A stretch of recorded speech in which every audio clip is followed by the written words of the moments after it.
Hi, welcome back guys. This is your sensei, back with another fanfiction. This is the first part of What If Lonely Naruto Got Harem. Now before starting, please give this video a like and subscribe to the channel if you want more videos like this. Now let's get into the fanfic. Naruto sat before the Hokage, his mind full of information and unanswered questions at the moment to even think. He looked to his left at the dog and his master, looking back at him with a bit of skepticism and confusion. Behind him stood the bug user, his face blank but other signals showing his confusion. And to his right stood the shy girl, her light violet pupil-less eyes filled with concern and hope as they looked from Naruto to the Hokage. The Hokage sat back in her seat holding her head as her mind burned with the information she had just received and her mouth just burned for the taste of sake as the streets outside filed with villagers and ninja alike all raging and scared, asking for an answer from their beloved Hokage. This arguably had to be one of the most confusing and hardest days of his whole career. To think this all started with a simple dream. Naruto began to stir underneath the covers of his bed and before he knew it his eyes had opened to the world around him. However, this world wasn't the one he was oh so familiar with. This world was dark with a single light beside his head.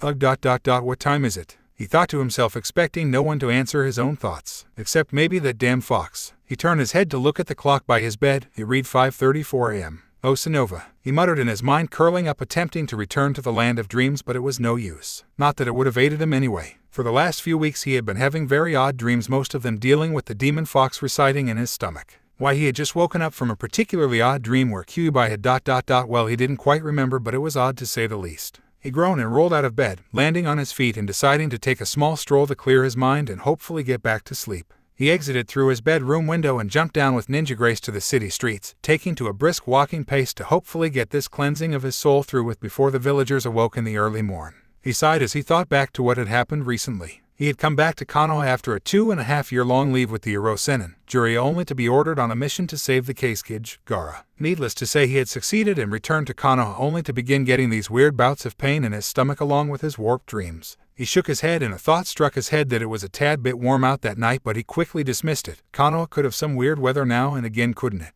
He looked around and noted something else odd. The building seemed to have grown since yesterday, but he decided to chalk it up to him being so tired. It was 5:30 in the fricking morning. He was damn entitled to some hallucinations. He felt as if the gods hated him now because, even at 5:30 in the morning, he heard the door to a shop open and people began to walk out. He groaned to himself as he saw them out of the corner of his eye stare at him, but for some reason he didn't feel hate from this stare. Well, not as much, but this stare held surprise, and even more so great and terrible fear. Suddenly the villagers took off in a brisk run, leaving Naruto even more confused. He shook his head and decided to think about more pleasant things, hopefully ridding him of this damned insomnia and allowing him a moment's peace in the process. His mind turned to who he had seen again on his return to Konoha. He had seen Konohamaru and his core once again, but more so he had seen Sakura again in what had seemed like ages. It was a reunion that only could be between a brother and sister. Then Kakashi came up and they had to have an almost full Team 7 reunion. Hell, they had even double-teamed on Kakashi and beat him on the Bell's test thanks to Naruto's perverted knowledge. He found more of his friends hadn't changed much in the time he had been gone. In fact, they say he had changed the second most.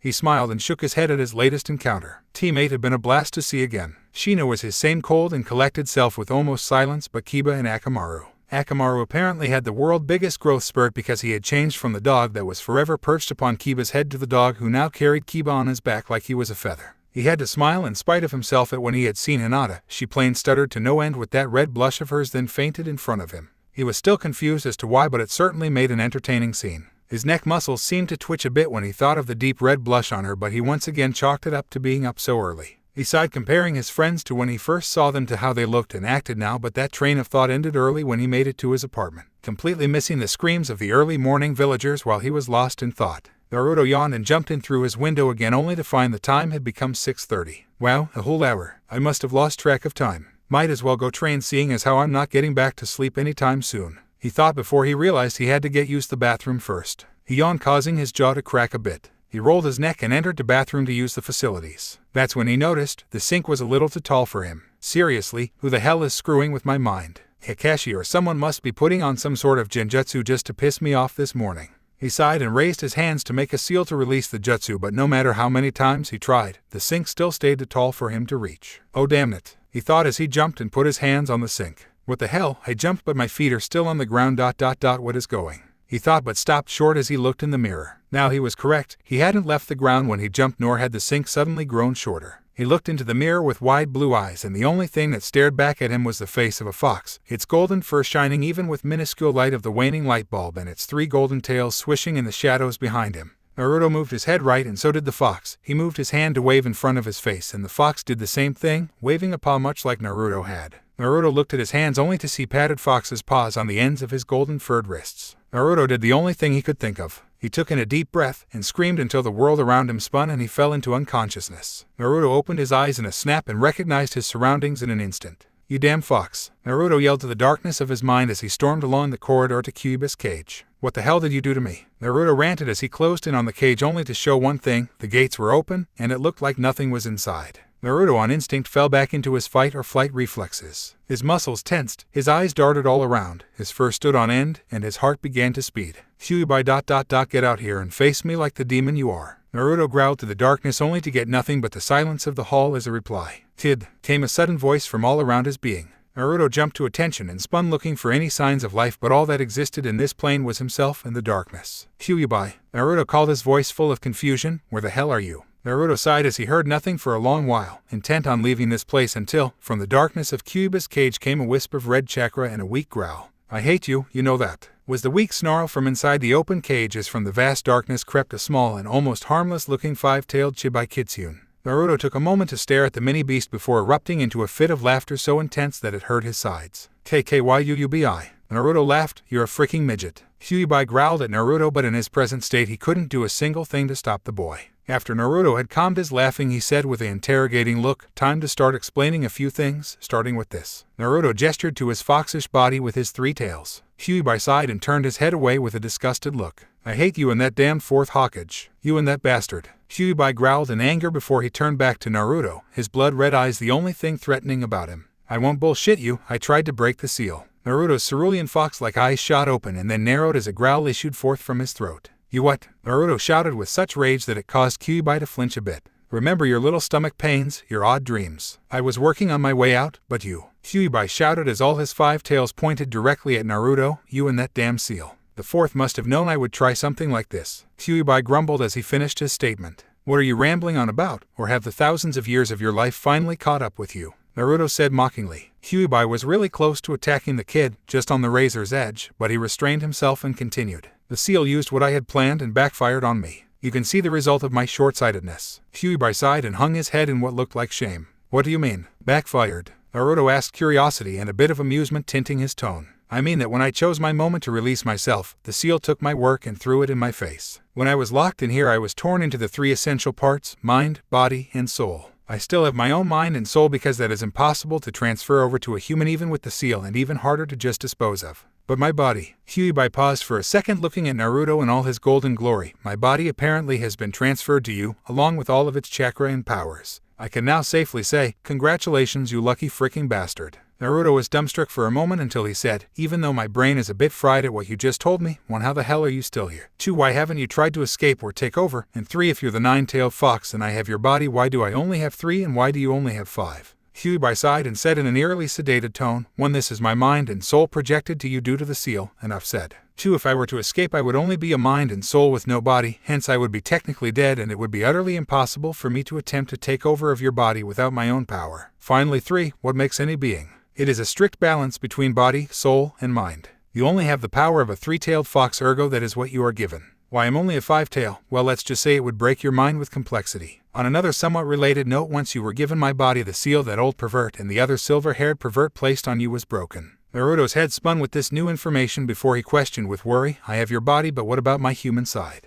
Kyuubi chuckled a bit at Naruto's worry and said, "Your human, or should I say blended, side is intact and it will be easily accessible when you can successfully transform. However, only a fox of 5 or more tails can transform into a true half-human-like physique, not just a false image or henge as you humans call it. So, I'm stuck as a fox," Naruto shouted, causing Kyuubi to wince. "I should ask you why the sheer volume of your voice doesn't pop your own eardrums." Kyuubi muttered to himself until he answered Naruto with, "Yes, you are stuck as a fox until you can successfully prove yourself as a 5-tail. Normally that would take hundreds of years of training the body and mind, but with my body having already acceded to a 9-tail, all you need is your mind to gain strength." Kyuubi smirked as he added, "In other words, you are completely screwed." Naruto growled at Kyuubi and said, "If I had the time I'd beat the hell out of you, but as it is I'm going to need to see Oba-chan as soon as possible." Naruto concentrated and found himself slowly drifting from the world of the seal to the real world. Kid, keep in mind this body is overall more powerful than your original one, and when you get the time I might be inclined to teach you how it works. With those parting words from the demonic fox, Naruto awoke in his home, on the floor of his less than clean bathroom.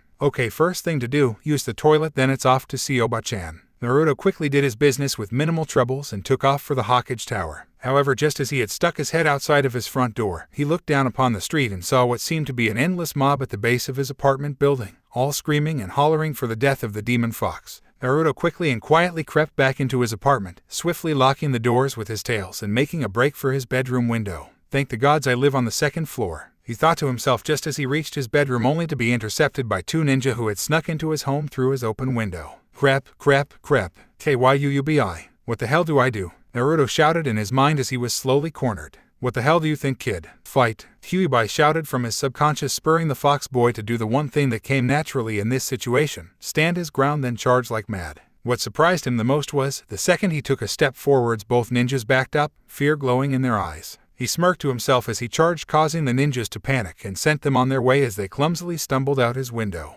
This will be the first and only time I will thank you for your reputation to precede you, you damn fox, Naruto said to Kyuubi in his mind as he dashed out the window and into the world. There he is, erupted a scream from the mob as they watched the golden fox leap from the second-story window. Get him, came another unanimous shout as roughly 3/4 of the occupants of Konoha chased after the golden fox. Gotta hide. Naruto yelled in his mind as he valiantly kept a good lead in front of the raging mob. Why kid, you could easily decimate them even before you had my body, Kyuubi shouted from the back of his mind, but with his new higher-pitched voice it didn't sound nearly as threatening. I'm not going to hurt them. They may deserve it, but I can't. I need to hide, Naruto screamed back just as he saw his possible salvation in the valley of the next hill. 5 in the morning. 5 in the freaking morning.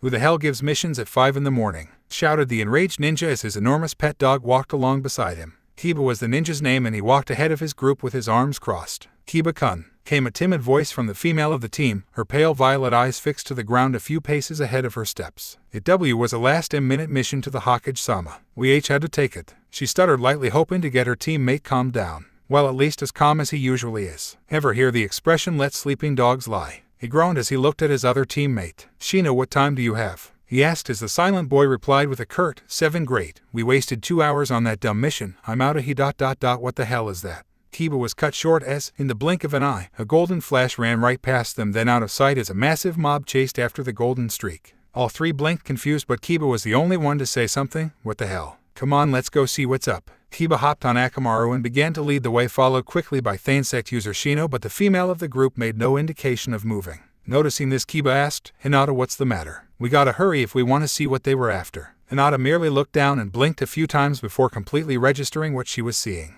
Around her ankles was a shaking ball of golden fur, its bright blue eyes watching the mob intently as they left, chasing nothing. Kiba then noticed the ball of fuzz with a bit of confusion. Hadn't they just seen this thing run by them a moment ago? Hinata, shake that thing off quick, Kiba said as he dismounted Akamaru and the pair readied to attack. Suddenly the ball of fuzz cried out with short barks and yips, the feeling behind them being pure desperation. Hinata blinked confused and the bug wielder Shino waited, his bugs at the ready just in case the thing dared to attack. Kiba and Akamaru sat wide-eyed as the creature spoke its tail, and when it finished with a few short yips it slowly disengaged itself from Hinata's legs and looked up at her, hope in its azure eyes. Kiba sighed and looked at Akamaru, who looked back to his master, and with a few short barks Kiba nodded. Gather the fox, we have to get to the Hokage. Kiba and Akamaru began walking, followed by Shino. Hinata blinked, then looked down to the fox who, in his quick sprint from the murderous mob, had used up a great deal of energy and was having a hard time walking. She smiled slightly and picked the golden fox up, its size and weight not too much of a problem for her ninja training. I'm not sure what's going on, but let's go Kitsune-kun, she said quietly as she followed her teammates in the direction of the Hokage Tower, avoiding any and all mobs along the way. Hey, we're here to see the Hokage, Kiba said to the intern at the desk of ninja relations to the Hokage. Do you have an appointment? Asked the intern, her voice clearly uninterested in whatever was happening with these 3 ninja and 2 canines for them to so urgently need to see the Hokage. Well, no, but, Kiba began, but the intern cut in saying, sorry, no appointment, no seeing the Hokage. Kiba twitched a few times in anger. Shino silently glared at the intern, and Hinata looked at the Kitsune in her arms with worry because she felt the ball of fur begin to shiver. Kiba was about to begin shouting, but suddenly the Kitsune in Hinata's arms decided enough was enough, and he broke free of Hinata's grasp, making a mad dash for the door. The 2 ANBU guards assigned to protect the Hokage went on high alert, and when they saw who, or what it was that was on its way to see the Hokage, they went on an even higher level of awareness, preparing for anything. The ANBU began to draw their blades, and the golden fox stopped in its path. It growled loudly and started a charge but stopped as the doors to the Hokage office were suddenly thrown open and out stepped the Hokage, her face full of fatigue from many sleepless nights. However, there was a wide smile on her face and she stretched her hands far above her head. Finally, all the damn paperwork done and ... Tsunade blinked a few times to register the sight before her until she threw her hands down to her sides and closed her eyes. Shit, Tsunade yelled in frustration as she saw the golden three-tailed fox sitting before her, its ears drawn back as its ocean blue eyes were trained on the A and BU outlines indented in the walls. Tsunade looked from the golden fox at her feet to the three ninja and one giant dog rushing to the aid of the small canine.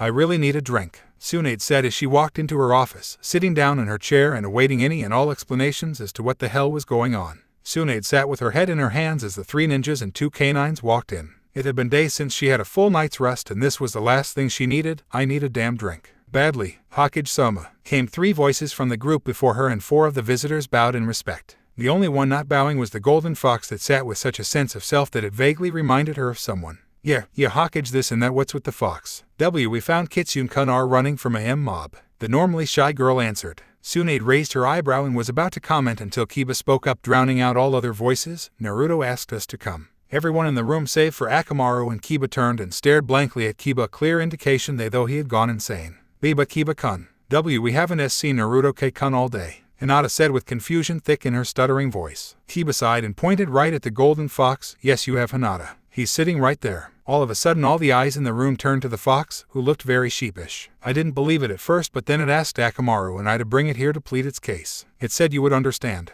Kiba finished as Akamaru barked in agreement. Tsunade looked at the fox stunned. In Naruto. The fox turned to her and nodded a little uneasily. This was the first time he had come close to revealing what he had carried all these years to people his own age. Hinata sat next to Naruto, her face beet red as she thought of the way she carried the fox from where they had found it to the Hokage's office now. Naruto-kun, she thought, what happened to you? Okay ... Can you just give me a moment? Alone with Naruto, Tsunade said, and everyone began to move, but suddenly Naruto began to bark and yip and Kiba nodded, staying back along with Akamaru. When Shino and Hinata had left, Akamaru closed the doors and Kiba relayed the message to Tsunade. He said that he can't talk or transform yet, he needs me to speak for him. Kiba announced as Tsunade nodded before turning to Naruto. Naruto, you know that if this is you, you are going to have to tell them about your tenant, Tsunade said with a deathly serious tone as her eyes closed in sympathy for the young fox boy. Naruto hung his golden head and looked at Kiba and Akamaru from the corner of his eye. He yipped a few things that Kiba translated into, he wants to ask if it can be Akamaru and myself that know what is going on first. To gauge a reaction. Hokage-sama, I don't know what is going on, but I get this feeling like this is very big. Tsunade sighed and nodded to Naruto. I looked at Kiba and Akamaru briefly before yipping a few things. He's asking if you'll tell us what is going on, Hokage-sama, Kiba said as Naruto huddled himself further into his chair as if in fear of what was to come next. Ignoring Kiba's question, Tsunade looked to Naruto and said, No, I can't, Naruto ... You have to tell him yourself or not at all. Naruto raised his tear-soaked eyes from his massive golden fur and looked from Tsunade's compassionate face to Kiba's confused gaze and realized that there was no easy way out of this one. Naruto slowly let out a short series of yips that translated to, Kiba, do you know what happened 15 years ago when the Kyuubi attacked Konoha? Kiba nodded and said, They say the fourth Hokage defeated the demon but sacrificed his life to do it. Why? Naruto looked at Akamaru and back to Kiba saying, Well, it was only the half-truth. The truth is ... The fourth didn't have enough power to kill the demon, so he ... He sealed it. Naruto paused his story until he was brought out of his daze by Kiba with the words, And, what did he seal it into? Naruto sighed and turned his head away back into his thick fur coat, his voice muffled as he yipped, Me. Gods, let this death be quick. Damn it, with Kyuubi's body I might be able to live even if he beats me to near death. Naruto thought as he huddled closer into a ball, hearing footsteps come closer to him. Naruto. He could hear Kiba's voice. Oh gods, is he going to taunt and curse him as he kills him? Why the hell are you trying to shove your head up, you own ass? Naruto blinked a few times in his furry ball until he slowly unraveled himself and looked up into Kiba's confused face. Why, you don't hate me? Naruto asked in barks and yips. The only reason I have to hate you is that you beat me in the first Chunin exams with a fart. As far as I care, you and the demon fox are two separate things. You just got stuck with the short end of the stick having it sealed in you, Kiba said as Akamaru voiced his agreement with his barks. Naruto was so relieved he began to cry, causing him to let out loud and almost painful-sounding yelps. This caused Hinata and Shino to come rushing back into the room. What happened? Shino questioned, his bugs and himself on high alert. Oh, nothing, Naruto just told us Kiba stopped as something big and fluffy was stuffed into his mouth. He looked at the culprit and found Naruto, his eyes wet and his fox head shaking a definite no. It's nothing, you two just go wait out in the hall until we call you back in, Tsunade said with a slight smile. Shino left easily, but Hinata was a bit more weary at leaving the four alone. She eventually was ushered out of the room and the doors were closed once again. Bleg, Kiba said as he yanked Naruto's tail out of his mouth. Naruto, you ever hear of a bath? It won't kill you. Naruto ignored Kiba's griping and began his tail-wheeled. Kiba took up translating. He went from his odd dreams, to his midnight walk, to his meeting with Kyuubi, right down to when he ran into Kiba, Hinata, and Shino. By the end of the story, Tsunade, Kiba, even Akamaru were all wide-eyed and a bit confused. So is Kyuubi dead? Kiba asked in confusion. Technically, but as long as he's inside me he can be considered living. Naruto responded, which Kiba relayed to the Hokage. Can Kyuubi ever escape? Tsunade asked somewhat afraid. Only if I let him, and even then I have to have molded him a body of chakra which I can take back any second. Naruto yipped, sending the message through Kiba. What about you? Will you ever be semi-human again, or is this permanent? New powers. Anything cool? Come on, throw us a bone here, Kiba said, tapping his foot on the ground impatiently. Naruto twitched a bit and said with a series of long and slow yips, I already said, when I get my 5th tail I will be free to move between my human and blended side anytime I want. As far as powers go, Kyuubi said, this is a much stronger body than my last one, but it might take some time to get used to. If he wants to live he kind of has to give me lessons on it, so I'll be back to my normal self in no time. Kiba said this message as carefully as Naruto did, but the second Tsunade heard it she flipped. No, I can't let you take lessons from a demon. What if he tries to kill you? Naruto stood up and yipped even louder than Tsunade's yells. Look, he can't take me over. He's only a mind and soul with no power behind him. He can't take over even if he tries, and if he does I can break the seal and poof, he's dead forever. Kiba calmed Tsunade down and explained what Naruto had just said, causing Tsunade to feel a little bit more safe, but it still left her with a heavy heart. Tsunade sighed and said, okay, bring the other two back in here and send Naruto out. Naruto hopped from his chair and exited, looking at Akamaru on the way out and bowing slightly, causing the big dog to smile a bit. As Naruto exited, Shino entered, followed by Hinata. Shino just walked into the office, but Hinata paused and looked down at Naruto, who at the same time looked up. Their eyes met and Hinata suddenly felt heat rise into her cheeks and her heart begin to speed. Naruto watched her pale eyes dart anywhere but him and her cheeks burn with a deep red blush, and he suddenly found the floor very interesting. He walked quickly to a chair against the wall of the hall. What was that about? Ugh, I guess I shouldn't have had that expired ramen last night, he thought as he took a seat and waited, keeping a sharp eye on the ANBU guards. Okay, this is what it boils down to.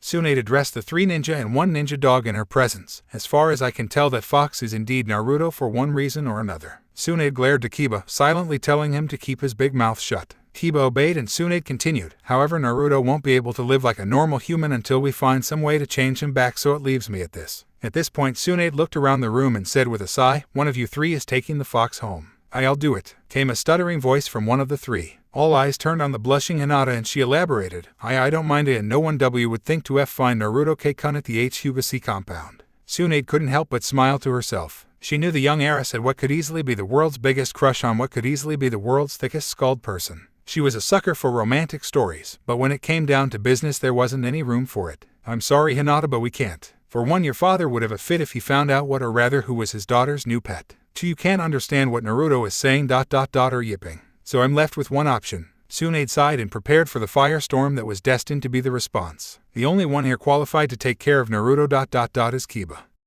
What? Why me? Came a shout from Hokage Tower so loud that the very faces of the past Hokages trembled on their stone mountain. Because I said so, damn it, sounded a bellow completely dwarfing the previous scream. Kiba stood in front of the Hokage, his blood boiling and his eyes glaring death to the respected leader. Hokage-sama, you honestly can't expect me to take that idiot home with me. My mom and sister would have an even bigger fit than Hinata's father. The whole pack would try to tear him apart. Kiba yelled with rage in his tone. Tsunade glared with such an intensity it caused Kiba's glare to falter slightly, and Tsunade found her opening. You can understand Naruto, and so can the rest of your family. I doubt your sister and your mother combined could do something the scale of Hiashi. Your pack of nindogs will just have to deal with it. Besides, Akamaru isn't whining now, is he? Tsunade said with a confident smirk. Kiba looked back to his companion to find that he indeed had no problem with the situation. In fact, he seemed to be smiling. But just give him to Hinata. She even volunteered. Kiba yelled with a twitch in his eye. Hinata blushed deeply, remembering what she had said. Hell, give the damn fox to Shino. Just not me. Kiba finished taking deep breaths to get oxygen back into his lungs. Tsunade was about to defend her position, but suddenly the door swung open and a golden fox strutted in, growling and yipping up a storm.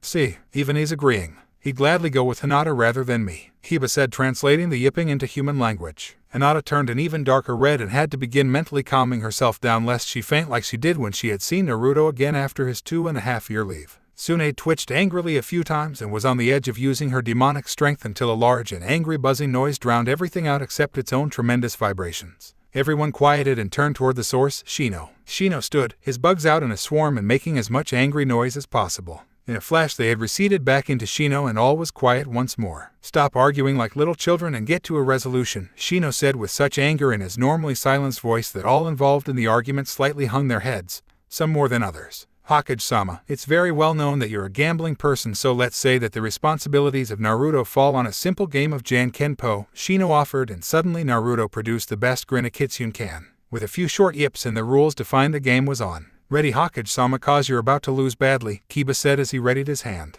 "I've been at this more than you, boy, let's go," Tsunade said as she readied her hand. "Jan-ken-po," was the chorus produced by the two gamblers, one betting to keep one truly annoying house guest away from his home and the other looking for only the best for the annoying house guest. As they returned to their senses, Kiba realized he had confidently thrown down his fist while Tsunade, the legendary sucker, had successfully thrown down her flat palm. I lost ...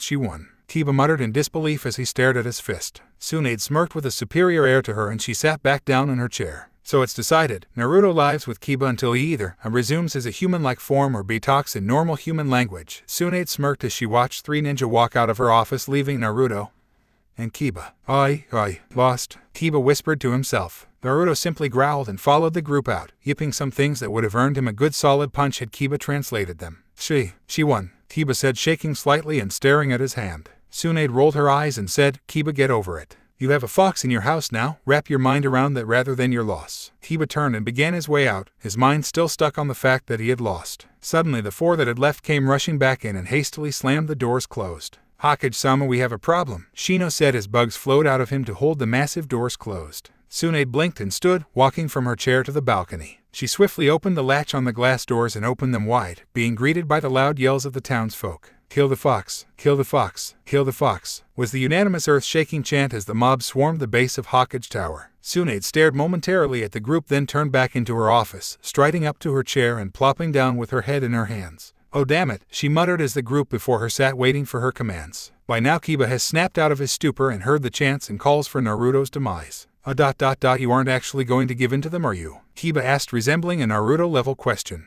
Tsunade glanced at Kiba with a raised eyebrow before turning her attention to the whole group. "Okay, this is what is going to have to happen. Kill the fox! Kill the fox! The fox is dead!" chanted the furious mob as they began to claw their way into Hokage Tower. That was until the Hokage herself stepped out on the balcony. "Look, it's the Hokage!" rang a shout from the crowd, and in an instant the people stopped their charging of the Hokage Tower in favor of pleading their case to the Hokage. "We can't let him live," was one excuse. "He'll trick us and kill us all. You have to kill him, Hokage-sama," was one that nearly made Tsunade snap. With a brief gesture, the ANBU rose from their observational posts and took to crowd control, ordering everyone to be silent so the Hokage could say her piece. Once silence reigned supreme, Tsunade began with mixed emotions. "As you well know, when I took office I swore on my life that I would protect Konoha with my life if necessary, and that I would take the life of anything that threatened the people here." At this came a rousing cheer until it was silenced by the ANBU. Once it was quiet, Tsunade continued. "Earlier this morning 3 ninjas, a ninja dog, and a golden fox entered my office pleading protection for the Kitsune.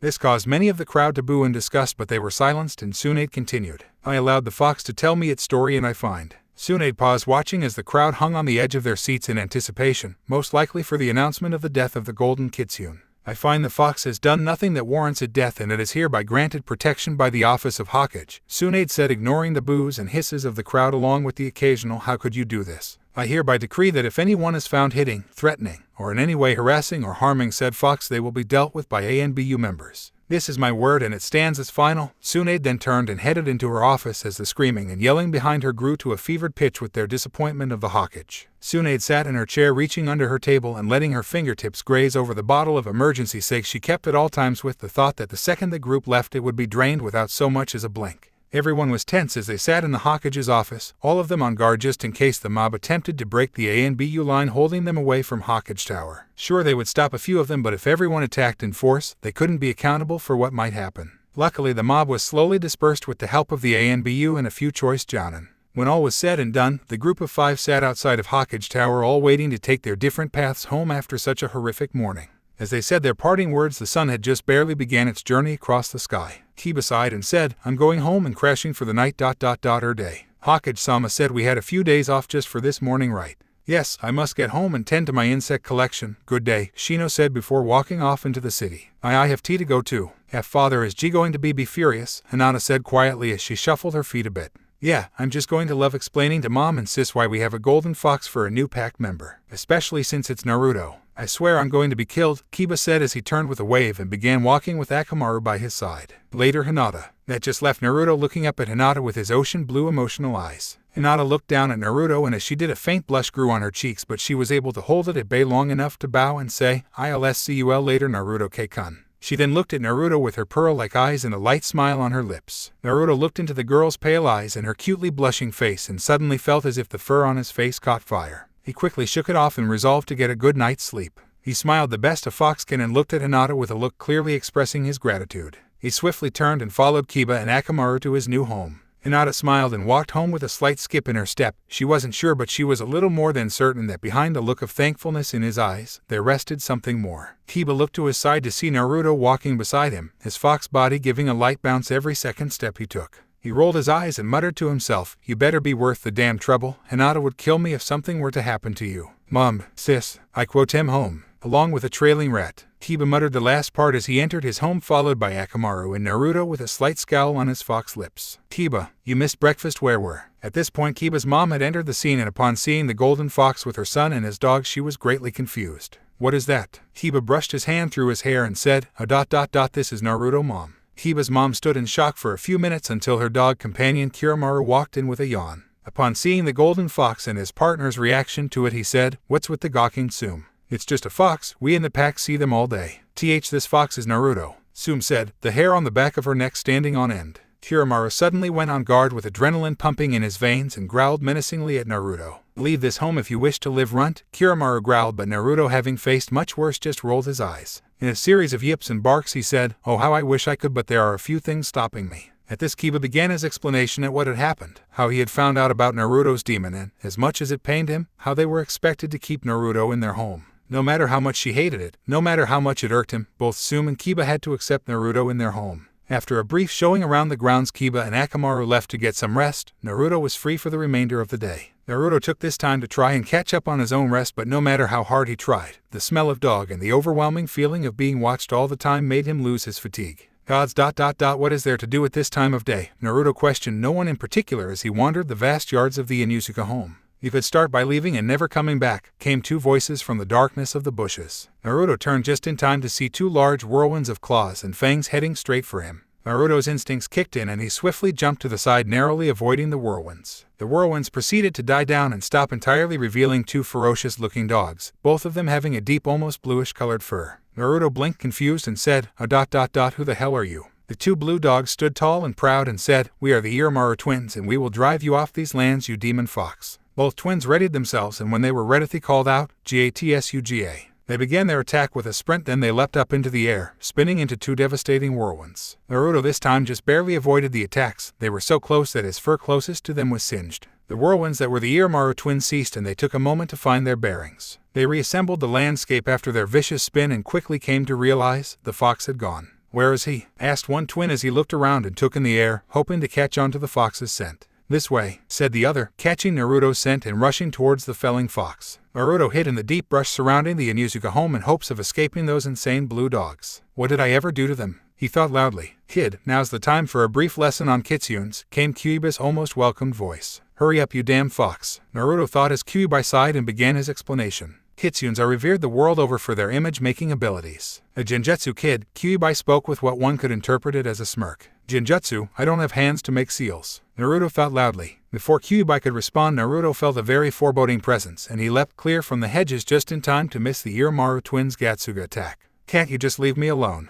Naruto asked in desperation as he tried to stall time for Kyuubi to explain this Genjutsu. We have no mercy for demon foxes, said the twins in harmony as they began another attack. Naruto sighed and stood his ground, expecting everything except what happened. From out of nowhere came another, even bigger whirlwind, met the two whirlwinds head-on and stopped them in their tracks. Naruto watched as the twin whirlwinds faltered and spun out of control from the power of the single larger one. They landed some ways away, both twins having their brains scrambled from spinning too long and losing control. As the single giant whirlwind came to a stop, it revealed a female dog, her fur the same brilliant white with brown splotches as Akamaru's fur. Her brown patches were over her left eye, her front legs, and the back of her tail. The only thing out of place on her was a single spot in the center of her head that was what seemed to be green in shade. She sighed, then smiled at Naruto in a friendly gesture. "Sorry about those two," she said with a sheepish glance to the side. "They've always been trouble." Naruto sighed and plopped down on his stomach while saying, "Thank you, you don't know what you have just done for me." The female dog laughed in a way that only a dog could and approached Naruto. "What saved your life?" Naruto nodded. "Yeah, thanks a lot."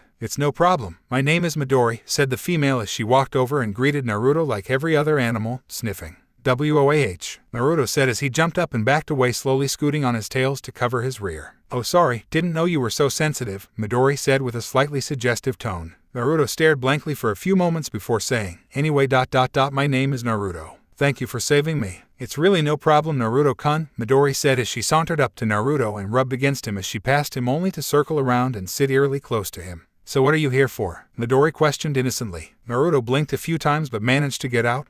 I just moved in. Hokage's orders. I guess we'll be having plenty of encounters, right, Naruto-kun?" Midori asked as she rubbed her cheek against Naruto's.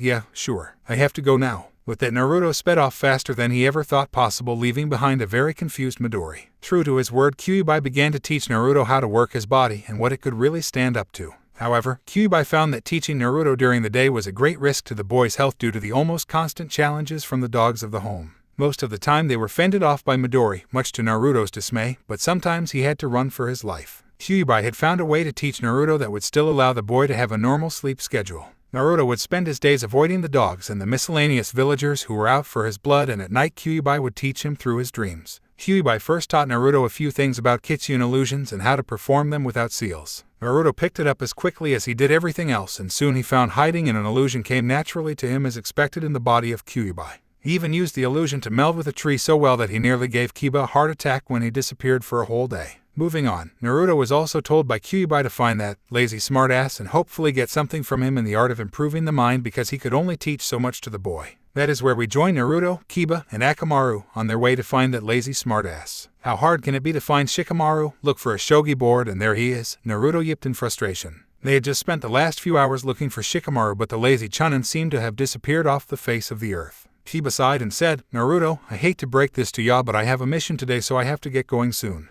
That leaves you without protection, and for all we know that's what the villagers are waiting for." In reality, the past few days keeping Naruto in his home hadn't been as bad as he thought. Even his sister and mother had been convinced that Naruto was just painted in a bad light by everyone. That doesn't mean that they wanted him to stay, that just meant they could stand him. However, Kiba was a bit concerned. He saw how the villagers' glares at Naruto had grown worse and more open, and how he hated lying to his friends, save for Shino and Hinata, where Naruto was. Tsunade had come up with the excuse that Naruto had left on a long-term mission with Jiraiya and his return time was unknown. Many found it suspicious, but they figured that was Naruto for you. Kiba, however, was convinced that this fox that he had taken home was in some serious trouble if he was left alone. Then again, in the past when Kiba had to leave, Naruto turned and went home without so much as an argument. "You go ahead on your mission, I got this covered," Naruto yipped as he sped up his pace, expecting Kiba to just drop off and go on his mission. "No," Kiba said as he reached down and grabbed Naruto with the scruff of his neck. "You're going home and that's that. We can't risk you getting your little fox head sliced off, no matter how empty it is." Naruto sighed and turned his head to look at Kiba out of the corner of his eye. "Sorry, Kiba, but I can't have you stopping me." With that and a puff of smoke, Naruto turned into a log, and somewhere a small kitsune disappeared into the village. "Oh shit," Kiba said to himself as he went searching for the golden fox. Naruto raced through the town square, eliciting plenty of screams of terror and death threats, but at that point he didn't care. He needed to find Shikamaru ASAP. He paused for a brief moment to check his search route when he heard something very familiar. Excuse me. Hinata, Naruto thought as he headed right for the sound of the stuttering shy girl. He hopped and ran as fast as he could toward her timid voice and welcoming arms. He smiled as he laid eyes on her exiting an herbal medicine shop, and he put himself into high gear just to get to her faster. However, unlucky for him, a hand reached down from the sky and plucked him from the ground by his tails and neck. "You bastard fox," growled the burly man as he gripped Naruto's throat tighter to keep him from yipping out an emergency to Hinata or anyone around. "You not only come back to kill us all, but you want to start with the Hyuga heiress. I'll put your head on a mount," growled the man as he began to squeeze harder. Naruto's breaths came in short gasps, and they quickly ceased altogether when the man began to crush his windpipe. His vision was getting blurry and he was beginning to feel lightheaded. This was surely the end. Suddenly the man went limp, dropping Naruto and falling backwards in a heap. Naruto landed on the body of the man to cushion his own fall. Shaking the cobwebs from his brain and taking in deep gasps of air, he looked to his savior only to see the man's single visible black eye engrossed in a book with a big red no sign on the back. "Naruto, you should learn to be more careful," came the man's smooth voice as his eye crinkled up, the only indication he was smiling under that mask of his. Naruto grinned up at the one and only headache Kakashi. "Now I know you can't talk, so I'll say what I have to and be on my way." "Got a road of life to get lost on," Kakashi said as he began with what happened after Naruto had disappeared. Apparently Sakura had taken it a bit hard, but like with everything in life she could deal with it. Jiraiya had been confused that his seal was broken, but figured if the kid had the fox demon by the balls the situation was under control. Kakashi had been worried himself for Naruto's welfare, but dealt with it like he always had, read his Ika Ika Paradise while giggling to himself. "Okay, now that you're caught up, the Hyuga girl just got down the street. That was who you were after, right?" Kakashi said with a slightly sly tone, only causing Naruto to look away with a slight blush under his fur and grimace on his lips. "Well, go improve that mind or whatever." Later Naruto. With those final words, Kakashi had disappeared in a puff of smoke, leaving Naruto to chase after Hinata. After some searching and leaping past screaming people, Naruto successfully made it to Hinata, who responded to his presence by blushing and stuttering out a good morning. Naruto responded in his now usual way, looking at her with a foxish smile, thinking why when she smiled at him it made him feel weird, then filing it away with eating something expired. "Gee, good morning, and Naruto-kun. What are why you doing in the village tea today?" Hinata asked politely as Naruto thought. How to tell her I'm looking for Shikamaru, Naruto thought until he came up with an idea. He used one of his three tails and quickly drew the word troublesome in the loose dirt of the ground. Hinata was confused for a few moments until it rung a few bells in her head. "Oh, Shikamaru?" she asked, and Naruto nodded with a relieved smile. "I'll help, Naruto-kun," Hinata said, amazingly getting through one sentence without a stutter. Hinata walked alongside Naruto as they searched the town for Shikamaru, but it didn't help that Hinata had her mind on other things. She kept thinking that she would rather have Naruto. He must hate it in that house. With all the dogs trying to bite his head off, she thought, he'd be treated at least a little better at the Hyuga compound. I even have the perfect collar for him. After some thought on Naruto's half, he led her from the crowded streets of Konoha to the foothills that resided near the training areas of the village. Now where is he? Naruto thought, if he's anywhere he has to be around here. As if on cue, Naruto spotted a dark spot on the horizon walking toward them. This shadowed person walked in the same lazy and bored way that let Naruto pick him out of a crowd of 3 million. Shikamaru, Naruto thought as he headed for the lazy ninja, leaving Hinata to catch up. Shikamaru looked up to see a golden fox and the Hyuga heiress heading his way, and his only thought was, how troublesome. Naruto pranced up to Shikamaru and began yipping his head off, forgetting that no one could understand him. Shikamaru stared at the fox with a completely unreadable look on his face. "Naruto, will you please shut up?" Shikamaru said, which caused both Naruto and Hinata to freeze. "Yeah, I know it's you for 2 reasons. 1, this 200 plus IQ isn't for show, and 2, Shikamaru paused as he looked up to the clouds with a bored expression. "The Hokage wants me to help you, so here are some scrolls you'll want to get."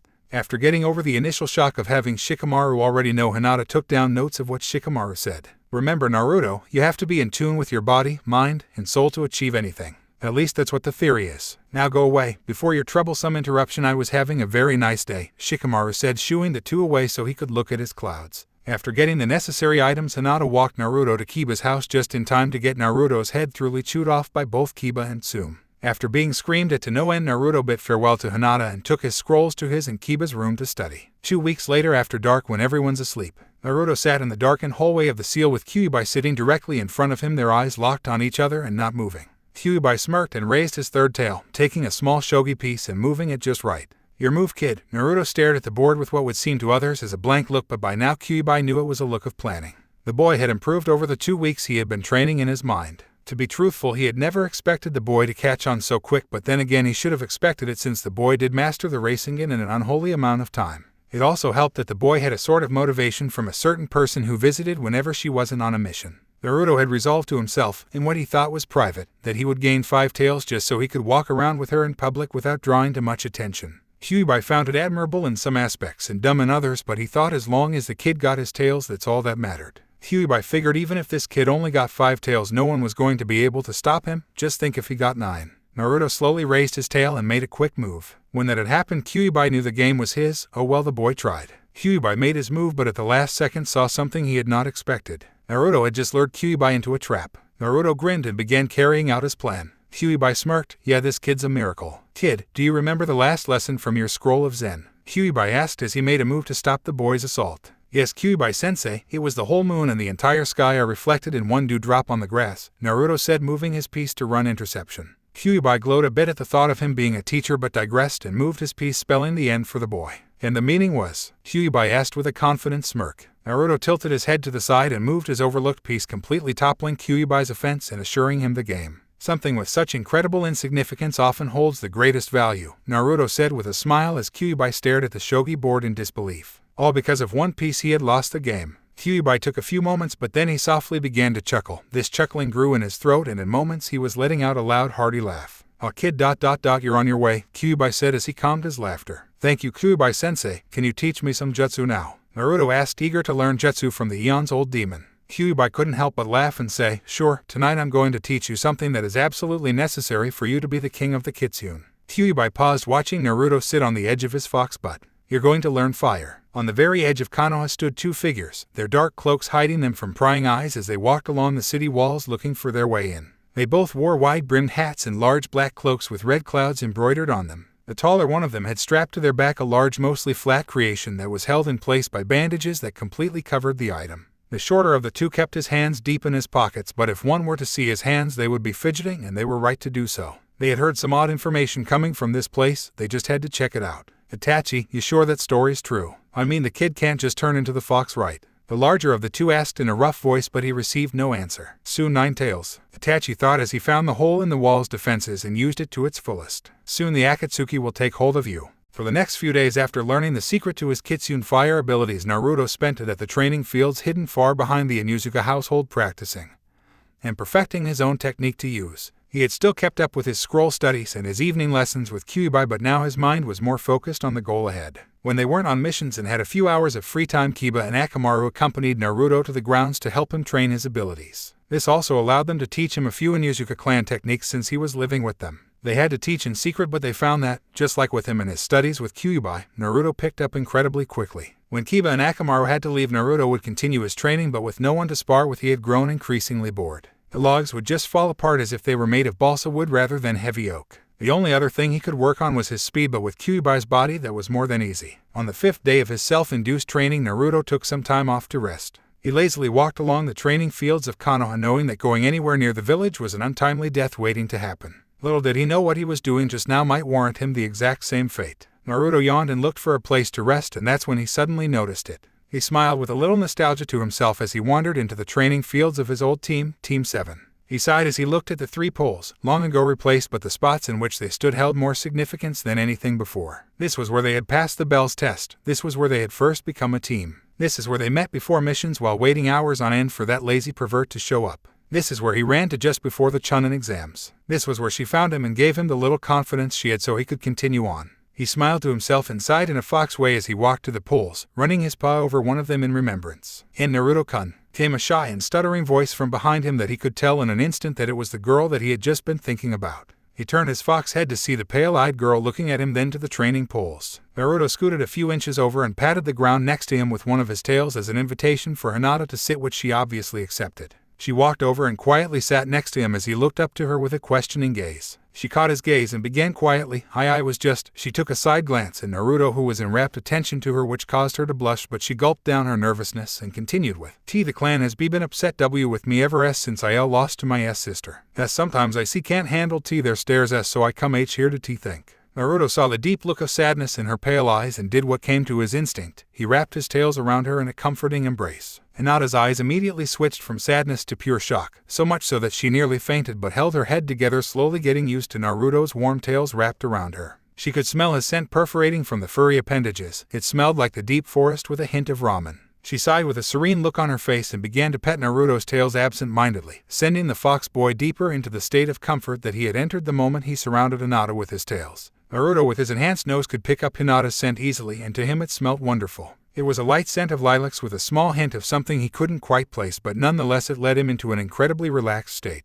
"Ah, how sweet," Fox Demon and his girl sharing a moment. "So sorry to break it up, but the fox is coming with us," came a gruff voice that broke both Naruto and Hinata from their dazes. They reluctantly broke apart and stood up in a flash, facing the last 2 people Naruto wanted to see right now. The 2 that faced them now were none other than Uchiha Itachi and Hoshigaki Kasame of the Akatsuki. Naruto growled loudly as he locked eyes with infamous Sharingan of Itachi, but at this moment Itachi found it a waste of his energy to use any jutsu, so he motioned for Kasame. Kasame looked down at Itachi, who muttered only one thing, "He's all yours." At this, Kasame grinned with demonic intent and drew his blade, Simhata, into the fray. "Here, that kid, it's you against me." Kasame paused as he took a few practice swings with his blade. "Try to make this interesting, okay?" Hinata was in shock at what was happening. Here were 2 S-ranked criminals after her Naruto. She couldn't let this drop. No way in hell. No matter how shy she was, there is a point where she'll get defensive. However, before she could leap into action with her Byakugan and Juken style, Naruto's tail encircled her waist and gently pushed her away, silently telling her to run. She looked down at Naruto, who made a simple head gesture to leave, then sprung into battle, leaving her torn between running and staying to help.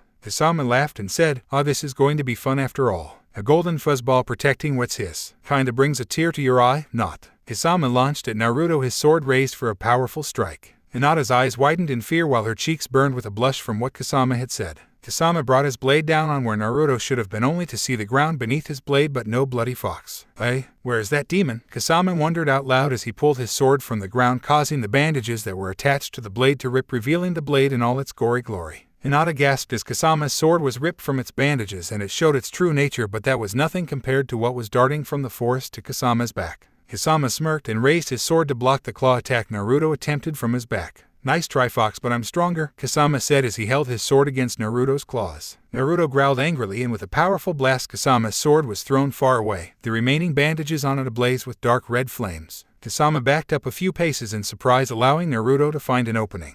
He darted faster than the wind and shoulder tackled Kisame in the stomach, letting off another blast of his fox flames at just the right moment to send Kisame skidding backwards along the ground. Most of his Akatsuki cloak burned to a crisp.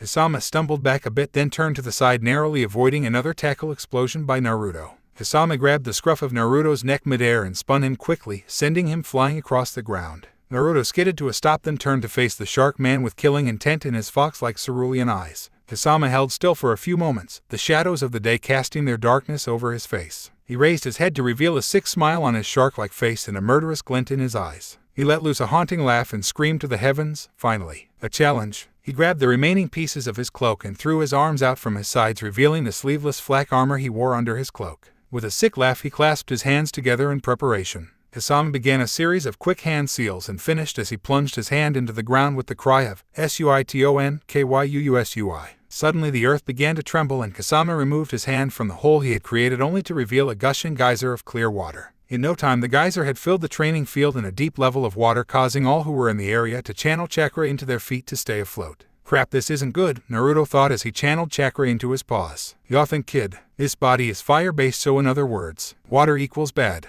Kyuubi screamed in Naruto's mind, completely missing the hand seals Kisame had created. "Suiton, Suryudan no Jutsu." Kisame called as a massive dragon made of water rose from his summoned water supply. Naruto's eyes burst open and he began taking defensive measures to avoid the massive dragon now chasing him. Kisame smirked and made a new set of hand seals, screaming out, "Suiton, Sukiyadan no Jutsu." This only increased the problems for Naruto, as while he was running from the massive dragon of water, powerful blasts of water began to cut him off. "Shit," Naruto thought as he dodged the blasts and the dragon with great effort and difficulty. Itachi noted Naruto's speed and concluded the water blasts and dragon weren't going to be able to catch Naruto, so he devised a plan nothing short of a cliché evil genius. "Kisame," Itachi said with an evil glint in his eyes. "What is it, Itachi? I'm busy," Kisame said, keeping track of Naruto and timing his water blasts appropriately. "Water prison," Itachi said as he disappeared in a puff of smoke. Kisame grinned, forming the necessary hand seals and gathering the water. Hinata hid behind the training logs the best she could so it was possible for her to see the fight and hide at the same time.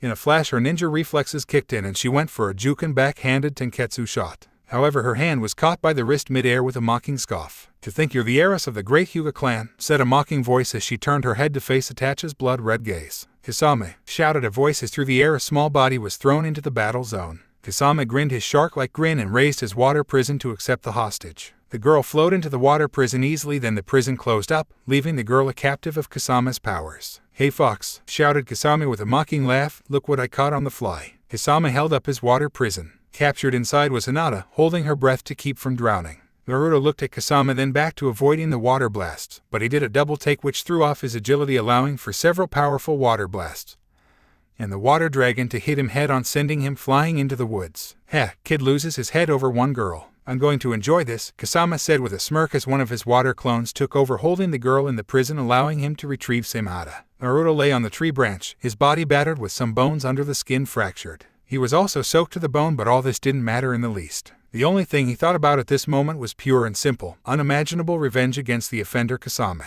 Naruto rose from his spot on the tree limb with difficulty and turned to face the approaching shark man and his clone with Hinata in a prison. He will die, thought Naruto as his chakra began to spike and his brain went on pure instinct, mending his bones and injuries as if nothing had happened. Then his mind began molding raw chakra into something spectacular. Come out, wherever you are, Kasama called with a gravelly laugh. R.IGHT. Came a distorted and animalistic growl from the forest. Kasama turned around just in time to block a burning whirlwind of claws and fangs with Hinata. The whirlwind deflected to the side and slowed to a stop, revealing Naruto, his fur a blazing gold and waving behind him 3 tails of solid fur and 1 of red chakra. Oh no you don't, Kasama called as he ran at Naruto with insane speed, swiping with Hinata. Naruto simply stood there and took the hit, only to blow up in a puff of smoke. Kage Bunshin, Kasama cried as he turned in surprise to one incredibly large and viciously spinning tornado that was heading right for his chest. He rose Hinata to block the offensive strike and succeeded seconds before the whirlwind struck him dead in his chest. Kasama smirked as he watched the whirlwind's chakra begin to be drained by Hinata, but something was amiss. As Kasama held the whirlwind at bay, he felt as if Hinata was still being repeatedly attacked. What the hell is going on? If the kid keeps attacking, his chakra will be gone in seconds, Kasama thought as he held Hinata with an iron grip. The answer to his question came when on his safe side of Hinata appeared the spinning head of Naruto, and in his mouth he held a burning blood-red and incredibly powerful Rasengan.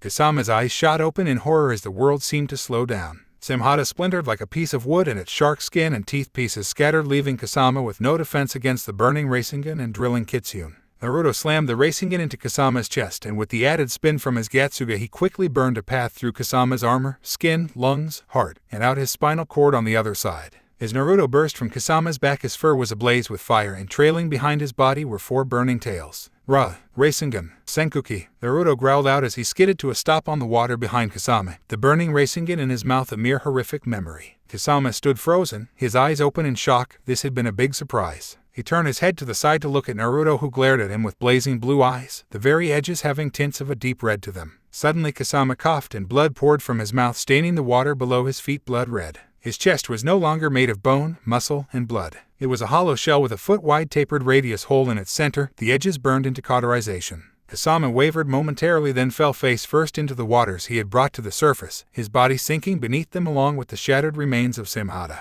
In an instant the Kasama clone fell victim to its master's death and turned into a puddle of water, leaving the water prison unguarded, and hence Hinata was free to fall. Fortunately for her, a large muscular and furry object easily caught her on its now much larger back. Hinata lay against the warm fur and the comforting presence while she felt the world around her blur due to the speed of their movement. She realized that she was snuggled tightly into the golden fur of Naruto as he carried her from the battle. Wait, he's carrying me, thought Hinata as she looked at the transformed Naruto. His body had easily doubled, maybe even tripled in size. His fur had gotten a little longer and more wild, and he had gained another tail. However, before she could finish her train of thought, she was grabbed by the collar of her jacket, then taken away from his comforting warmth by this evil chill holding her. Naruto, Itachi called as he held Hinata in midair by the back of her jacket. Naruto stopped in the middle of the bloody water and turned, his growl resonating deep in his chest. Let her go. Naruto growled out in his new animalistic voice. Itachi grinned and said, I see you've ascended to a 4-tail, a very important stage in Kitsune growth. I'm sorry to do this, but after seeing you kill Kasama so ruthlessly, I find I should take the same liberty with this Hyuga. It's only fair. Then I'll take care of you. Naruto was pissed, that's true, but the second he saw the look in Hinata's eyes he was at a complete loss. Her face held disgust, not for Naruto for missing her being captured, but for herself for allowing this to happen. Today just wasn't her day. Her mind was swallowed in guilt and pain. Then as she heard Itachi's closing words, something happened. Around Hinata's eyes grew grotesquely large veins and hairy rises became a bit more defined. You won't touch him, Hinata muttered angrily in Itachi's grasp. Before he could taunt her, Hinata began to twist in his grip, calling out the name of her technique, Hakesho Kaiten. In a wild spin, Hinata flung Itachi face first into a tree they happened to be perched on. She came out of her spin with a face clearly showing rage, and, in the speed unknown to her by anyone, she began striking Itachi's back mercilessly. The traditional Juken strikes, pummeling him deeper into the wood despite its name. By the end of her attack, she jumped down from the tree to rest next to Naruto, catching her breath and recovering from the chakra expenditure from her own attacks. Itachi slowly removed himself from his impression left in the great tree trunk's wood. He slowly wavered side to side, not having expected that from the Hyuga weakling. Itachi shook the attack off the best he could, but he found it increasingly hard to stand. Damn it, he muttered to himself before he fell to a knee on the branch. Give ... up. Naruto growled with a smirk on his wild fox face as Hinata joined him in his triumphant grin. Not by a long shot, you just caught me off guard. I'll be back and that won't happen again. With those dark parting words, Itachi disappeared in a puff of smoke and the training grounds returned to silence. The training ground suddenly began to shrink and both Naruto and Hinata looked down in confusion. They watched with relief as the water that had been bloodied by Kasama's death slowly began to recede back into the earth. When all the water had soaked back into the ground, the pair was left with a cord criminal, his broken sword, and each other. Hinata sighed happily as she fell down into Naruto's warm fur, and just before she fell into slumber she heard Naruto's rough but comforting growling voice say, "Hinata ... that ... was ...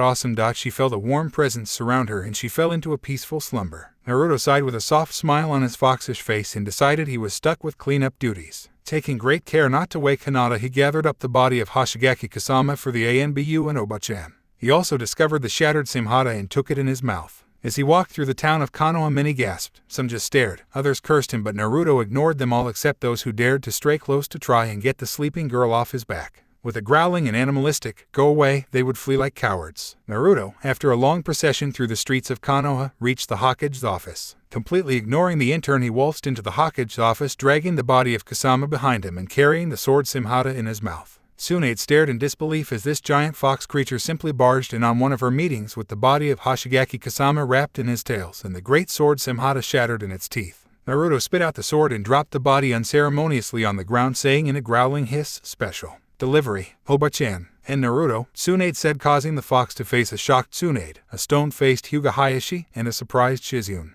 Did you kill him?" Tsunade asked while she stared wide-eyed at the body on the floor. Naruto nodded and, after seeing Hiashi, he slowly shifted his tails, revealing the body of Hinata under their fur. Hiashi noticed this and in an instant he was standing and glaring at Naruto. "Let her go, you demon fox," Hiashi said as he took a few steps toward Naruto. Naruto simply glared back and covered Hinata up again with his tails. Weak ... spoke Naruto as he began backing away from Hiashi. "Give me my daughter back, you damn demon," Hiashi said, slowly losing his almost unbreakable cool. "Itachi," Naruto growled out with a snarl in Hayashi's direction. Hiashi freeze," Tsunade commanded with authority in her voice. Hiashi refused the orders of the Hokage and lunged at Naruto with his open palm. Naruto barely dodged the strike but dodged it nonetheless. Won. Naruto growled out louder, his message just not getting through. Hiashi was just about to make another attack, but his muscles suddenly went lax and he fell to his knees. "Good shot, Shizune," Tsunade said as Shizune lowered her needle launcher filled with paralysis needles. "Now Naruto, slowly ... what are you trying to say?" Tsunade asked as Hiashi scowled in anger. Hinata ... weak ... Beitachi. Naruto growled out with such volumes it rattled the Hokage's windows. Nonetheless, the message had now been passed and everyone in the room except Hinata and Naruto were stunned. "You must be joking," Hiashi said in almost disbelief. Naruto shook his head and said with great difficulty, "Koiten ...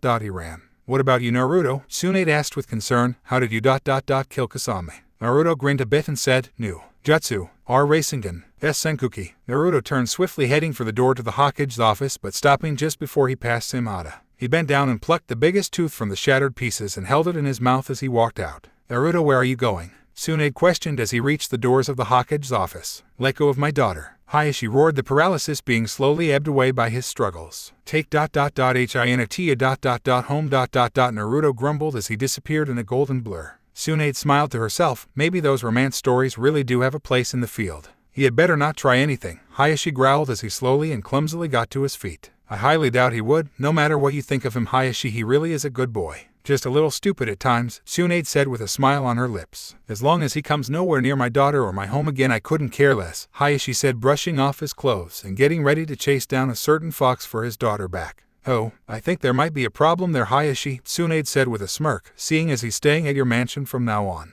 Naruto happily bounded rooftop to rooftop, his body seeming almost weightless even with the addition of Hinata on his back. "This is great," Naruto thought in excitement. "I feel more powerful than ever." "That's 'cause you are, kid," came the response from Kyuubi deep in his subconscious. "You've probably noticed the changes already, new tail and bigger body, but the kicker to this body is that it also determines what you'll be in the future. This is your training body for your life, so to speak, kid," Kyuubi said confidently. "What do you mean, training body?" Naruto asked in complete confusion. Kyuubi sighed and said, "This body is the body on the cusp of your halfway mark. What you do, learn, and accomplish in this body determines what kind of Kitsune you turn out to be. In this body I chose the path of destruction, learning about death and destroying opponents left and right. All good times ... That's what made me into the Nine-Tails Kid. Well, a red nine-tail to be exact." "Red nine-tail?" Naruto asked and Kyuubi responded with, "Yes, see there are different colors for every Kitsune kid. I was a red nine-tails, meaning a being of pure destruction. The white coats are the beings of healing and peace. The silvers are masters of creation and elements. There are a few more but I wasn't too keen on learning about them, so I left those subjects alone.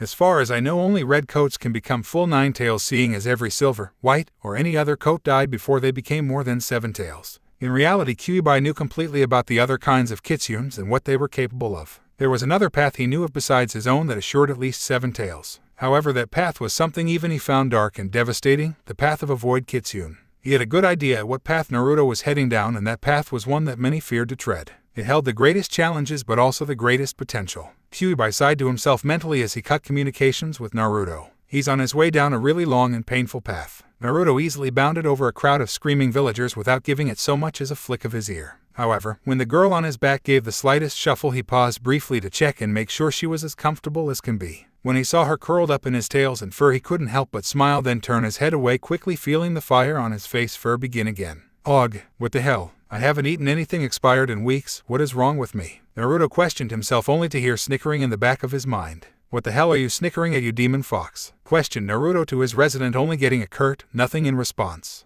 What did you just say? Hiashi growled out as he slowly turned to face the Hokage, her face holding a smirk rather than the fearful gaze he was used to. I said, Naruto will be staying with you from this point on until he can resume human form, Tsunade said, leaning back in her chair. I only placed Naruto in the Inuzuka household for the simple reason that they can understand his barks and yips. However, now that he has proved that he can talk, the offer your daughter extended the first time they had brought Naruto to me has been graciously accepted, Tsunade finished with a challenging grin directed toward Hiashi. You can't be serious. I will not take that demon into my home, Hiashi said, his glare enough to make a demon wet its pants. I am, you will, end of story, Tsunade said, clearly not fazed by Hayashi's glare. How do you expect me to house that thing? Hiashi exploded at Tsunade. Tsunade calmly rose from her chair, her fist clenched tightly with her arm shaking. You and the rest of this damn village, I swear, Tsunade muttered before she calmed her hand and walked around the desk to face Hiashi. That boy is not a thing, he is closest this village has to another 4th Hokage. Tsunade said right in Hayashi's face, I never knew one with the Byakugan could be so blind. He may have the body of a demon, but if you just took the seconds to notice who he truly is and what he really does for people, you would notice that he is a hero. He actually gave your daughter the confidence to fend off Uchihaitachi. Tsunade took a deep breath to calm herself. You and the rest of this village may think him a monster, but you know what the 4th wanted him viewed as. He wanted him to be the hero, to be respected for bearing such a painful burden, but do you people ever get it? No, and that is something I find truly sickening. Tsunade concluded her rant with a quick turn, leaving a gaping Hiashi staring at the back of her head. Hiashi remained silent for a long time until he silently bowed and left the Hokage's office with the words, Goodbye Hokage-sama. The second Hiashi left, Tsunade plopped down in her chair and reached under her desk only to find her emergency sake missing. Oh shit, Tsunade said as she put her head in her hands, Shizune, get me a bottle of sake stat. Naruto neared the end of his journey, it wasn't that much farther. There it is. Whoa, did they renovate or something? The place looks bigger, Naruto thought as he approached the front gates of the Hyuga mansion. Naruto slowly edged his way through the front gates, careful to not let the squealing nose wake the sleeping Hinata. He was lucky, for at this very moment the Hyuga branch house was changing guard shifts and he was able to slip under their defenses easily. From that point on, it was simply a test of how well his Genjutsu held up under the gaze of the Byakugan. He passed through the halls, sniffing from room to room searching for Hinata's scent until he finally found it. The room was covered in her scent heavily and it almost caught him in its relaxing clutches, but he held steadfast with his will and resisted the temptations. He entered Hinata's room, his intention to lay the girl on her bed so she could rest after her encounter with the Akatsuki. He walked up to what he presumed to be Hinata's bed and he tried to pry her off his back with his tails. As his tails wrapped around her waist and began to pull, her hands and arms went on autopilot, wrapping around him and holding him tighter so she didn't have to leave the warm fur. Naruto attempted time and time again to pull her off his back, but only succeeded in getting her to partially roll off his back and sit on the floor with her arms around him. Oh, you have to be kidding me, Naruto thought as he kept thinking. He eventually settled on lying down to think, but it turned out to be a bad idea because when he did, Hinata lay on his side and curled up in his fur again, using his tails as her own personal blanket. Naruto blinked as he saw Hinata curl into him and felt her soft body lie against his. It felt rather nice. I could get used to this. No wait, bad thoughts. Must punish, thought Naruto as he used one of his free tails to hit his head. Okay, think rationally. She's using you as her bed and your tails as her blanket. AGH, it's hard to think rationally with her on me like this. Bad and Naruto. Naruto continued to his head as he heard a howling laughter in the back of his mind. What made this situation even worse was the fact that at that moment Hiashi entered Hinata's room. Hiashi simply stared for a few moments, seeing her daughter have a death grip on the fox and the fox hitting its own head with a free tail. Hiashi rolled this over a few times in his head before clearing his throat. The fox suddenly stopped hitting its head and it slowly turned its eyes to the Hyuga leader. My fault pleaded Naruto in a quiet voice as to not wake Hinata. Hiashi put his hand on his forehead to compose himself with what he saw, and when that was done he said with the calmest tone possible, "I understand." It was Naruto's turn to stare at Hiashi in disbelief. "What?" questioned Naruto, which made Hiashi groan to himself. "I said I understand, besides I am probably going to have to get used to this sight," Hiashi said, muttering the last part to himself, but Naruto caught it with his fox ears. "What do you mean?" Naruto asked softly. Hiashi sighed and with a bit of a reluctant to admit voice said, "Welcome to your new temporary home." Naruto's fox face split in his typical joyous grin and bowed the best he could with only the use of his head. "Thank you Hisashi-sama." Naruto could have sworn he felt the girl lying on him give him a squeeze, but shook it off as his imagination. "I agreed under the terms you would do absolutely nothing to my daughter, understood?" Hiashi said with a deathly serious voice and glare. Naruto looked into Hayashi's eyes with an equally serious glare and said, "Nor anything else will hurt her. I swear." Hiashi stared into the red-edged cerulean eyes and sighed with relief. Naruto had that odd squeezing feeling around his side and the odd warmth on his face, but he shook it off like he normally did. "I have the understanding that you know how to use the toilet, correct?" Hiashi asked with a raised eyebrow. Naruto nodded and Hiashi continued with, "Good, you eat ramen, correct?" Naruto nodded with vigor and Hiashi came close to a smirk. "Excellent, our food budget won't take a sufficient hit then. Once Hinata awakens she can show you around the grounds, then you are to go to the Inuzuka household to gather your things." With that Hiashi left shaking his head and rubbing his temples. "I'm going to go insane." Hinata had been resting quite easily all up until the part where Naruto had attempted to pry her off with his tails. Halfway through the struggle she was slowly jarred awake, but in her days of only being half awake she clutched the warmth to her even tighter when it shifted to lie right next to her. She was about to resume her slumber when she heard a soft rhythmic thumping sound that caused her to stay awake. She slowly opened her eyes and looked at her surroundings to find herself in her room, lying on Naruto-kun, while he hit his head with his tail. She finally woke up fully and thought, "It's because of me, isn't it? I must not be good for him and he hates contact with me." She was about to wake up and show Naruto the way out of Hyuga Mansion, but suddenly her father entered and in a flash she pretended to sleep. She subconsciously huddled farther into Naruto to hopefully hide from her father's gaze, but knew he would be able to see her anyway. She frantically thought of ways out of this situation and she nearly began to cry, knowing that after this she would be severely punished by her father. "Welcome to your new temporary home." Those words passed over Hinata's ears, causing her to have a bit of shock and then relax. She smiled to herself and gently gave the fox she was lying on a squeeze, hoping he didn't notice. It only got better for her when she heard the proclamation of protection Naruto claimed for Hinata from anything or anyone.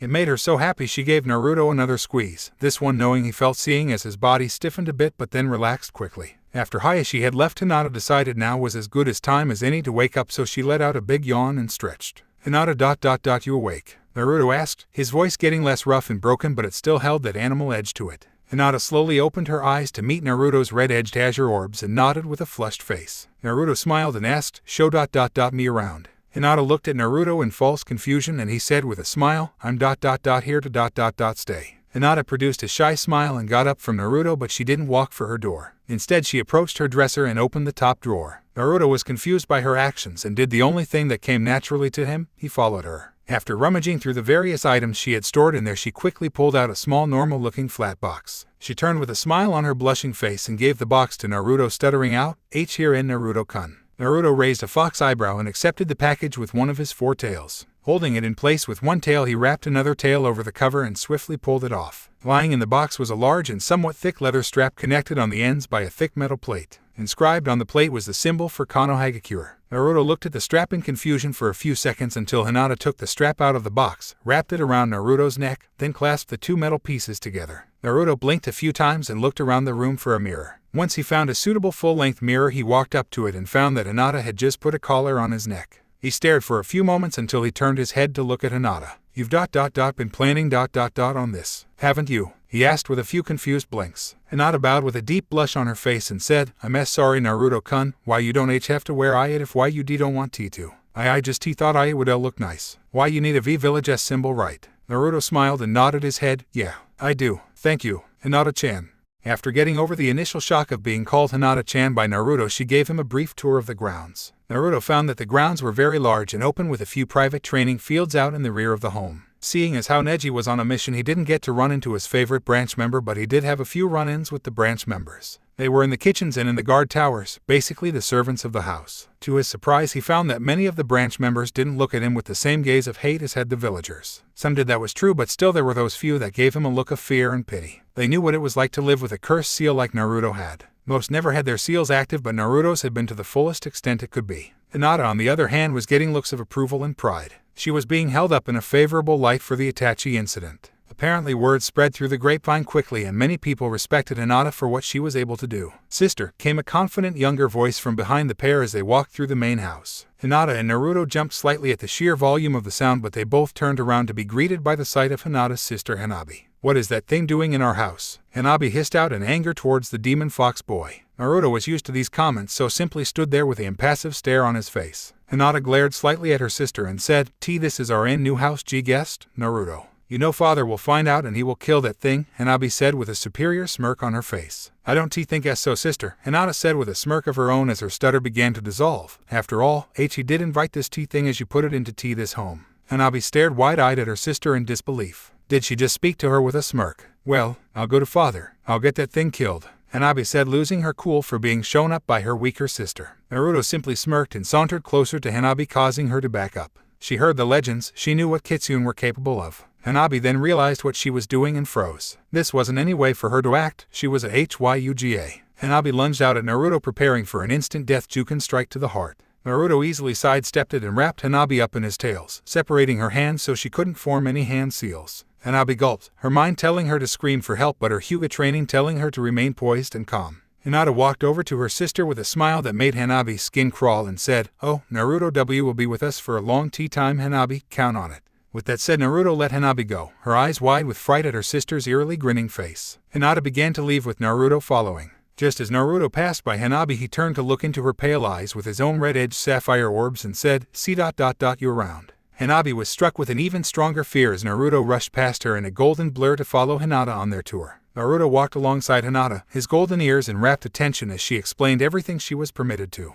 "Will you be comfortable here, and Naruto-kun?" Hinata asked as they neared the front door, her stutter back in force. Naruto gave Hinata his patented foxish smile and nodded his head. Hinata gave Naruto a soft smile and blushed with the words, "You should get your things, Naruto-kun." Naruto nodded, then leaned to the side, an invitation for Hinata to climb aboard. Hinata blinked and blushed, stuttering out, "Why you want me to see come too?" Naruto nodded, then waved his tails in invitation. Hinata slowly and carefully got onto Naruto's back, and as soon as he was sure she was secure, he took off in breakneck speed, causing several yells from branch member guards of how the demon was stealing the heiress. Naruto made great time making it to the Inuzuka home despite his new size. Hinata rang the doorbell for the home and Kiba was the one who answered the door with a smile. "Hinata, sorry but Naruto's not here. Kiba said, slowing to a stop just as Naruto in his new four-tailed form reappeared from his fox illusion in the door. "And Naruto?" Kiba asked, surprised, causing Naruto to smirk and answer, "Yeah, it's me." Kiba shook his head and said, "Mind saying that again? I could have sworn you spoke human." "I did you idiot. I need my things," growled Naruto as he rushed inside and went to get his things. Kiba blinked a few times, then turned to Hinata. "He's talking, so that means you're taking him, right?" Hinata blushed and nodded with a shy smile. Kiba smirked and nodded. "Thank God, that guy ate more than the whole pack combined." Hinata blinked in confusion and was about to ask about it until Kiba said, "I see you finally got a collar on him." Hinata froze, then turned away with a large blush on her face. Kiba proceeded to laugh. "Ah, never fails. Mention Naruto and you turn into a tomato." Hinata stayed quiet until they finally figured something out. Naruto hadn't come back in a long time. "Hello," Kiba said as he turned and raced off, followed by Hinata. They had both heard the ghastly howl. Naruto stood, his fur on end as he growled at the three dogs facing him. Two of them were very familiar, the Orochimaru twins and one other dog he had come to know as Jinmaru. He stood on complete guard, his body protection for the poor female dog behind him with a green mark in the middle of her head. "Whoever you are, get out of our way," growled Jinmaru while the Orochimaru twins smirked. "Don't you recognize him?" asked on twin. "It's the demon fox," said the other. Suddenly Jinmaru smirked and raised his head back in a summoning howl. From all angles came the whole Inuzuka pack, stretching from Akamaru to Kuromaru. Upon seeing Naruto, all the dogs growled in anger except for Akamaru, who looked confused beyond all reason.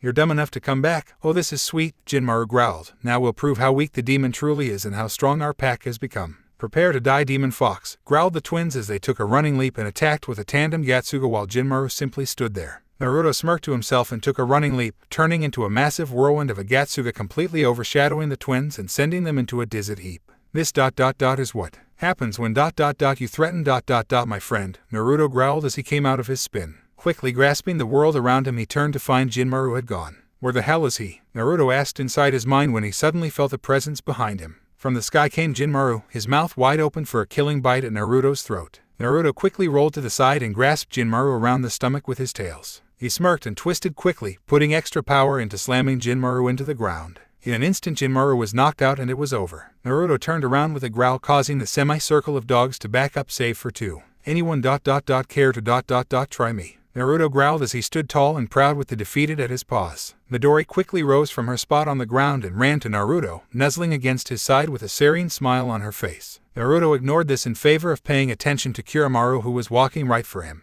He prepared for a fight, but suddenly Kiramaru grinned the only way a dog can and said, "You proved me wrong. You have my respect from this point on." With that, Kiramaru turned and left, taking the whole pack, except for Akamaru and Midori, with him. Naruto stared at the pack's retreating backs as Akamaru trotted over with a smile. "Good job, Naruto. I think you've gained some respect around here," the big white dog said, then added with a grin, "and maybe a new mate." Naruto blinked in confusion as the Cheshire Akamaru then noticed Midori next to him, nuzzling him quite heavily. Whoa, Naruto said, taking a few steps away. "No offense, but I'm not ready," Naruto said with a pleading look. Midori pouted a bit but backed off with one last heavy nuzzle. "So what was that all for?" Akamaru questioned, indicating the 3 beaten dogs. "I thought I'd do something since I'm moving out," Naruto said, causing surprised looks from Akamaru and Midori. "What? Why?" Midori questioned with wide worry-filled eyes. "Hinata invited me to the Hyugas," Naruto said with a slight smile. Akamaru caught it right away, but that doesn't mean Midori did. "Who is this Hinata?" she questioned with narrow eyes. Naruto blinked a few times, swearing he had seen something like this from Ino and Sakura when it came to Sasuke. "She's a friend," Naruto growled out softly, sensing that this was the only smart response. Midori whined and rushed up to Naruto, nuzzling him as much as she could. "I'll miss you," Midori said in a whining cry. Naruto sighed and decided to give her some good memory of him by wrapping his tails around her in a short and chaste hug. Naruto let Midori go and she left reluctantly, leaving only Akamaru to say his goodbyes. "Naruto, how did you get your 4th tail?" Akamaru questioned out of the blue. Naruto blinked a few times before grinning and said, "Long story, take care." With that, he turned and left in a golden blur to gather his things, leaving a smirking Akamaru behind. "Naruto," Kiba called as he searched around the Inuzuka grounds, "where are you, you ramen-loving idiot?" "Naruto-kun," Hinata called, concerned for Naruto's well-being. Kiba sighed and remembered what happened when they had run into the Dizzy Oromaru twins and the Bashed Jinmaru. They said the demon fox attacked them, but Kiba knew better. They had searched all around the outer areas and all that left was the inside rooms. "Naruto-kun," Hinata asked her Byakugan active in search for the elusive fox boy. Kiba sighed and forced more chakra into his nose, increasing its sensitivity 100 times over. He followed the scent of Naruto all over the house until it finally ended in his room. In his room it was thick with Naruto's scent, but that was to be expected as that's where Naruto stayed too. Kiba allowed his chakra to return to normal circulation and crossed his arms. "Where the hell is he?" "I can't see him," Hinata said in slight confusion. Everything was supposed to be visible to the Byakugan.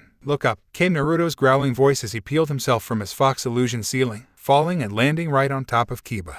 Sorry," Naruto said as he jumped off Kiba with his scrolls wrapped up in his tails. Kiba got up from the ground, his eye twitching and his voice growling, "You idiot." Hinata giggled at the confrontation as both boys squared up in what could easily become a fight. "Whatever, I got better things to do, fox boy," Kiba said with a smirk as he came out of battle mode. Naruto laughed in his rough way and proceeded to follow Kiba and Hinata back to the front door. After some bowing and goodbyes to Kiba's mother and sister, Hinata and Naruto were on their way back to the Hyuga mansion, completely unaware of the eyes following them. "Soon, Dobe," came the dark voice from the shadows. "We're going to have our own little reunion." Hokage-sama, cried the Jounin as they rushed into Tsunede's office, only to see her with her head on a stack of scrolls dead asleep. "Hokage-sama," questioned the Jounin as he walked up to her desk. "Ph.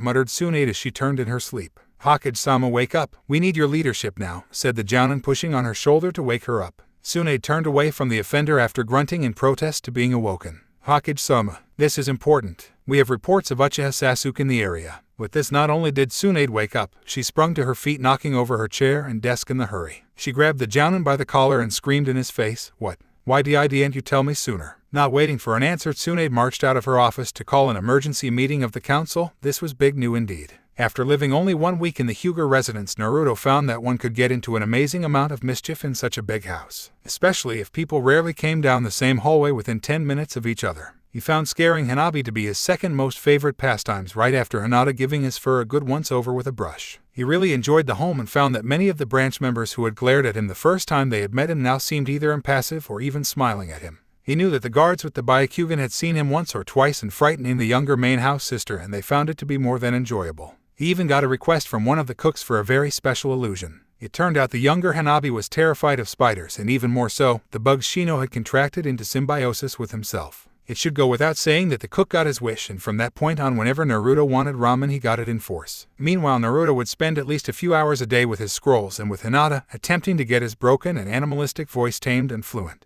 He had made great progress, but his voice still had that kind of rough edge to it despite how fluent it was. During this time he also got to get to know Hinata better. During their talks she explained the whole situation with the main house and the branch house and how everything was slowly being patched up between the houses. She never really said much about herself, but Naruto always made it a point to force at least one bit of herself out into the open while they talked. After the day had done, Naruto took to training under his Kyuubi sensei, and Kyuubi found that he was soon running out of things to teach his student that didn't involve his fifth tail. One night Kyuubi decided to tell Naruto the most important thing about being a Kitsune. Naruto, Kyuubi said, eerily soft for his monstrous past. Yes, Kyuubi-sensei, asked Naruto as he looked up from the scroll his master had given him. Kyuubi paused for a moment to think. At first he had hated this kid, possibly more than the fourth Hokage himself. Kyuubi truly hated the kid, but after a while he decided the kid wasn't too bad, especially if he had the grapefruits to force him to pay rent. Now that Naruto had his body, he knew it was in his best interest to teach the kid everything he knew. However, now he found that as time passed, him teaching Naruto was becoming less forced and more fluent. It was as if he was slowly but surely wanting to teach the kid. He respected the kid in some parts and found him a total and complete waste of time in others, but overall he had to admit he had grown a liking to the kid. Kyuubi sighed and said, "Kid, when you get your fifth tail, you know that's when the tough stuff really begins, right?" Naruto blinked and smirked, saying, "I understand, sensei, and I am ready for it." Kyuubi nearly laughed but was content with a grin on his muzzle. This kid was damn near born ready, Kyuubi thought. Okay kid, just remember that in the Kitsune world the honor-bound code that ninjas have is not that much different. It all depends on what kind of Kitsune you become, which determines your code, Kyuubi said, watching as Naruto soaked this up. Naruto smirked and said, "No matter what, Kyuubi-sensei, I will keep to my nindo. I'm sure there's a Kitsune color for that." Kyuubi nodded as Naruto returned to his scroll. "Yeah, there is, kid. I just hope you're ready for it." Naruto woke the next morning, his stomach feeling incredibly empty. He slowly got up from his little padded fox bed next to Hinata's and began his morning routine of taking a walk around the main house, then going to the kitchen for breakfast. He decided to skip the walk around the halls, finding that he was unusually hungry this morning. He padded his way down the halls and into the kitchen where the cook he had done the great service to greeted him happily. "Good morning, Naruto. How did you sleep?" asked the cook as they began making Naruto's morning meal. "Pretty good," Naruto said with a yawn. "Woke up hungry for your ramen though." The cook laughed to himself but felt a bit of pride. The pure connoisseur of ramen had just complimented his work. He served Naruto his bowl and Naruto finished it, readily accepting the next bowl that had been placed by him. Naruto quickly finished several bowls, and when he was full he bid goodbye to the chef and resumed his walk along the halls. As he came to the corridor by the front entrance he heard a sort of hushed speaking. Deciding that he might as well listen, and he disappeared into his fox illusion and crept up on the two speakers to find Hyuga Hiashi and an unknown Jounin speaking. "What do you mean?" Hiashi asked the Jounin. "I mean that the Hokage wants Naruto to be protected, so she's ordering his return to Hokage Tower," the Jounin replied. Hiashi sighed and said, "And this is because of Uchiha Sasuke," finished the Jounin. Naruto's eyes sprung open and his Kitsune illusion melted away due to the shock. The Jounin spied Naruto and he said, "Naruto." The Jounin never got to finish because Naruto had disappeared in a golden flash, off to find Sasuke. Damn it," Hiashi said as he put his head in his hand to rub his temples. This was not good. Naruto raced with all due speed, searching Konohagakure for any sign of Sasuke. It could have been the smallest chakra spike, he would be there. He never had a clear whiff of Sasuke's scent, so anything unfamiliar he would investigate. "Damn," Naruto growled, "where is he?" Naruto continued his frantic search, running into several people on the way, but he ignored them all, completely focused on his target. That's when he caught it. "This way," he muttered as he followed a stretch of a scent he had never caught before, but somehow, he knew. He followed the scent deep into the abandoned clan homes of Konohagakure. Some of the homes were left for the homeless, some were byproducts of clan leaders of the past being unsure of where to house their clans. The one Naruto was led to was where a great tragedy happened that caused the entire Uchiha clan to be killed. "Sasuke," Naruto said as he rushed into the building without a second thought. He what asked Tsunade in an eerily calm voice. He ran off. "We couldn't stop him, Hokage-sama, I'm sorry," said the Jounin who stood before the Hokage in a bow. "Ran off you didn't think to check if he was around," screamed Tsunade, who slammed her fist into the desk. "I am sorry," screamed the Jounin as they fell to their knees in plea. Tsunade took a few deep breaths and said calmly, "Shizune, get the NA and BU team to the Uchiha clan house." Shizune nodded and was about to leave when suddenly another Jounin by the name of Genma ran in. "Hokage-sama, we have a problem." "Sasuke," growled Naruto as he walked along the abandoned corridors of the old Uchiha home. "Where the hell are you?" Naruto said as he followed the scent that wound around the halls of rooms. Suddenly Naruto's ears perked up in attention and heard a very familiar sound, the chirping of 1,000 birds. Naruto jumped back just in time to avoid the blackened Chidori that had been driven through the wall by his side.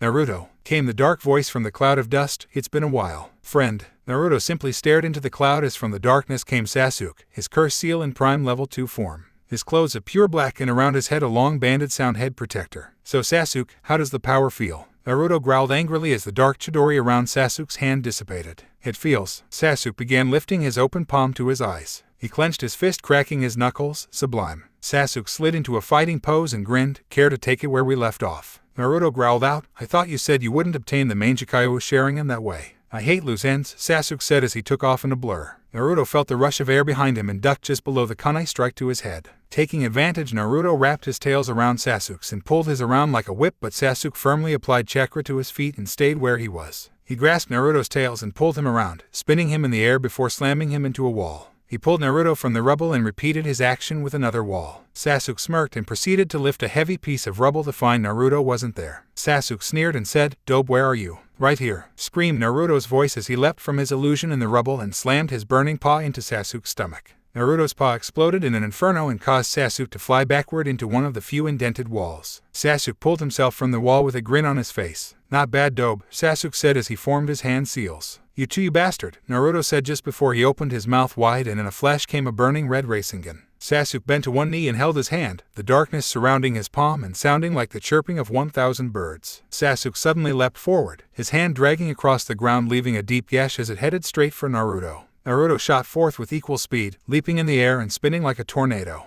The pitch-black Chidori and the bright burning Rasengan met mid-air in a massive clash of chakra and wills. Naruto kept spinning like a massive drill while Sasuke kept forcing his hand into the tornado's core. The ground around the two powerful beings cracked and ruptured as if a major earthquake was beginning. The room the boys were standing in was slowly being destroyed with their pure power. Suddenly both boys ceased their attacks, leaping back and panting like animals. You were holding back, Sasuke said with a slight smirk and pant. You too, Naruto said with a laugh. Both boys smirked wide and began to circle each other, throwing words between them. Why do you wish power, Sasuke? Naruto asked with a smirking growl. I must kill my brother, I am an avenger, Sasuke said, clenching his fist. What if you were to kill your brother, then what? Asked Naruto, who flared his tails. I would restart the Uchiha clan, responded Sasuke coolly. How do you plan to do that if the whole of Konohagakure hates you? Asked Naruto seriously. Both boys stopped in their tracks and Sasuke stared at Naruto. You may never have known people who don't like you with your fan club and the whole village loving the last Uchiha. But when you joined Orochimaru, you gained many enemies. Soon he will try to take you over, he will try to become you so he can have your eyes, said Naruto with a grave look on his fox face. Sasuke's face turned into a dark stare, but before he could respond they both heard the call, Naruto. Itachi's attacking the Hyuga mansion. What? Both combatants screamed in surprise, then looked at each other. They both nodded gravely and disappeared in blurs of black and gold. Itachi grinned to himself as wave after wave of branch member attempted to strike him down. He nearly laughed as he disappeared and reappeared behind them. Moments later they would spurt fountains of blood and fall. This is too easy, laughed Itachi. This is the most noble clan in Konoha. You will leave my kin alone or you will perish, rang a monotone voice from behind him. Itachi smirked and disappeared in a puff of smoke, reappearing behind the person and slashing with a kunai. As Itachi's blade split the person in two, they disappeared and were replaced by a log of wood. Perish it is, said the voice as Itachi dodged several Juken strikes. Itachi leapt away, turning in midair to come face to face with the branch house prodigy, Hyuga Neji. Neji attacked with several deadly strikes, but Itachi could easily avoid them, his red Sharingan eyes blazing. Itachi landed and jumped away, leaving Neji to watch him with his Byakugan eyes. Neji landed and paused, his eyes meeting Itachi's. Itachi smirked and blinked. In a flash Neji was trapped by the infamous Mangekyou Sharingan and the powerful Tsukuyomi. Neji blinked and he found his world hand changed, and before him sat the stage of his father's death. Neji watched as it happened, over and over again. Itachi smirked as he broke eye contact with the warped Neji, his body falling to a crumpled heap. Good try, Itachi said sardonically, but when you can see everything you can't help but fall to me. Itachi suddenly dodged to the side and narrowly avoided the attacks from Hiashi's Juken offense. Itachi leapt away, but Hiashi kept up with him, attacking with amazing speed. Itachi found that, even though he was faster than Neji, Hiashi had his Byakugan active and decided that this was far too easy. After countering one Juken strike, Itachi caught Hiashi's gaze, forcing the leader to his knees with the powerful Daojutsu. Itachi panted in exhaustion. Using that jutsu twice cost him a lot, but it was going to be worth it. He sped into the mansion, seeking the Hyuga heiress who had cost him his honor and his pride. The girl known as the Hyuga weakling, the girl who had bested him with a surprise attack, Hyuga Hinata. Itachi smirked as he entered her room to find her still dead asleep. Itachi walked over to her bed, seeing her body rise and fall with her slumbering breaths. Soon those two will stop, Itachi thought, when suddenly he felt something was wrong. He leapt back, tossing a kunai at the bed. The kunai sailed into the sheets, but it made no sound. Suddenly the sheets were tossed into the air and from the covers came the body of a four-tailed golden fox. Itachi smirked and said, "I see, the fox came to save his woman." "Brother," came a darkened voice behind him. Itachi didn't need to turn around for he recognized the voice in an instant, Sasuke. Seconds later outside the Hyuga mansion one could see two bodies being thrown from the second-story window. One was of the Uchiha clan, his wild dark hair and darkened skin showing his past dealings with the devil upon the earth. The other was the body of a golden fox, his four shining golden tails flowing behind him. Both bodies twisted mid-air and landed upon their feet, watching the window in expectation. When nothing came, both boys looked at each other and readied to jump back into the room. From the ground came two hands, one grabbing onto the feet of the cursed boy and the other grabbing onto the paws of the fox. In an instant both boys were brought down into the earth up to their necks. From the ground in front of them came the body of Itachi, a superior smirk on his face. "Don't bother trying to get out, the ground around you is chakra reinforced," Itachi said, looking directly at Sasuke with a cruel gaze. "So Fox... you recruited my little brother for this ill-prepared and failed stunt," Itachi said as his hands formed seals. "He didn't recruit me," Sasuke said as he struggled in his hole, feeling foolish for falling for this twice. "He just happened to show up," Naruto said as his body twisted and turned in the hole. "Does it matter... you're going to die, Fox. Despite what the Akatsuki wants, I am going to kill you." "But you little brother," said Itachi with a smirk again, "get to try again another day." Out of thin air two Itachi clones formed, one strode over to Naruto while the other disappeared into the ground. Suddenly Sasuke's body was pulled through the earth, moving far from Naruto's trapped form. Sasuke struggled to get free but the clone holding him down stopped any escape he might have had. Naruto sat in his hole watching as the clone simply sat in front of him with a smirk on its face. "Is this a joke, Itachi? Cause I'm not laughing." Naruto growled. Itachi laughed and said, "Exploding clone." Naruto suddenly caught the severity of the situation and began his struggles anew. Itachi laughed and when he deemed Sasuke was far enough away he stared at Naruto. "Prepare to die." He readied the clone to explode but suddenly stopped and dodged a Juken strike. He grabbed the wrist of whoever had attacked him and found the prey he was looking for, the Hyuga girl who had made him a joke. Itachi grinned in a sick way as he let the girl go from his grasp with a kick to her side. His eyes opened slightly in shock as she recovered quickly and rushed at him, attacking furiously like she had when she had surprised him. However, now he was prepared and dodged the strikes like any other. With one solid kick to her side he broke several of her ribs and sent her flying away. "The Hyuga girl, the one who surprised me," Itachi said as he disappeared in a puff of smoke. Hinata's eyes jumped open in surprise until she felt the stabbing pain in her hand. She looked to see both her hands had been stabbed through with kunai. She wanted to scream out in pain but she held her tongue and activated Byakugan through instinct. "No, don't," Naruto screamed, but it was too late. Itachi had already met eyes with her. Hinata fell to the ground, tears springing from her eyes, curling in a ball and shaking. Her breaths were ragged and in pain as she closed her eyes to fend off the images, but it was no use. The world of Tsukuyomi had taken her mind and punished it to the breaking point. Itachi smirked and walked up to Hinata, planting his foot into her broken ribs and sending her rolling over to Naruto and the exploding clone. "To think, the heiress of such a powerful clan could find that so disturbing she is in physical pain," Itachi commented as tears streamed down Hinata's face. Naruto stared at Hinata, her body beaten, her hands bloody, and her eyes closed in pain. Naruto watched as she choked back sobs only to have her body racked with pain. The pain of the illusion and the reality. He had no idea what she had seen, but he was damn sure it wasn't pleasant.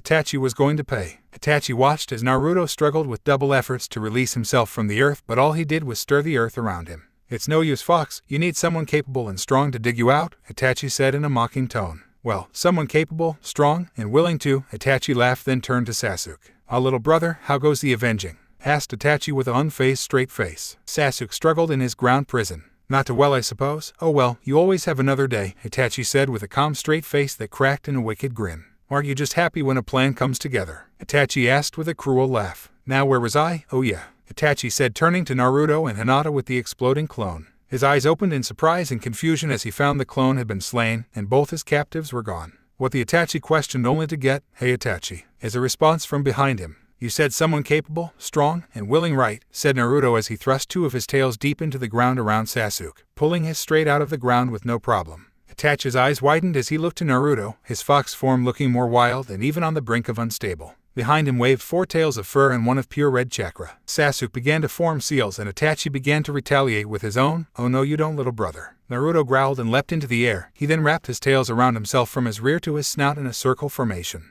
His fur caught ablaze and in seconds he was spinning like a wheel of pure fire. "Kitsune by Itoguruma," cried Naruto as he landed on the ground, his body taking off like a rocket toward Itachi. Itachi dodged to the left just seconds before Naruto hit him head-on, but he couldn't completely escape the fox's flames. Itachi's cloak burned into nothingness, leaving his entire upper torso exposed to the world. His right arm burned from Naruto's wheel of flame, but he was able to restart his hand seals, thinking the fox was going at such an amazing speed he wouldn't be able to turn. To his surprise, Naruto turned on a dime and barreled back at Itachi. This continued for several minutes until right before Naruto passed Itachi he broke his wheel. Using all the force he had accumulated in his spin, he hit Itachi in the back with his tail, sending him flying.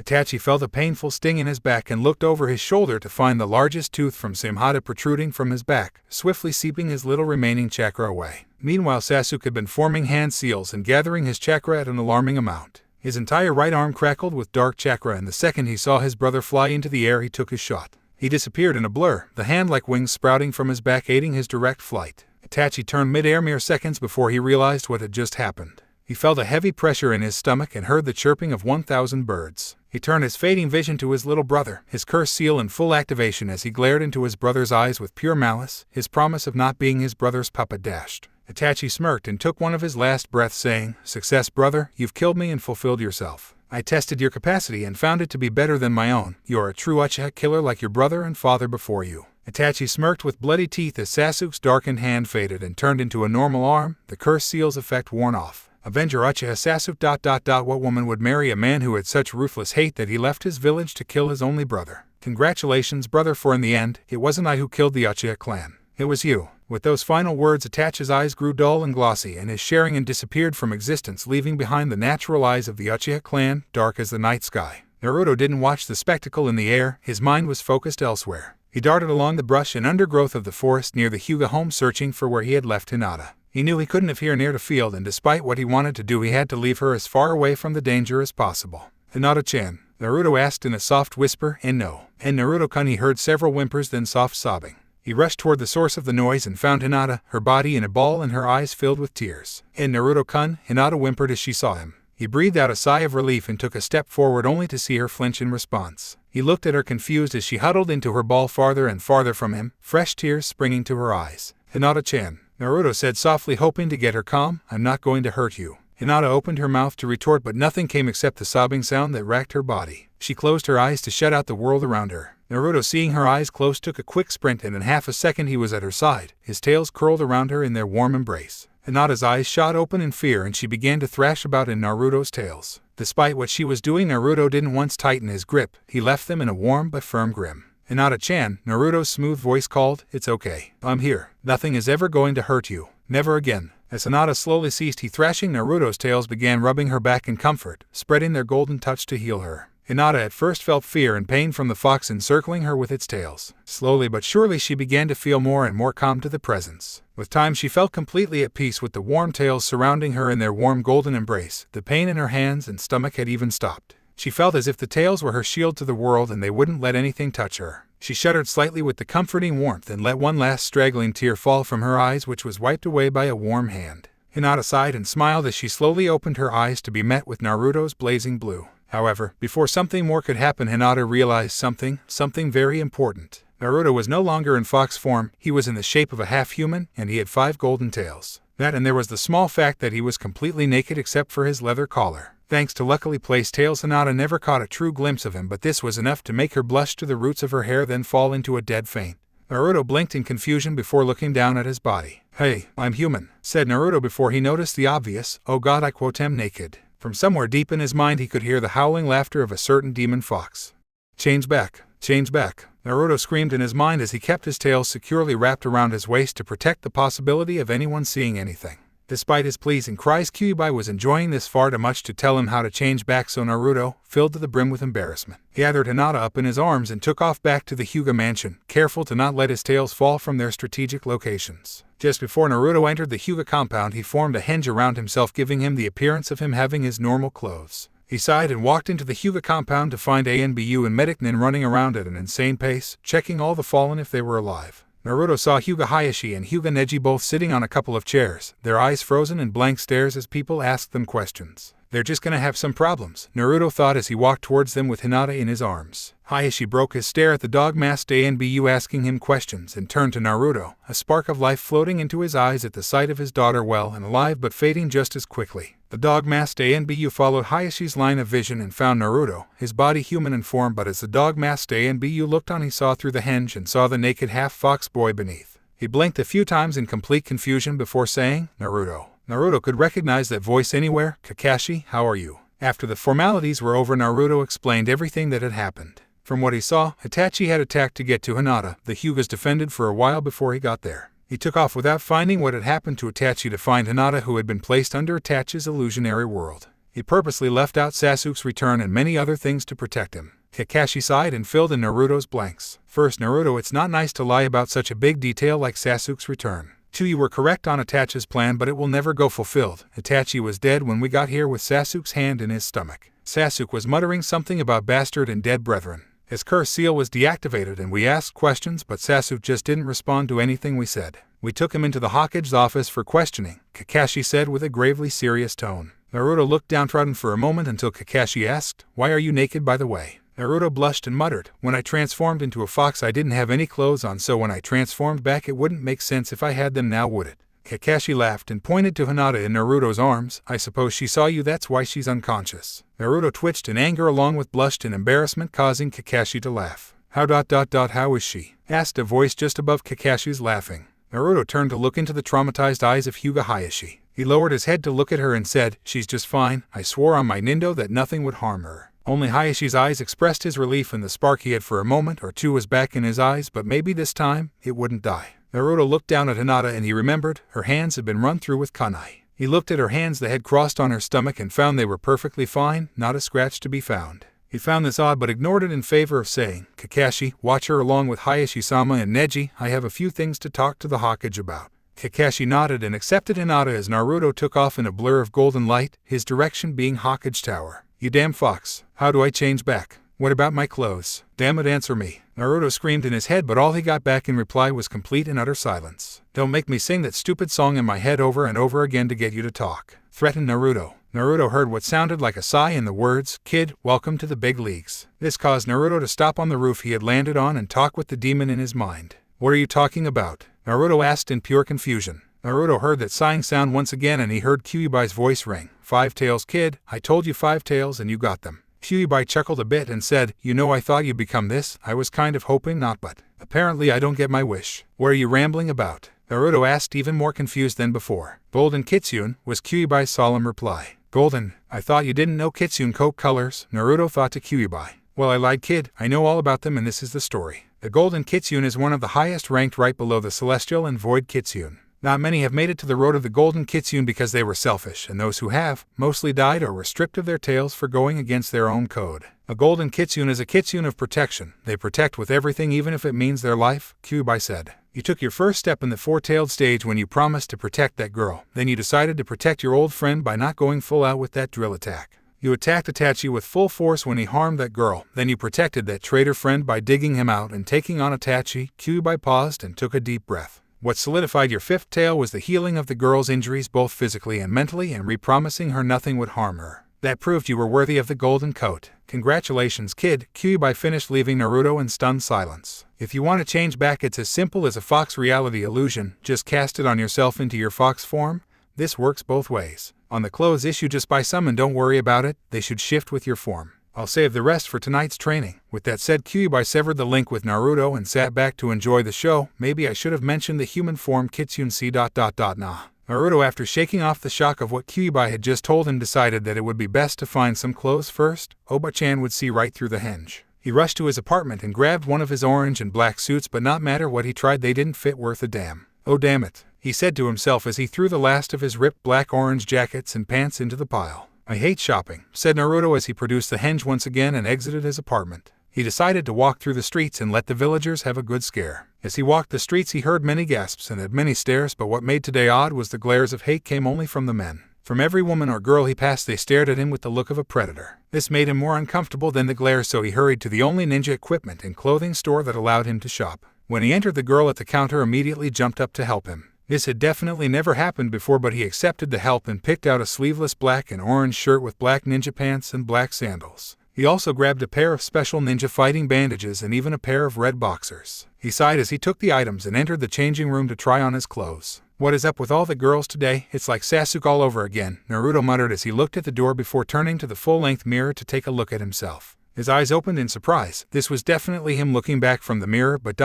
he looked different. His muscles looked more toned and overall he looked more cut. His hair also looked longer and more wild. The marks on his cheeks were wider and darker, but it gave him more of an exotic look than anything else. His eyes were a bright blue with slit pupils, but around the edges they were a brilliant golden shine. He had golden fox ears that were in place of his normal ears, and they added to his looks along with the small size increase with his canines that were only noticeable when he spoke or smiled. Around his neck hung the collar Hinata had given him, and on the very tips of his fingers lay sharp-looking claws. He blinked a few times, confused at the older and better-looking version of himself. He raised his eyebrow and put his thumb under one of his tails, pulling it away from his hip and looking down. He had a smug smirk on his face as he let the tail wrap around his waist again. "Okay, Kyuubi-sensei, what is this?" "Not that I'm complaining, mind you, just what happened?" asked Naruto in his thoughts. Kyuubi chuckled and said, "The beauty of Kitsune seduction, kid. A demon has to look and be at his best for a potential mate." "Seduction?" asked Naruto nervously. "Oh crap." Naruto quickly threw on his new clothes and went to pay for them at the counter. He paid quickly, getting the same predatory look from the cashier girl. Then he took off in a swift sprint for the Hokage's office, not stopping for anything. Tsunade sat at her desk with one Uchiha Sasuke sitting before her, his hand bloodied and his eyes staring off into nothingness. "Sasuke," Tsunade said with a stern and to a point uncaring voice, "you are charged with several crimes against Konoha. Chief among them is defecting to the Sound and attacking one of our own." Sasuke continued to stare at his hands right up until a fist landed a blow on the side of his head. "Earth to the last, Uchiha," yelled Tsunade as she leaned back into her seat. I'm sorry," Sasuke said with his head facing the ground. Tsunade looked at Sasuke skeptically and said, "A little late for that. I'm surprised Naruto trusted you enough to let you help him." "Why yeah, so am I," Sasuke said as he looked to the side in shame. "You do realize that you are being held as a prisoner from the Sound?" Tsunade said as she put her chin in her hands. "Not if I already abandoned the Sound," Sasuke said softly with a bit of hope in his voice. Tsunade quirked an eyebrow and Sasuke continued, "Orochimaru hit the 3-year mark. He called me into his office to have a meeting with me. When I arrived, his assistant Kabuto trapped me in a jutsu and held me still for Orochimaru's body transfer jutsu. I escaped Kabuto's jutsu with my curse seal's power and fled the Sound. I think Orochimaru expected me back soon because of his curse seal, but during the years I have perfected a way to trump his mind control at the 2nd level stage. I have nothing to offer except my full services and my knowledge of the Sound Village." Sasuke finished with a bow in his seat. Tsunade blinked a few times in response to this and slightly smirked behind her hands. "2 villages and you betrayed them both. What makes you think we'd accept you so readily? Especially since we were one of those villages?" Tsunade asked with a serious tone. "Because I'm telling you to," sounded a voice from the walls. In an instant Naruto had leapt from his fox illusion in the wall and stood before both Tsunade and Sasuke in his half-formed glory. Sasuke blinked a few times at this new Naruto. He seemed so much different over time. Tsunade, on the other hand, was having a hard time keeping her eyes trained on Naruto's face and not his other features. Tsunade shook her head and closed her eyes. She heard that Kitsunes lured you to them with their eyes or the swishing of their tails. It was their seduction at work. Tsunade took a deep breath and remembered that this was Naruto, the boy who reminded her so much of her younger brother. She smiled on the inside and looked at Naruto, his seduction powers useless to her will. "Oh, what right do you have to tell the Hokage anything, Naruto?" asked Tsunade with raised eyebrow. "'Cause I know Sasuke. I know he's telling the truth," Naruto said, coming to Sasuke's defense. "At the Valley of the End I swore that no matter what I would bring him back. Well, he's here now and nothing is going to make him leave." Tsunade looked from Naruto to Sasuke then back. She sighed and said, "Sasuke, you are now on probation until further notice with ANBU observation at all times. You will be ranked as a genin, but only after completing community service by telling our chief strategist everything you know about the Sound Village. Afterwards you will be placed in a genin team and sent on missions until you pass the Chunin exam. Is that clear?" Naruto smiled broadly while Sasuke produced a small smile. "Thank you, Hokage-sama." With that he smiled to Naruto, who grinned back, happy to have his surrogate brother back. Tsunade cleared her throat and said, "Sasuke, if you don't mind, I have to have a word with Naruto. I believe my student Sakura is coming back from her mission today." Sasuke looked to the ground embarrassed but nodded and left quietly, closing the door behind him. Tsunade sighed and said, "Okay Naruto, what is this about?" Naruto gulped and rubbed the back of his head in embarrassment, but despite this he said it straight out, "I want to be moved into the Hyuga household. Permanently." In the dark cavern of the King of Hell, the remaining 6 members of a dark underground group stand and discuss the most important matter at hand. "Yeah, this is looking worse than when we started. I'm even missing one arm," said one member, his long bangs covering one of his eyes. "Yeah," angrily shouted a man with a large plant surrounding his head in a rough voice. "Naruto has easily defeated Kasama, and together with Uchiha Sasuke they killed Itachi," said the same plant man with a softer and calm voice. "Silence," said one member, their bright red eyes staring down everyone into silence. "Our objection has changed with Uzumaki Naruto. He is no longer the Jinkajuri, he is the Beju. We must first strengthen our numbers, then obtain the fox by any means necessary." "Can Tobai be a member now?" asked the spiral-masked boy behind the plant man. "Quiet, Tobai," growled the plant man, but he then smiled and said with a much softer voice, "I don't see why not. We need the men." Tsunade raised both her eyebrows. Wow, it's like that story I read just a few weeks ago. Tsunade shook her head and said, why would you want to move into that home, Naruto? Naruto stared into Tsunade's eyes and said with confidence, I never had a mom or dad when I was growing up. It was always just me and anything in my imagination. In the Hyuga house I feel like I have a family, one that looks completely different from me, yes, but it's still a family. It's my family and it's my duty to protect my family. Naruto blushed a bit as he continued with, I also promised to Hiashi-sama and any gods that were listening that I would protect Hinata-chan. I do not intend on going back on my word. Tsunade smiled, just like the story. I'm not one to place you in a home at will, Naruto, especially after you have returned to human form. If you want to live there you have to ask Hiashi, Tsunade said as Naruto nodded. Now about your transformation. Hinata lay in the world of dreams replaying what had happened over the last few moments. Her mind traveled back to what Itachi had shown her. It was a true nightmare in itself. Even though it only happened for a few minutes, in her mind it was hell to encounter. It had been a fine fall day with the sakura trees out in full bloom. The petals surround her as she watched a figure walk closer and closer to her. She smiled, recognizing the figure as Naruto. Naruto-kun, she called, but it looked as if Naruto had just shrugged her off. She ran up to Naruto and looked into his face, seeing not her normal Naruto. This Naruto was dark, his eyes a deep blood red and his teeth so sharp and wild they were sticking out of his mouth. And Naruto-kun? Asked Hinata as she backed up a few paces in fear of this evil-looking Naruto. Naruto smirked and said with a dark and demented voice, what? Come to tell me that you love me. I couldn't care less about you. Die. With that said, dark Naruto raised up his clawed hand and brought it into a swift slash across Hinata's stomach. This was where the illusion ended, but Hinata found it so real, it was just painful to bear. Hinata remembered the fear she felt when she had seen the fox Naruto approach her with a confused look in its face. She couldn't stop remembering the dark Naruto and she curled into a ball in fear. What if that wasn't an illusion? What if that was Naruto? She closed her eyes, too afraid to find out for sure. That's when she felt Naruto's warmth surround her and she panicked. She thrashed and scurried to get free from him, hoping he wasn't going to kill her. As she found there was no escape from his warm grasp, she realized he had no intention of harming her. He had not once constricted his tails to hold her in place. All he had done was try to calm her down with soft strokes on her back. As he once again promised her that no harm would come to her, she felt relaxed in his fur, the gold color and soft warmth giving her the feeling of security in his tails. She felt the pain in her hands slowly ebb away into nothingness and the broken ribs mend back into place without so much as a twinge of pain. She felt the pain and fear from her horrible illusion dissipate in this warm power that now held her. She opened her eyes to meet Naruto's, then almost got the worst nosebleed in the history of mankind due to Naruto's state of dress. Hiashi looked at his daughter lying in the bed by his side with a faint smile on his lips. She didn't run away. She faced Itachi and got caught in his horrible illusion world just as he and Neji had. He didn't know what she saw, but he knew what he saw was something he never wanted to repeat. The entire Hyuga house fell and it was his entire fault. The world of illusion showed him the internal bleeding of the Hyuga clan had been his fault, and it had killed the clan. A civil war erupted and Hiashi was the only one left. Hinata and Hanabi had died and now Neji faced him down. Hiashi found it hard to do, but he formed the seal of the curse and killed the last of the Branch family. He was alone and the world seemed so cold. Hiashi shook his head to rid himself of the illusion. It was just an illusion, but it felt so real. Like memories playing in fast forward. Hiashi sighed and looked down at Hinata. Blood began to trail from her nose down her upper lip, and as odd as he thought it was, he decided to get her a tissue to stop the bleeding. Neji sat staring into nothingness, remembering his illusion. Unlike the other two, his illusion had actually happened, and it had been much longer. His memories haunted him of that faithful day, and his hands trembled in rage as he thought of his seal activation. He sighed, remembering the words of Naruto when he pulled him from the darkness. His speech about there being no such thing as true fate and his proving it with his victory. Neji sighed and decided to join Hiashi, maybe to get a few words between them to reduce the quiet tension. Tsunade blinked at the end of Naruto's explanation and sighed. I just knew today was going to be a long day, I just knew it. Well, it is only noon, Naruto said as he looked at the clock on the wall. Tsunade groaned as a Chunin entered with news. Hokage-sama, Jiraiya-sama to see you. Tsunade hit her head on the desk. Perfect, just perfect. Tsunade, how are? Naruto,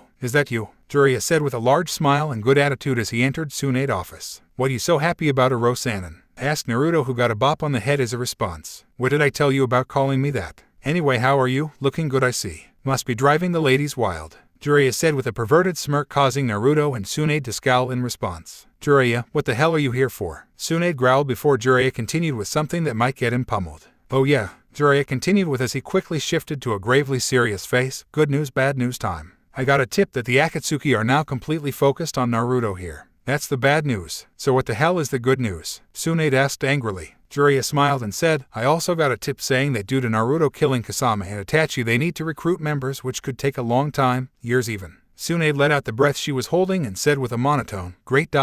we have a few years time until the Akatsuki tries to massacre us for Naruto. Jiraiya's face went from a smile to a serious glare and he said, "Don't you understand? This gives us time. Now that Naruto has the body of Kyuubi, he'll have close to limitless power. With our army behind him we can destroy the Akatsuki and Orochimaru. Naruto simply needs to gain all his tails, then we're golden, you know what I mean." Tsunade turned this over a few times before producing a wide grin and rising from her desk looking at Naruto. "What do you think, Naruto? You up for the challenge?" asked Tsunade. Naruto stood still for a moment. He had to gain all of his 9 tails in an unmeasurable amount of time to save his village from destruction. Oh, this was going to be sweet. "I quotel I'll do it," Naruto shouted in his patented way that made all worries and fears melt from the eyes of the unbelievers. Jiraiya smirked. Here was his student just as headstrong and damn near more powerful than his last. This was going to be fun. "Good to hear it, Naruto. Now on another note, any research material you have to share?" Jiraiya asked as he whipped out a pen and pad of paper. Minutes later, many people crowded around the streets where a charred and beaten legend lay after being thrown down hundreds of levels from the Hokage's office. After a quick and evasive goodbye Oba-chan,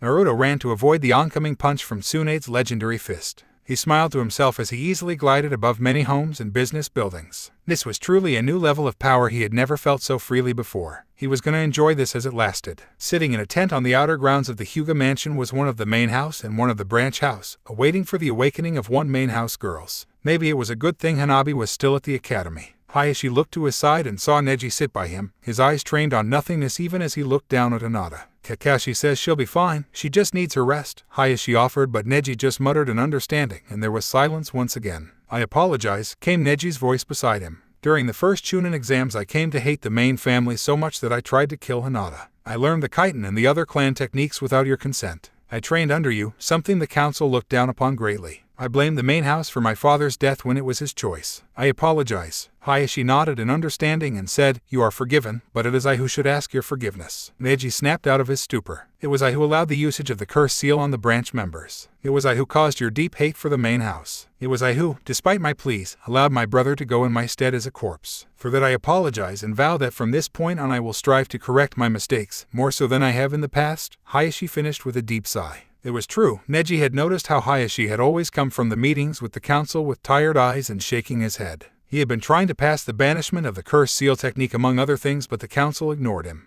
Over time he had given up and decided to rule as a father rather than a clan head. Neji noticed the subtle changes from him being the cold ruler of the clan to a father to Hinata and Hanabi, and an uncle to himself. He no longer hated the main house, but he felt as if he still carried the sins of his hate on him. In a few simple words they were destroyed. "You are forgiven," Neji said in a surprised tone as he gave a very slight smile to Hiashi. Hiashi returned his smile with a slight one of his own, that in itself thanks enough. "Hey, I miss anything?" came a voice from outside the 3 Hyugas. Hiashi and Neji turned to see the same foxish smile they knew all too well as Uzumaki Naruto. This Naruto, however, was human with more noticeable foxish features to his body. His eyes, ears, teeth, claws, and tails were a dead giveaway from the start. His 5 golden tails swayed behind him as he held his messy golden-haired head with one hand while he smiled to the 2 Hyuga. "Naruto?" Neji and Hiashi asked in unison with confused looks. "You look different." Naruto raised up his bandage-covered forearms and said, "It's the bandages, isn't it? I knew it. I never wear bandages and they look so unnatural on me. But they were on sale and there was something special about them. I forgot what it was though."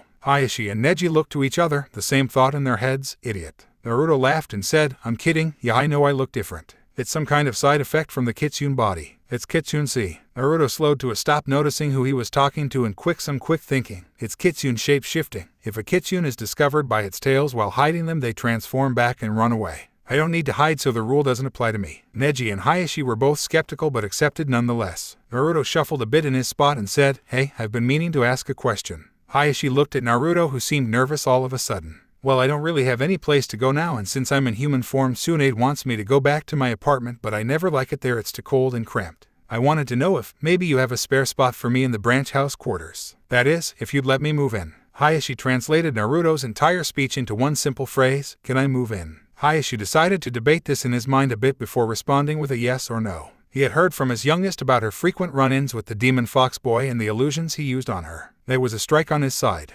Naruto had been getting a bit too close to his older daughter as of late. That was strike 2. She had been happier than ever lately. Ball 1. The branch members seemed to enjoy having the boy around, but that's most likely from Hanabi's illusion. Hell, foul 1. Hinata has always been aching for a pet since she joined Team 8 because they all had animal counterparts. No comment on this one. Neji and Hinata, possibly even himself, had someone to spar with. Ball 2.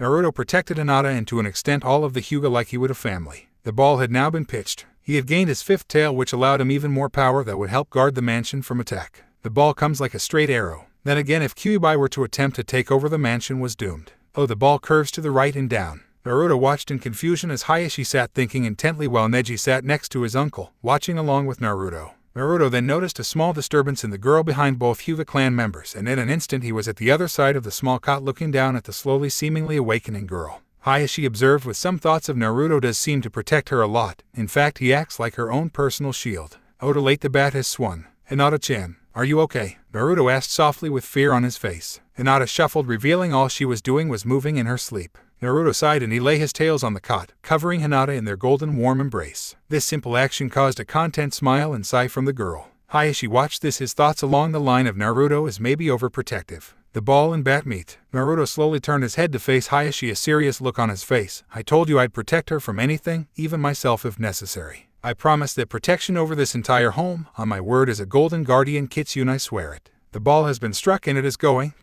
oh ladies and gentlemen, it is gone. Hiashi slightly smiled and said, Naruto, I believe we have an open bed for you anytime you wish. Naruto smiled at Hiashi, but this was different. Instead of his insanely happy smile, this was a soft, relieved-looking smile. Thank you, Hiashi-sama, Naruto said with a bow of his head. Sorry to interrupt this, but everything is clear. The home is open, and I suspect that since it's getting dark, you all go in for the night. It's been a long day, said the ANBU-masked Kakashi as he poked his head in the tent. Hiashi nodded and stood quickly with Neji. Hiashi walked over to Hinata and picked her up from Naruto's tails. Even if he did swear to protect her, Hiashi still had the instincts of a father. Together they re-entered the Hyuga home, finding it relatively undamaged except for Hinata's room, of course. Hayashi thought a bit and decided that the extra room down the hall would be Hinata's until further notice. Naruto would just have to stay in the branch house on the grounds. Naruto agreed and with reluctance allowed Hinata to rest as he followed Neji to the branch house dorms. Naruto found that the rooms were meant to hold a number of the branch house members. Since in the attack a few branch house members had unfortunately been killed, Neji had an open bed in his room. Neji helped Naruto move his extensive collection of scrolls from his apartment to the storage closet in the large room. Neji would occasionally ask Naruto about the scrolls, but other than that they didn't say much between them. Why is it you wish to stay here? Asked Neji as Naruto placed the final scroll on his stack. Asked Naruto, you're asking why a five-tailed Kitsune, after vowing to protect this place and all who inhabit it, is asking to stay here. Apparently all that teaching from Kyuubi was rubbing off on Naruto. Neji glared at Naruto with his pupil-less white eyes and said, No, I want to know why the boy who once painted the faces of the Hokage wants us to house him. Naruto smirked dissolved and said, Do you know what it's like to have no family whatsoever? To grow up never knowing why kids look up at their parents with such joy. Naruto laughed a bit to himself as he sat on the bed designated as his. I suppose since it wouldn't affect the matter in the least now. Do you know the history of the Kyuubi? Neji then proceeded to rattle off what he knew about the Kyuubi attack. Just like everyone else. Let me fill in some missing pieces for you. The fourth couldn't kill the Kyuubi, only seal it, so he sealed the demon into a newborn baby. Its umbilical cord would have to have just been cut so its chakra circulatory system wouldn't be developed yet, Naruto said as Neji listened in rapt attention. He sealed the Kyuubi in the child and died in the process. The Hokage forced everyone to take a vow of secrecy about the children so no one, not even the boy, would know about it. The child carried the demon around for several years, not knowing for a long time until someone broke the taboo and told the boy. From then on he never told a soul until the demon attempted to escape. He had to tell someone. Naruto sighed and noticed the look of understanding in Neji's eyes. I take it you get where I'm going with this? Naruto said dejectedly. Neji nodded and said, In the Chunin exams, when we fought, I looked into your chakra system and saw something. I'd be willing to guess it was the demon fox. Naruto nodded. At that point the fox would sometimes give me chakra to fight with. Now I have its body and along with it all its powers. Naruto said this so freely because he knew at least Hinata would accept him into this home. This was nowhere near as painful the second time around. In fact, it felt somewhat natural now. Maybe it was because Neji had probably already seen the demon, or maybe it was because he didn't really care. I warn you, if you attempt to turn on this family I will kill you, Neji said with dead seriousness. Naruto calmly looked to the Hyuga prodigy and said, I already vowed to protect this clan with my life. Neji stared stone-faced at Naruto and said, If I was listening correctly, you said you would protect Hinata and this home. Naruto blinked a bit, then his cheeks turned red. Whatever, he said as he grabbed his covers and turned over to fall asleep. Night, roommate. Neji rolled his eyes and went to his own bed to sleep. Maybe a good night of rolling this over in his head and resting would make him accept the situation more. Naruto fell into the realm of dreams and with it came his lesson with Kyuubi. Kyuubi-sensei, I'm here, called Naruto as he strode into his mind, his body the form of a half-human. His senses jumped and suddenly he ducked, barely missing an attack from the smaller five-tailed Kitsune. Kyuubi skidded to a stop behind him and laughed. Good night, kid, ready for your lesson? Kyuubi asked as he walked over to the completely alert Naruto. You almost decapitated me, yelled Naruto in his mind. You'll need to be at your best for this training, kid. It'll take stamina, a good mind, and some time, but I'm sure you'll get it, Kyuubi said as he took a deep breath and began to wave his tails back and forth. What is it? Asked Naruto as he watched Kyuubi's movements. First is your eyes, kid. You have a Kitsune's eyes now and a Guardian's to boot. You'll need to get used to and train them, but in the meantime, Kyuubi thrust one of his tails forward and from it shot a bolt of lightning.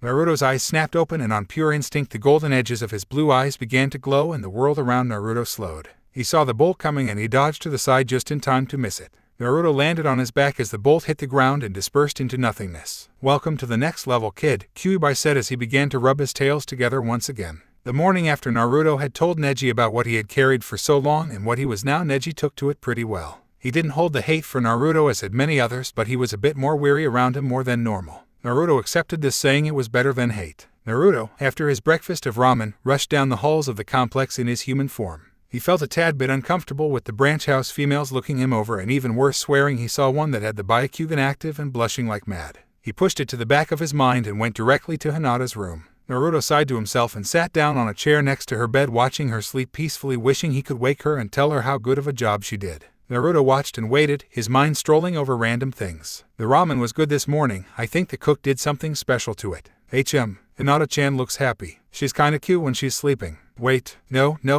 Bad Naruto. Naruto thought as he began to smack his forehead with his fist. Naruto-kun, asked a quiet voice beside him. He stopped hitting his head and looked down at the girl on the bed, a smile on her face as she looked at him. He smiled back and said, Hinata-chan, you're awake. Hinata nodded as she sat up in her bed, finally getting an unblurry picture of Naruto into her mind. Hinata blinked a few times before a deep blush spread on her face and she turned away, attempting to keep it hidden. Hinata-chan, are you okay? Naruto asked as he carefully held his hand to her head. You don't feel sick? Hinata blushed even deeper at the contact. His hand, it's so warm, and his body. Hinata's thoughts began to lead into deeper things, one involving Naruto, and the Byakugan causing her to blush even darker. I am fine, Naruto-kun, Hinata said with a soft voice and a slight smile. Naruto was cautious but smiled back and nodded his head. This is the perfect opportunity, thought Hinata as she looked into Naruto's smiling face. Naruto-kun, asked Hinata. Naruto looked at her with a questioning gaze and she continued with, W wanted to know if. Her stutter began to get worse and she looked down at her hands, fidgeting with her fingers. Or YU. And Hinata looked to her hands that were fidgeting quickly, but suddenly she saw the hand placed over her own. She looked up at Naruto, who simply smiled at her in response. Hinata looked at Naruto, then his hand on hers, and shook out of her stupor, quickly rushing out the words, Would you like to go on a picnic with? Naruto blinked a few times and retracted his hand, much to Hinata's dismay. Here it comes, Hinata thought sadly.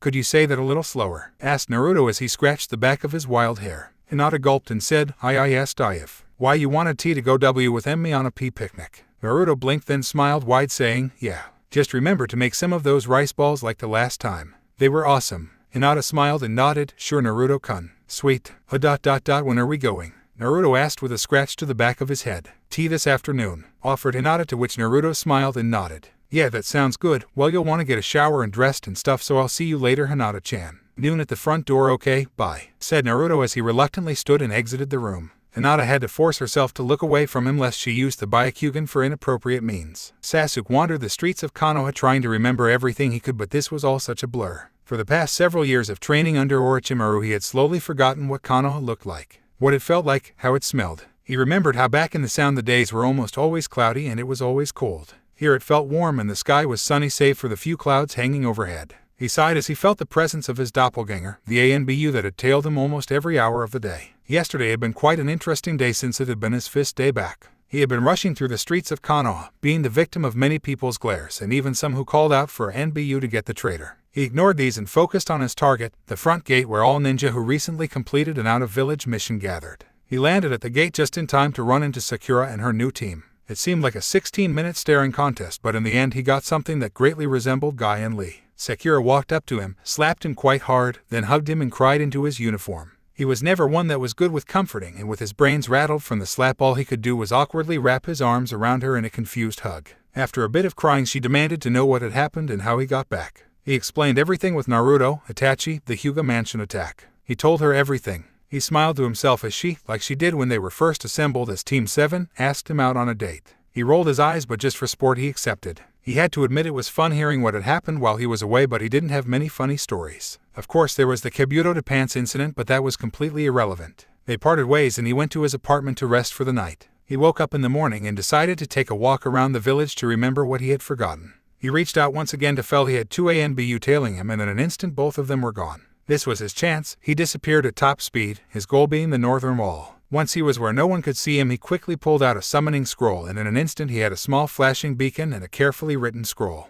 He tied the beacon to the scroll, and with a running start he launched the scroll over the far north wall, far from the prying eyes of the ANBU, tower guards, and even the Hokage. He watched as the scroll sailed in the air and at the last second was caught mid-air by a large bird who swiftly turned north, flying off at the speed of sound. Hinata looked at herself in the full-length mirror of her temporary room, mentally judging herself as she looked in the mirror. Did she look good enough for him? She knew he had to be the best-looking guy in Konoha. Her mind ruled at the thought of him, but she kept herself poised and sighed. This was the best it was going to get. She quickly ran her longer hair once through with her brush, grabbed the picnic basket, then headed to the front door. Naruto sighed happily as he lay on his bed. He had just come from a good shower. It felt so good to be cooling off after a hot water experience. He felt his hair and found it was already dry, and that same went for his tails. Maybe the natural Kitsune fire element did have its advantages. He stretched, then got dressed in a clean version of his new outfit, quickly hand brushing his hair before leaving for the front door of the main house. Hinata stood by the door looking down the halls for Naruto to make his usual sudden appearance. She sighed after a few minutes of waiting. He didn't come. Maybe he changed his mind. She thought sadly when suddenly a knock on the door shocked her from her thoughts. I don't think father has any appointments to see anyone today, thought Hinata as she slowly opened the door to find Naruto standing there with a foxy smile on his face. Hey Hinata-chan, ready to go? He asked. All Hinata could muster past her blush and stutter was a nod. Naruto smiled and said, Great. I'm thinking of a place for us to go, unless you have anything in mind. Hinata shook her head and said with a shy smile, I'm sure it'll be wonderful, Naruto-kun. Naruto smiled and stepped away from the door, bowing while saying, Ladies first. He held the door open as he let Hinata leave first, and as he left he could almost swear that he felt a pair of eyes on him. He turned and just barely caught a glimpse of dark hair disappear around the corner. He shook it out of his head and left, leaving the branch house woman who had seen him with Hinata to go spread rumors. Naruto walked down the street with Hinata next to him like he did every other day. Same glares of hate from the men, same hungry stares from the women. He was feeling really uncomfortable with this. He could even swear something big was going to happen in the next few minutes. He kept it together though, just so Hinata wouldn't need to worry. Hinata was walking shyly alongside Naruto, her hands clutching the handle of the picnic basket in front of her while her eyes were transfixed on the ground a few steps ahead of her. With time she was looking up and at the people around her and Naruto. She would see the men's dark glares at Naruto and she felt a twinge of pain. Why did they look at Naruto like that? It was a question she could never figure out. Her eyes once or twice caught a glimpse of the women staring at Naruto. All those predatory looks filled her with an uncharacteristic anger. It made her eye twitch and a threatening growl build up in her throat. It was her day with Naruto, damn it. All those harpies could find their own guy, Naruto was hers. Then something happened that Naruto and Hinata would never forget. They felt the earth tremble, they heard the people scream, they felt the impending doom breathing down their necks. Naruto and Hinata turned to see a large group of girls, 3 of them carrying a sign that read, Foxy Fan Club. Oh holy crap, Naruto said as he watched the mob of girls running toward him. Naruto quickly made the cross-shaped hand seal and in an instant a dozen Narutos appeared in a massive puff of smoke, then disappeared in random directions, leaving the Foxy Fan Club to scatter to find the true Naruto. Hinata blinked and watched this all happen, leaving her head to drop in disappointment. Naruto-kun just took off like that without saying goodbye. Hinata sighed and started the lonely walk home until she saw something completely out of place. Leaning on the wall of a building was a healthy and luscious green leaf. Hinata blinked a few times in confusion. The leaves didn't fall off the trees for a few weeks and this one looked perfectly healthy. In a large puff the leaf disappeared and in its place stood Naruto, a relieved smile on his face. Phew, got those girls off my tails for a while. Let's get going, Hinata-chan, before they figure out all my clones were just clones, Naruto said as he grabbed Hinata's hand and led her to the spot he picked in a hurry. Hinata smiled at Naruto's quick thinking and blushed as Naruto grabbed her hand. She tried her best to keep up with his swifter pace without spilling their lunch. All the way there they were holding hands. Hinata slowly got over her blushing until it felt more than natural to have Naruto's hand holding hers, cradling it in its warm embrace. Now Naruto may be an idiot at times, but he does have his moments. This just happened to be one of those moments. Hinata-chan hasn't pulled her hand back yet. Maybe she ... I know we're friends, just friends. Besides, she probably hasn't noticed. Not that I'd want her to or anything, it just ... Oh god, this mental conversation is over. Naruto dismissed his thoughts and concentrated on the path to the picnic area. Kyuubi snickered to himself in his more than comfortable cage. Since he had been stripped of his body, the open cage seemed much larger than before. It also seemed since the kid, as he referred to Naruto as, had his body, the place seemed to be more clean. Less like a holding cell and more like a permanent hotel room. No mints on his pillows, but hell, it was better than the dank and smelly cage he was used to. The kid is clueless, as usual, Kyuubi laughed to himself as he watched the world through Naruto's eyes. Makes me wonder, Kyuubi mused as he lay in the back of his room, what would happen if a guardian's eyes and the Byakugan were to mix in the gene pool. Kyuubi chuckled to himself and resumed looking through Naruto's eyes. We need a name for it, by the way. Naruto slowed his pace to walking when they reached the field-like outskirts of the village, and Naruto smiled. He loved this place. It was the only place he could train in peace, and at any time of the day it was beautiful. He led Hinata by the hand to the ridge of a small hill and turned to face her with a smile. Here we are, he said as Hinata looked around. This place is beautiful, thought Hinata, and she was right. The hill was on the upper slope of the village, and because of that it caught a lot of the sun's rays, making it a beautiful place to sun nap. It looked over a large amount of the village, creating a small picturesque scene of the village and the Hokage monuments. She looked up to the sky, and the few clouds in the sky occasionally cast shadows on the village but were quickly vanquished by the powerful sun. Let's get eating, Naruto said as he let go of Hinata's hand, much to both their reluctance. Hinata set up the small picnic as Naruto laid down on the grass and pulled a Shikamaru. He watched the clouds pass by. When Hinata finished the setup, she called Naruto over and he jumped up, ready for some of Hinata's wonderful cooking. They ate and talked, both enjoying the other's company. It was just like when he was stuck in fox form, they would just sit and talk. By the end of their conversations, Hinata's stutter dissolved and she talked as normal as possible, albeit softly, but still it was without a stutter. However, these little talks never really stuck, and the next day her nervous stutter was back again. Today her stutter seemed to be gone quite quickly and they just talked and laughed. Hinata telling stories about what happened when Naruto was away, and Naruto telling more stories of when he was with Jiraiya. So the pervert runs into the bathroom and yells, "Naruto, you little ass. Why did you paint all over my face? Oh man, the idiot didn't even check to see if there was a genjutsu on the restroom signs." Naruto said as Hinata giggled softly. "Naruto-kun, you shouldn't pull pranks on your teacher like that." Hinata laughed out softly. "Hey, Ro-sanin deserves it," was Naruto's smiling reply. Hinata giggled and reached for one of the rice balls that sat on the small handkerchief. At that same moment, Naruto reached for another rice ball, causing their hands to meet in the middle.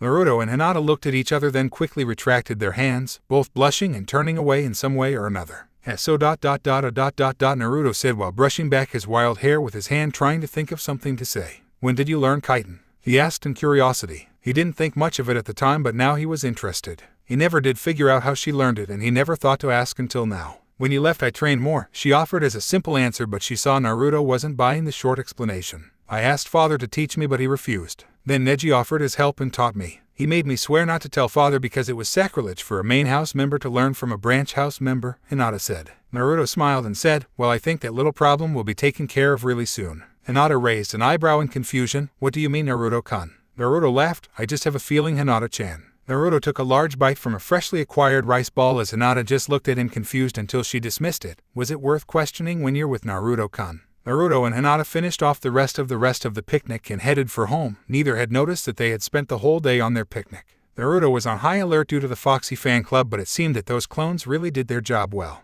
Naruto and Hinata walked next to each other, closer than before but with no hands connecting the space between them. Soon they were both standing in front of the massive Hyuga main house mansion. Hinata and Naruto stopped, but it was Naruto who said something first. "Hey, Hinata-chan," he asked in a softer voice than his normal boisterous voice. Hinata looked to Naruto with her pale violet orbs in question, and Naruto continued. "I've had something on my mind all day and well, why did you ask me on the picnic today?" Naruto asked with his eyes rarely meeting Hinata's. I really like spending tea time with you, Naruto-kun," Hinata said, showing impressive control over her stuttering voice. Naruto blushed, but she wasn't finished. "You are also an inspiration. You were changed into a fox and gained enough strength to change back well, almost." Hinata blushed heavily at those words and had to look away so not to use the Byakugan. It was getting harder and harder to resist. "See, can I ask you something, Naruto-kun?" Hinata asked as she continued to look away from Naruto, though her blush had subsided well. "Yeah, no problem, Hinata-chan," Naruto said in his new softer voice. Hinata thought for a second, then turned to look Naruto in the eye, her own pale violet meeting his golden-edged cerulean.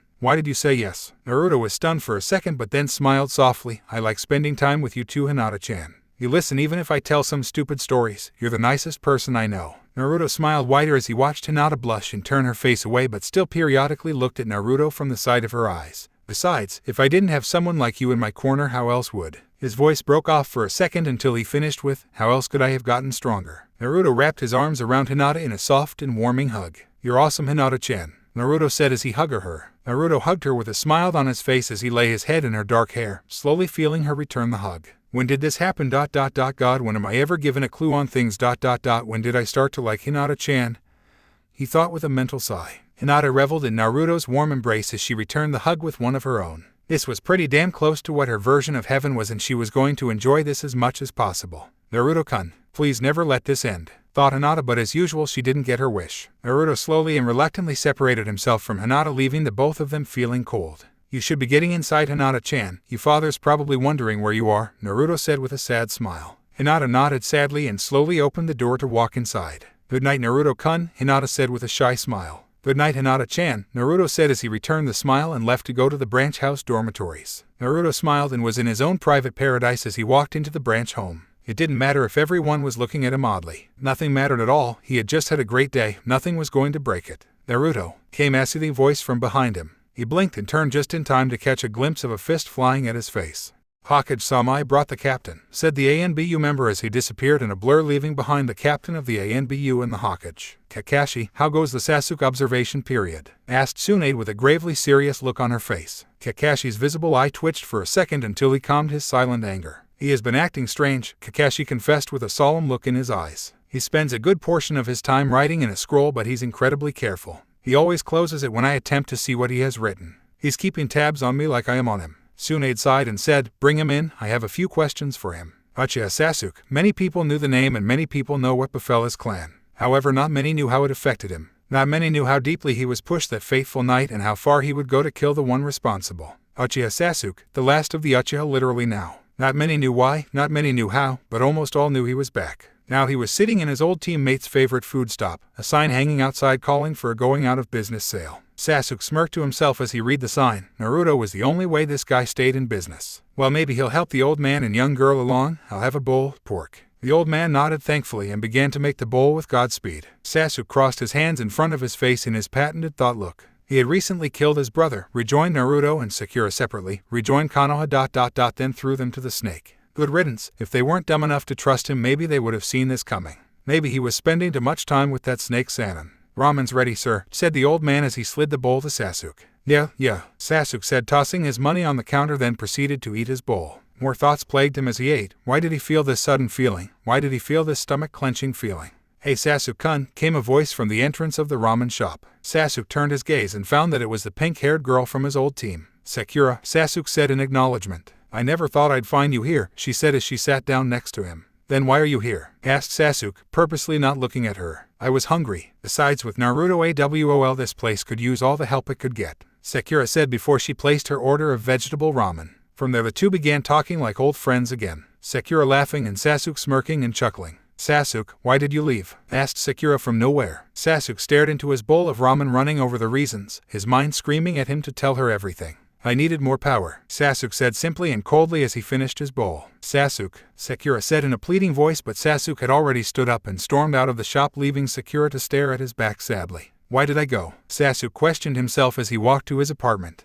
I needed to get stronger. I killed my brother ... but at what cost? I need to stop thinking like this, Sasuke thought, but he was reminded of his mission, his orders ... the incident. Sasuke, said the darkness radiating snake Sanin. Yes, Orochimaru, asked Sasuke, obviously still holding no respect in his teacher. I have a mission for you. You will be going to Konoha, you are to gain their trust, then you are to map out all of Konoha and send it back through Bird. When that is accomplished, you are to stay in Konoha awaiting further instruction. Is that clear? Said Orochimaru as Sasuke bowed. I understand, Orochimaru, Sasuke said as he stood and turned. Good, go see Kabuto about your equipment, Orochimaru said as he walked away from the young Uchiha. Yes, sir, Sasuke said with a quiet growling tone. He hated Kabuto, always had, always will. Sasuke walked down the halls of the Hokage Tower until he reached the equipment room. Inside he saw the white flash of hair and shine of a pair of glasses and knew who it was. Kabuto, Sasuke said angrily as he entered the room. Oh Sasuke ... how nice to see you, Kabuto said with a slightly twitching eye. Sasuke grabbed everything he needed and was ready to leave until he heard Kabuto say, so how does it feel, Sasuke?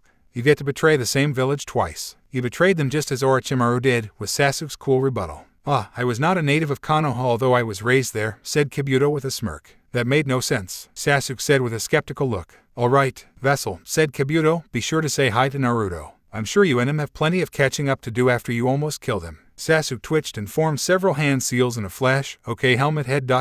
you asked for it. Sasuke jumped rooftop to rooftop with a satisfied smirk on his somewhat beaten-looking face. Oh, this was sweet, far sweeter than he hoped it to be. Far behind him, hanging from the lowest corner of Hokage Tower, was Kabuto. His shirt has been pulled over his head and his hands and arms had been tied with it. Around his ankles were his pants showing the bright pink boxers he wore underneath. On Kabuto's stomach was a bullseye made up of shuriken. Orochimaru just happened to be leaving Hokage Tower and he just happened to look up as he did, just to check the weather of course. Orochimaru said as he saw a depanced Kabuto hanging from Hokage Tower by his shirt. Sasuke reached his apartment and it was near sundown. He knew that this was the end of a day rare to be in the coming weeks. A day of complete peace. Orochimaru would invade, he would conquer, and Sasuke would be his key. Sasuke, came a voice behind him just as he reached the door to his apartment. Sasuke turned his head to look at the ANBU standing behind him. The Hokage wants to speak with you. Sasuke nodded and turned. Okay, Kakashi-sensei. Kakashi's visible eye narrowed and he said, I am not you sensei ... nor am I your friend. Kakashi disappeared in a puff of smoke, leaving Sasuke to go to Hokage Tower immediately. Naruto's golden-edged irises began to glow and the fist slowed to where Naruto could dodge it. As Naruto turned away he could see the arm was faintly glowing, then with a bright spark the glowing ceased and the arm returned to the fighter's side. Naruto's eyes returned to their normal dormant state and he realized who had attacked him. Neji, what the hell was that for? Naruto asked in confusion rather than anger. Neji slid into the traditional Juken stance and answered with a volley of precise and even deadly strikes. Naruto blinked and just like before his eyes glowed, slowing the world around him and allowing him to easily dodge the attacks. They even gave a clear outline of the chakra Neji was putting into the strikes. I really need a name for this, Naruto said as he watched Neji's palm go by his face in almost slow motion. With one last dodge Naruto grabbed Neji's wrist and twisted it until it was behind his back. Using his tails he wrapped Neji's other arm and his legs so he was completely immobile. Okay Neji, what is this all about? Naruto asked as he held Neji's arm behind his back. Neji growled out, befouling Hinata and breaking the trust Hiashi-sama placed in you.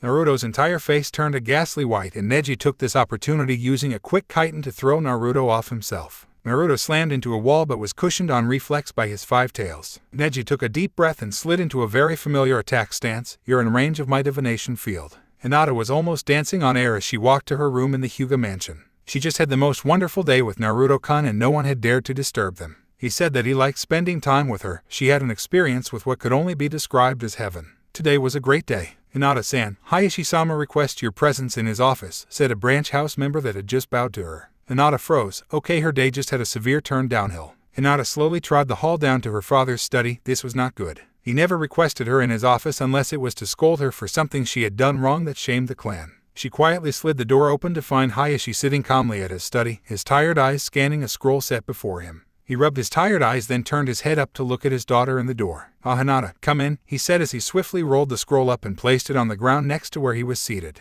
Hinata nodded nervously and entered, taking a seat before her father. Hinata, I've been hearing a few rumors from the branch house members. Care to explain them? Hiashi said as he picked up his cup of tea and took a sip. What rumors, father? Hinata asked in fearful confusion. The most common is of you and Naruto betting together, Hiashi said, causing Hinata's face to burn red to the roots of her hair. What? Hinata asked with wide eyes. Oh yes, amusing story. Care to explain? Hiashi asked with a serious stare. I never be betted with Naruto-kun, Hinata said, her blush and a slight nervous stutter still present but much more diluted and a serious glare on her face. Naruto-kun and I just went on a picnic today, and nothing happened, Hinata said, knowing she just said something she probably shouldn't have. Hiashi stared for a few moments until his lips turned upwards in a small smile. That's good to hear, Hinata. Getting out of your shell, I see. Well, I suppose I should talk to Hideko about those rumors she's been spreading. You're free to go, and if you see Hideko, send her in, please. Thank you. Hinata blinked in confusion. That's all, father. Hiashi nodded and picked up the scroll he had put on the floor before and laid it on the short table set before him. I don't see anything wrong with it. Besides, a young girl like you should be getting on more dates, Hiashi said as his eyes dropped to the scroll he had. Hinata blushed as Hiashi continued. You know, your mother and I, we didn't have an arranged marriage. Oh, the council hated the fact I married someone from outside the clan, but all the intermarriage just didn't seem right to me. Hinata blinked in confusion. She didn't have that many solid memories of her mother, but she could remember that was a very kind person, always having a treat for her and a bottle for the baby Hanabi. She always wondered why her and Hanabi's eyes were a little darker and different shade than the rest of the Hyuga clan. Your mother was a very beautiful and kind person, Hinata. You remind me of her. Now you should be going. I have to revise this scroll as soon as possible, Hiashi said as he read the scroll with an ink brush at the ready. Yes, father, Hinata said as she left in a hurry. Hayashi smiled and with a few quick strokes of his ink brush the scroll was revised. He closed the scroll with a sense of accomplishment as he read the title on the edge, The Cursed Seal. Naruto's eyes slowed the world and the strikes Neji threw still came like flashes of lightning. Naruto barely had time to dodge and a few times he did get a good hit or two. When Neji's attack stopped and Naruto returned to the world of normal moving objects, Neji was exhausted and Naruto's right arm and left abdomen felt numb and useless. I'm telling you, Naruto huffed. Apparently the slowing of the world really ate up chakra. I didn't do anything with Hinata-chan. Neji scowled, and despite his chakra drainage he prepared for another powerful attack. Fine, you don't believe me, Naruto said as he began to wave his tails back and forth, taking great care to rub them together. Neji watched the spectacle in confusion, and the next thing he knew he was on his back, his head throbbed, and he tasted copper. Damn it, he said as he sat up. He slowly opened his eyes and took a look around, finding he was in his and Naruto's room. Oddly enough, the world had a blue tint to it. He put a hand on his head and rubbed his temples, attempting to quell the headache that threatened to split his head in two. You're awake, came a voice from across the room from him. He turned his now light-sensitive eyes to the voice, finding Naruto sitting on his own bed. However, to some point you deserve this, you know, Naruto said with a smug smirk. U.S. Neji grumbled but decided against the impending fight in favor of lying back on his bed and closing his eyes. I told you I didn't do anything to Hinata-chan. I don't know what made you think that, but it's a lie. I wouldn't do anything with her without marriage. I have at least some honor, Naruto said as he lay on his own bed. What the hell did you hit me with? Neji groaned out in pain, accepting whatever Naruto had just said. Naruto snickered and said, Kitsune Reiku, the effects should wear off in a little while. Reiku, since when did you learn electricity? Neji asked while he continued to massage his temples. Since the other day when I gained my fifth tail. Didn't you notice how fast I was moving earlier? Naruto said plainly. Neji had noticed, and hell, he had been pissed. It looked like the idiot easily dodged him too, like he was moving faster than the world. How did you dodge my attacks? Asked Neji, holding his head and looking out with a squinted eye at Naruto. Oh, it's my... Naruto paused, his face contorted in thought until he opened his eyes and grinned. It's my Kitsune. ... How long did it take you to think that up? Neji said with a one-eyed glare. 2 seconds. Why? Naruto asked, causing Neji's returning thought to surface again. Idiot. Try and think of something better. Neji groaned. Yeah, seriously kid. Kitsune. What is that? Screamed Kyuubi in Naruto's mind. Whatever, night Neji, Naruto said as his tail reached over and flicked off the light. Night Fox, just keep it down, Neji said as he turned over and fell asleep face down in his bed. Naruto lay on his back staring at the ceiling and thinking until he slowly fell into the world of dreams and the training from Kyuubi. Naruto landed on the ground on his hands and feet after freshly dodging a drilling electrical attack from his sensei. Very good, Naruto, Kyuubi complimented quickly before he drove his tails into the ground of the tunnel. Naruto's eyes shot open and in an instant he was on the ground, doubled over in pain. But electricity can travel through the ground, Naruto. You're not all here right now, are you, kid? Kyuubi asked, trotting over to the slowly recovering boy. I'm fine, Kyuubi-sensei, let's keep going, Naruto said as he jumped up and slowly forced chakra into his eyes, making the world slow down little by little. Kyuubi jumped back but not quickly enough to miss being singed by a burst of fire mixed with electricity that Naruto had just thrown. Shaking it off, Kyuubi raised his tails and predictably Naruto jumped, leaving him in the open air for Kyuubi to send a large wave of electricity and fire at him. Naruto was hit with the full brunt force of the attack and was sent careening into the far wall of the cage. Kyuubi sighed and tapped his tails on the ground. Kid, you're not concentrating, Kyuubi said as Naruto limped his way out of the darkness of Kyuubi's cage. Could it have anything to do with that Hyuga girl? Naruto glared at Kyuubi and growled, shut up, you dumbass fox. Kyuubi's eyes opened in shock. This boy really does get defensive, I should warn him. Kyuubi cleared his throat and said, I suggest you don't do things like that, kid. A kitsune gains its tails by either proving its worth or bringing honor and fortune to its family. Right now you're gaining tails in record time and that's good. But insulting your master, not honorable, and you could get a tail revoked. Naruto sighed and bowed. I apologize, Kyuubi-sensei. Can we get off the subject now? Yeah, let's get working, kid, Kyuubi said with very slight worry for the kid. He had never seen the kid so distracted, but he could understand it. The kid had never known love, he had never known any greatly deep feeling other than hate. Sure, he had good friendships and crushes like with that Sakura girl, but he hadn't known what he was feeling now. He had a hard time dealing with it and he had an awkward time having it returned.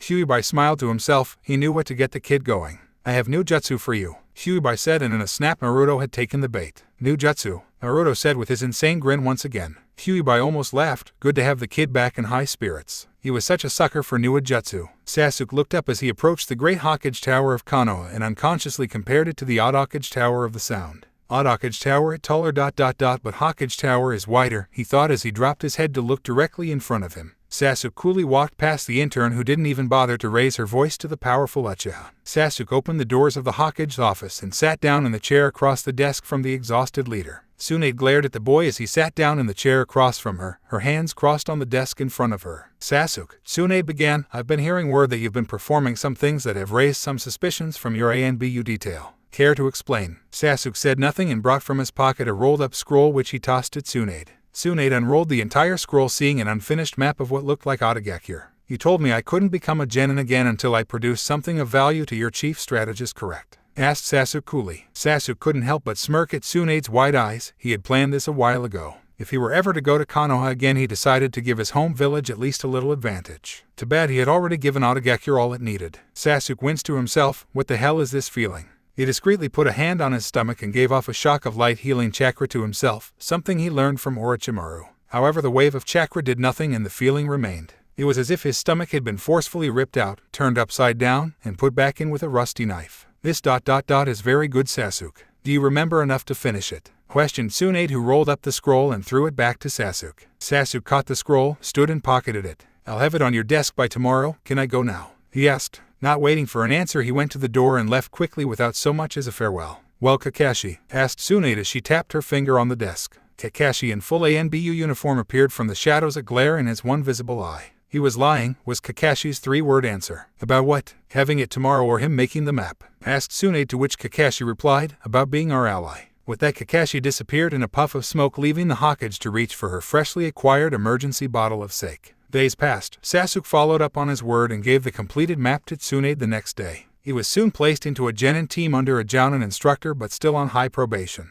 Naruto lived peacefully in the Hyuga household, having brief encounters with a certain branch member who seemed to keep a close eye on him, someone he had come to know as Hideko. Neji had given Naruto the benefit of the doubt but still kept a weary eye on him due to the Kyuubi and Naruto's natural jester-like attitude. Naruto constantly trained under Kyuubi's instruction and grew from it. His illusions didn't need much improvement, so Kyuubi had focused on Naruto's lightning, fire, and his doujutsu, newly dubbed the Sekiguen after many other failed names. He went on many other outings with Hinata, more than once stopping at the Ikaraku Ramen, much to Tsuchi's joy. From that day on, the sign displaying going out of business was taken down. A week after the Itachi incident, Tsunade dubbed Hinata and Neji well enough to go on missions, so they were gone more often than not. With the home empty and nothing to do, Naruto would frequently get bored and seek entertainment in the village, but with the Foxy fan club on the prowl, Naruto had to take careful steps. Naruto found that in this several-week-long time of relative peace, he was swiftly growing bored. He needed action. He wanted a damn mission. Naruto smirked as he stormed past the intern, who had just plain given up on stopping anyone. Oba-chan, I need a mission, I need action, I need something to get my brain unnumbed. Naruto yelled, waking the napping Hokage from her dreams. Hey, Naruto, do you know what time of day it is? Yeah, 3 in the afternoon, Naruto said as he crossed his arms indigently. Tsunade blinked, then glared at Naruto. Fine, fine. Tsunade sat up and ruffled through some papers, bringing a few to the surface. It seems that there is a Chunin exam coming up in a few weeks, and you are still a genin technically. This could get you relief of your boredom and you could move up a rank, Tsunade said with a smile as Naruto's eyes lit up and he grinned an insane smile. Yes, Naruto said as he pumped his fist in the air. 2 birds with 1 stone. One problem, Tsunade said with a sigh. Naruto blinked as Tsunade said, you need a team to enter. 2 people to be exact. Naruto groaned, oh come on Oba-chan. I don't need a team. I know you can pull some strings, just get me in. Come on, Naruto said with a foxy smirk. Tsunade's eye twitched. Naruto's Kitsune seduction no match for her anger. Oh, she could have vaulted him out of the building, but no, that would be too easy on him. This one is going to be thoroughly punished. Oh, I can, Naruto, quite easily. But for that Oba-chan crack, you're stuck rounding up a team. There are the few genin who have either had a team member quit or the team member was lost in some other way. You only have a few days to find a team, so you better hurry up, Naruto Baka. Tsunade smirked as she tossed a small pile of 6 scrolls at Naruto, 3 piles each with 2 scrolls per pile. Naruto's eye twitched in anger, but he held back and said, whatever. Oba-chan. With that, he sped off before receiving a massive punch from the Sannin's legendary fist. Tsunade seethed in her seat but let out a breath and sat down in her chair. God, I feel sorry for those poor genin, Tsunade muttered before she lay her head down to take a quick nap.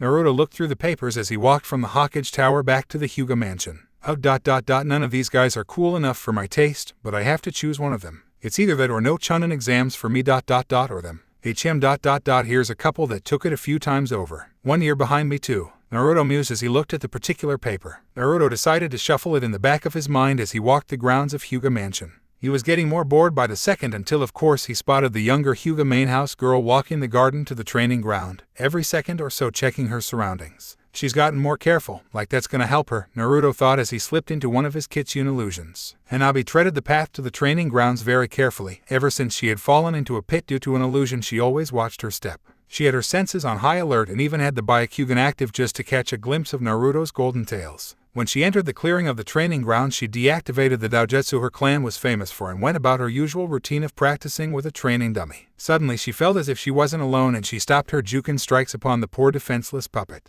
She activated the Byakugan and looked around but saw nothing. no flash of golden fur and shine of blue and golden eyes. She sighed. All these tricks from the fox were messing with her mind. She returned to her sparring with the inanimate object, still feeling the stare of eyes upon her back. Suddenly, as if saving her from a fate worse than death, her father appeared from the path. Hanabi, that's enough training for the day. Go inside and rest, Hiashi said with a tone of voice that said do not argue. Hanabi bowed and left, leaving Hiashi alone in the training grounds. Naruto, I think we should have a talk, Hiashi said just as Naruto peeled himself from the Kitsune illusion he had created. Naruto scratched the back of his head and smiled nervously. Yes, Hiashi-sama. Naruto, you have to stop the illusions on Hanabi, or at least make them less frequent, Hiashi said. Naruto laughed nervously but nodded and said, sure thing, Hiashi-sama. Another thing, Naruto, what are your interests in Hinata? Hiashi asked with a serious glare on his face. Naruto looked at Hiashi and said, I already said I would protect her no matter what. Those rumors were just rumors. Hiashi nodded and said, but what are your intentions? Naruto's eyes narrowed and he said, I said those rumors were just rumors. Hiashi matched Naruto's glare and said, rumors are rumors, but I want to know, are you courting my daughter or not? Naruto opened his eyes in surprise. What had he just asked him?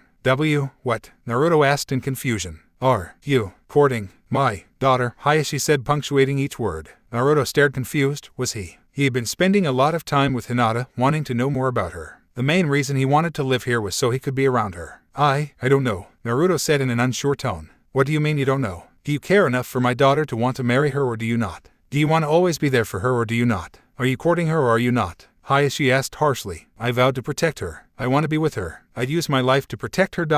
Yes, I am. Naruto finished as he crossed his arms in a defiant stance. Hiashi and Naruto met gazes for an instant, Naruto seeing the eyes of a leader and a father in Hayashi's pupilless gaze and Hiashi seeing an unbreakable will in Naruto's cerulean and golden orbs. One side of Hayashi's mouth turned up in a semi-smile and he said, I expect nothing but the best for my daughter Uzumaki. Only a man of Hokage skill is someone I see worthy for her to marry. Naruto blinked then smirked wide. I intend on being that man then Hiashi-sama. If you want proof then let's have a little match. Hiashi gave a mild scoffing laugh and said, this will be interesting. How about a little bet? Such as? Naruto asked as Hiashi pulled a stack of scrolls from his robes. I see that you intend on participating in the Chunin exams. If you win I will help in your training and possibly teach you some techniques that do not require the Byakugan, Hiashi said as he waved the stack of scrolls. And if I lose? Naruto asked. You don't enter the Chunin exams and you cease courting my daughter, Hiashi said calmly. Naruto turned the thought over in his head and smirked. All right, I accept the terms. Hiashi smiled and tossed the scrolls to the side and slid into the Juken fighting pose. Naruto took a deep breath then began waving his tails back and forth, slowly gathering the energy he needed for his attack.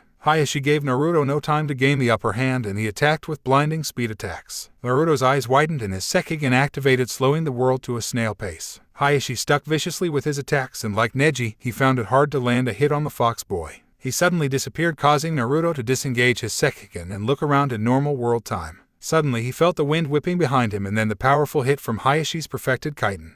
Hiashi came out of his spin and before Naruto could react Hiashi had performed the closing of his tenketsus, completely blocking his chakra. Well, it seems that I am the victor, Hiashi said in a disappointed tone. Naruto smirked and said, you would think that, wouldn't you? Suddenly Hiashi doubled over in pain as the electricity struck him through his feet. Naruto smirked and with the help of two of his tails, rose into a semi-standing position. I think you forgot the tenketsu in my tails, or do they not have any? Naruto asked as his remaining 3 tails began to wave again. Hiashi rose as quickly as he could and took off at Naruto, ready to disable his tails in a flash. Just as Hiashi laid his open palm on one tail, it reacted much like a static shock and Hiashi had to back away lest he get more than a slight shock. Clever Naruto, Hiashi said as he looked at the slight burn mark on his palm. Well, I can't beat you like this and you can't attack me, Naruto said as he continued to wave his tails as 2 of them supported his body. I believe that means a draw, Hiashi said as he let his arms fall to his sides. Then who wins? Asked Naruto as his tenketsu slowly began to return to normal thanks to his body's swift healing abilities. Logically no one does ... but since you were able to draw me to a stalemate, I'll train you, Hiashi said with a small smirk. Naruto didn't smile, he only glared and said, and Hinata. Hiashi laughed lightly and said, until you can show me you are worthy of being the Hokage. Naruto smirked and flexed his fingers, slowly getting feeling back into them. I'll see you early tomorrow morning for training, and before I go, you know that branch girl by the name of Hideko. She was the one who spread the rumors about you and Hinata, said Hiashi as he left Naruto to heal and revel in this new information. Oh, this is going to be sweet, thought Naruto as he forced more chakra to his affected tenketsu, intent on getting his well-needed revenge. Naruto sat in the realm of dreams, his sensei sitting before him as a game board sat between them. Hey, Kyuubi said harshly, snapping Naruto from his daze. I said your move, Kyuubi said with half-closed eyes showing his aggravation. Oh yeah, Naruto said looking at the board with his thoughtful gaze. He quickly moved a piece, then went back into his vacant stare. "Kid, your mind isn't here right now," Kyuubi said as he called Naruto's attention back into the living for what seemed to be the 16th time tonight. Oh sorry, but I'm a bit distracted. I have training tomorrow and..." Naruto trailed off, but Kyuubi knew where this was going. Courting the Hyuga girl, Kyuubi finished, to which Naruto turned his head away with a blush. "Hey, it's no big deal, kid. With your Kitsune seduction on even partially, she can't help but love you. Besides, if not her, then you could have any number of females at your beck and call for anything you could want," Kyuubi chuckled. Naruto groaned at his teacher. This fox was worse than Iro-san sometimes. "It's not that ... well it is, but I'm lost here. It's not like ... well I do like her, but courting her, I don't know how ... but maybe I do ... but how ... a gh. Too confusing," he said as he grabbed his wild golden hair. "Kid, you've said it yourself. You would do anything to protect her. You would give your life for her. I'm no expert in human emotion, but I'd say that damn well counts as something," Kyuubi said with a serious expression. Naruto sighed and looked away, his mind still a jumble from this experience. "Try kissing her," Kyuubi offered, to which Naruto nearly choked. "'Kay, kiss her?" Naruto asked in surprise. "Yeah, that's what I think you humans call it," Kyuubi said, looking down in concentration. If you don't remember, my first kiss wasn't the most ideal thing in the world," Naruto said with a sickened expression on his face. "Kid, what would you have done had it happened now and had it been that Hyuga girl?" Kyuubi asked as he looked at Naruto with a raised eyebrow. Naruto thought, then his face turned dark red in embarrassment. Kyuubi laughed at Naruto's position but calmed himself quickly and said, "All I'm saying is, how are you going to know? I know you're really confused right now. I'm in your head, so it's all I hear all day. You just gotta go with instinct on this one. I know you can at least do that well." Naruto sighed and nodded. This could either be the biggest mistake of his life or this could make his entire existence. Right now he was happy to have her by his side, but he was hoping when he attempted a kiss she wouldn't pull away. He was hoping that he could live up to his promises. "Alright, Kyuubi-sensei, even though it's probably not the best advice, I'll take it," Naruto said, causing the demon fox to smirk. "Damn straight. Now get up, kid. I think it's time for your little lesson from the Hyuga guy," Kyuubi said as Naruto felt himself slowly drift from the world of dreams. Naruto woke up, got dressed in his fighting attire, and left quickly for the training grounds. Naruto arrived just in time to see Hiashi sitting on the ground, his legs crossed and his eyes closed in a type of meditation. "Oh, Naruto, you finally woke up," Hiashi said as he opened his eyes and stood up. Naruto yawned and nodded. "Yeah, I'm awake, Hiashi-sama. Sorry, but I had a few things to work out with ... Yeah, anyway, what am I learning today?" Hiashi shook his head at Naruto's attempt to escape mentioning Kyuubi, but he let it slide. "For all of the attacks the Hyuga clan uses, one needs perfect chakra control with all of their tenketsu. They must know how to bend their chakra to their will under any circumstances." Hiashi walked up to a tree and pulled a rope, releasing 4 planks of wood from the high branches. The planks were arranged so a person could fit in between all of them comfortably. "You have to hit these planks of wood hard enough to break them into pieces," Hiashi said with a solemn expression. Naruto smirked. "That's it, is it? Without your hands, feet, or tails?" Hiashi finished, causing Naruto to blanch. What?" Naruto asked in confusion. "To gain a perfect sense of chakra control, you must be able to release chakra from all of your tenketsu points in sync. You have to break these boards that surround your body without the use of your physical form. You only have your chakra to use, and no lightning or fire," Hiashi said, noticing Naruto getting an idea. Naruto groaned. "Fine, Hiashi-sama. After I break the boards, what will I have to do?" Hiashi smirked as Naruto got into the center of the boards. "You'll find that out when you break the boards. Now get to work." Naruto sighed and concentrated. He felt the chakra building up and collecting at all of the tenketsu points along his body. In an instant he released it, sending a wave of chakra from his body. The wave made contact with the wooden planks to his front and his right, but they were only blown back slightly. "Damn," Naruto thought as he began to gather his chakra once again. This time he gathered more chakra and began focusing it on his back and more to his left. He let the chakra go in a large wave, but as before, all that happened were the planks at his back and left moved, and even then only slightly. "Oh damn it," Naruto muttered. He continued this, experimenting with the amount and direction of his chakra waves, but he never got all the planks to move with the same force at the same time. "Naruto, try focusing the chakra at your center, then slowly release it in a small wave," Hiashi offered as he watched his student inside the plank prison. Naruto nodded and took a deep breath and concentrated his chakra in his center. He slowly released the chakra, feeling how it moved through his entire body, then out all of his tenketsu points to cause all of the planks to move as if they were touched by the wind. Naruto smirked as he memorized the feel of the chakra flowing through his system. Eventually he began to add more and more chakra to the waves. Slowly the planks began moving more and more. They went from blowing in a soft wind to blowing in a harsh gale, but not matter what, Naruto couldn't break them. Naruto shut his chakra circulation and the planks returned to lying at his sides. "Now that you have how the chakra circulates memorized, try to send it out in short bursts rather than a constant flow. Like a violent explosion rather than soft rolling waves," Hiashi counseled. Naruto was feeling a bit weary at the amount of chakra this training was taking, but in Naruto-esque fashion he threw caution to the wind. He swiftly gathered a large amount of chakra to his center, and in a quick burst he sent it out, causing the planks to fly and a deep dent to appear in all of them. Naruto looked around and thought, so close. Naruto took a deep breath and concentrated his chakra into his center once again. He continued to gather his chakra until he was sure he had enough to at least crack the boards. He released it in a great burst, and with that the planks not only broke but they splintered out of existence. Naruto smirked in accomplishment and would have cheered his success if he hadn't already been a bit lightheaded from all his chakra usage. Very good, Naruto, I'd say that is enough for today, Hiashi said as he turned briskly and headed for the main house. What about tomorrow, Hiashi-sama? Naruto questioned as he watched the Hyuga leader depart. Same time, same place, Naruto, Hiashi said as he disappeared down the path for the main house. Naruto yawned and looked to the sky. It only looked like it was late afternoon.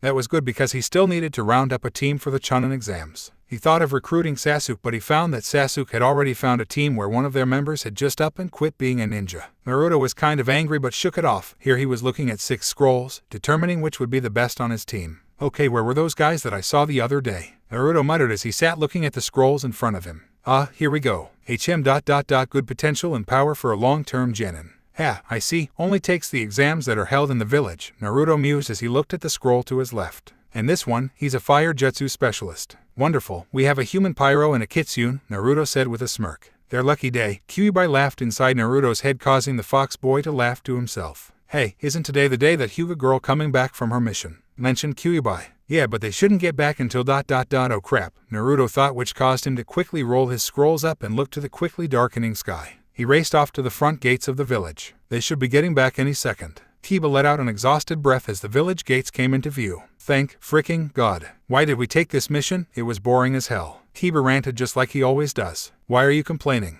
You didn't have to walk, came Shino's solemn reply. It was true, Kiba barely had to walk a step since he relied on Akamaru.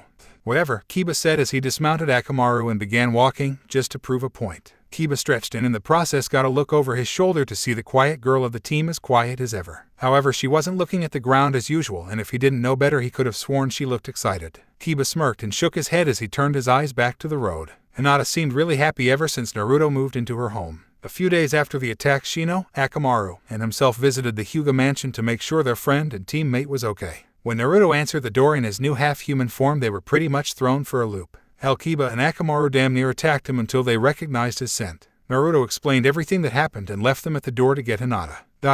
Holy shit, Kiba said, that's Naruto. It would appear so, Shino said with a raised eyebrow, the only thing showing his confusion. Hinata must have a hell of a time around him now, Kiba muttered as the door to the mansion suddenly clicked and opened, revealing Hinata and Naruto side by side. Kiba-kun, Shino-kun, Akamaru-kun, hello, Hinata said, a stutter absent from her voice. Kiba blinked a few times and said, wait a minute, this can't be Hinata. Both Hinata and Naruto stared at Kiba. Every time Hinata is within 10 feet of Naruto she stutters, Kiba said with a suspicious look. Hinata blushed and softly said, I guess Naruto-kun is rubbing off on me. Kiba smiled to himself as he remembered the teasing he gave Hinata and the flare in Naruto's temper that almost left him with his pants on fire. Now where was he? Oh yeah, they were at the entrance to the village. Finally we're home, time for a cheese hamburger, how about you, Akamaru? Ready for some of my dog food? Kiba asked, that caused Akamaru to bark in excitement. I must be going. Goodbye, Shino said and turned towards his home. Only Shino could get away with something so seemingly rude, but Kiba and Hinata accepted it. With anyone else he wouldn't even say goodbye. Kiba looked around expecting to see that insane grin of Naruto's, but he didn't see anyone except an anxious-looking Hinata. Kiba stretched and said, well, I'm going home. See ya later, Hinata, and don't worry, the idiot'll be around sometime. With those words said, Kiba and Akamaru left to grab something to eat, leaving Hinata to wait by the front gate of the village. Hinata looked around but didn't see a flash of golden fur that signaled the entrance of the #1 unpredictable ninja of Konoha. Hinata activated her Byakugan and scouted the village for the elusive streak of gold but saw nothing. She did notice the Foxy fan club but shoved that in the back of her mind, not wanting to look angry should Naruto appear out of nowhere like he sometimes did. Hinata deactivated the Doujutsu and began the walk home until her eyes were covered by 2 hands. Guess who? Came a voice she knew at once. Hello, Naruto-kun, Hinata said with a smile. How was the mission? Naruto asked as he removed his hands and began walking with Hinata home. It was interesting, Hinata said with a small smile. Nowhere near as interesting as you, Naruto-kun, Hinata thought with a small blush on her cheeks. Naruto laughed. In other words, it was boring, huh? I heard Kiba all the way at the Hyuga mansion. Kiba-kun yelled it loud. Hinata asked. She was never too sure how loud Kiba was sometimes. She had been on his team with Shino so long she just didn't notice anymore. Naruto smirked and grabbed the lobes of his ears in his wild golden hair. With these things I could hear a pin drop in the middle of Konoha, he said with a light laugh. Naruto walked Hinata home to the main house, neither a word said between them, both of them just enjoying the silence and the knowledge that the other was there. While they accented the steps of the main house to the front door, Naruto stopped few steps from the top and grabbed Hinata's hand before she reached the top step. "Hey, Hinata-chan," Naruto said softly with a smile. Hinata was stunned but turned to him, looking directly into his blue and golden eyes, almost falling into the Kitsune's seduction spell. "I'm entering the coming Chunin exams," Naruto said bluntly. This took Hinata a while to register, and when she did, she responded with mixed joy and worry. "Naruto-kun ...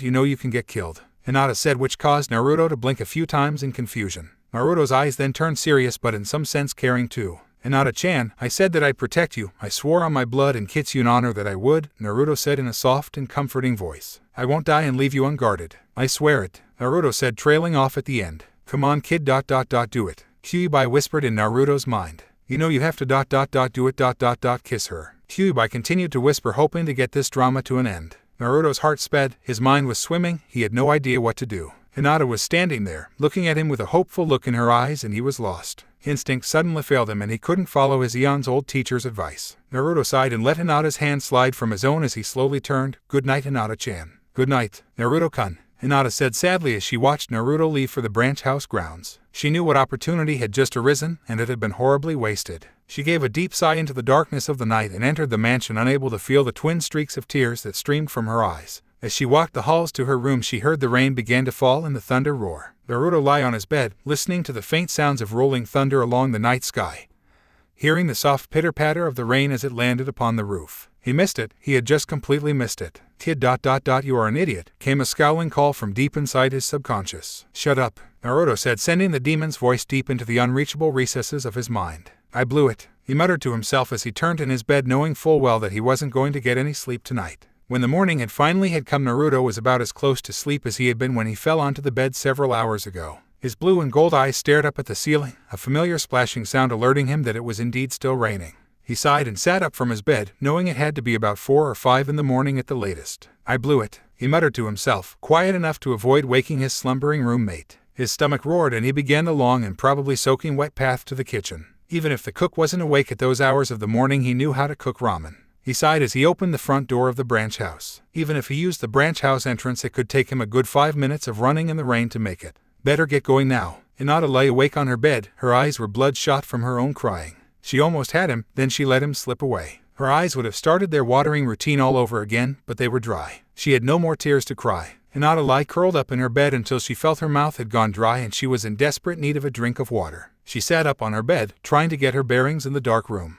To see better, she quietly activated her bloodline limit, but she saw something that made her eyes cry the dry tears once again. She looked through the walls of the main house to the grounds below her window, and she saw what had to be Naruto, standing and looking at her window. He stood there for a few moments before hanging his head, then disappearing in a golden blur. Hinata retracted the telescopic vision of her Byakugan and rose from her bed. She had seen where the blur was headed. It was going right for the main house kitchen. Naruto was running as fast as he could on the slippery grass of the early morning. His clothes were near soaking wet and his bare feet were quickly losing traction on the wet ground. It didn't help that there was rain pouring into his eyes every second, but he could get past that with his Sekhigen. Naruto looked up at the main house mansion and found he was just below a very familiar window. His running steps stopped and his Sekhigen faded, leaving him standing in the rain, looking up at the window of Hinata's room. He stood there, his mind asking all sorts of questions. Should I go up there? Is she asleep? Is she awake like me? What should I do? Naruto thought before hanging his head. He knew she was asleep, he knew he had messed up, he knew he had to leave. His Sekhigen activated, and like that he disappeared into the early morning rain, sprinting for the main house kitchen.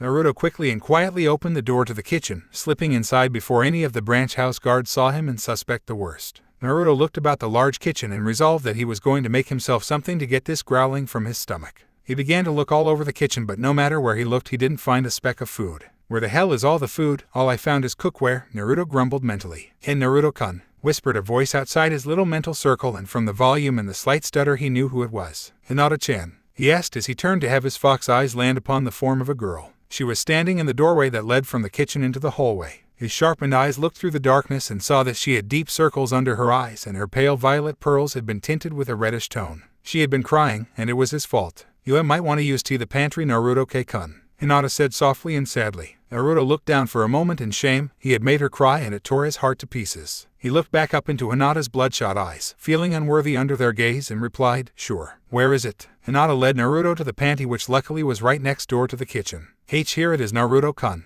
Hinata said, opening the door to the variable mountain of food stored inside. Naruto, on the other hand, was thinking, "She still calls me Naruto-kun." "Thank you, Hinata-chan," Naruto said before Hinata interrupted him. "Why are you up so early, Naruto-kun?" she asked, causing Naruto to think quick. "I woke up hungry," Naruto said softly. Hinata had been around Naruto enough to know when he was lying, and right now her mind felt something was wrong. Her mind thought of the best way to help this situation less tense. She knew Naruto was as uncomfortable as she was at this moment. "Naruto-kun, what would you like for breakfast?" she asked as Naruto looked into the pantry. "I was just thinking about ramen, but all this food kinda makes me more hungry," Naruto said honestly. Hinata couldn't help but smile at the obvious Naruto answer. "But what did you want, Naruto-kun?" Hinata asked again. "Well, ramen obviously," Naruto said with a slight smile. Of all the foods he knew, ramen had to be at the top. "Okay, our ramen it is," Hinata said as she grabbed the ingredients for ramen plus a few other things and walked from the pantry to the kitchen. Naruto followed, curious as to what she was doing, until he saw her begin to cook the items. "Wait, Hinata-chan, you don't have to,"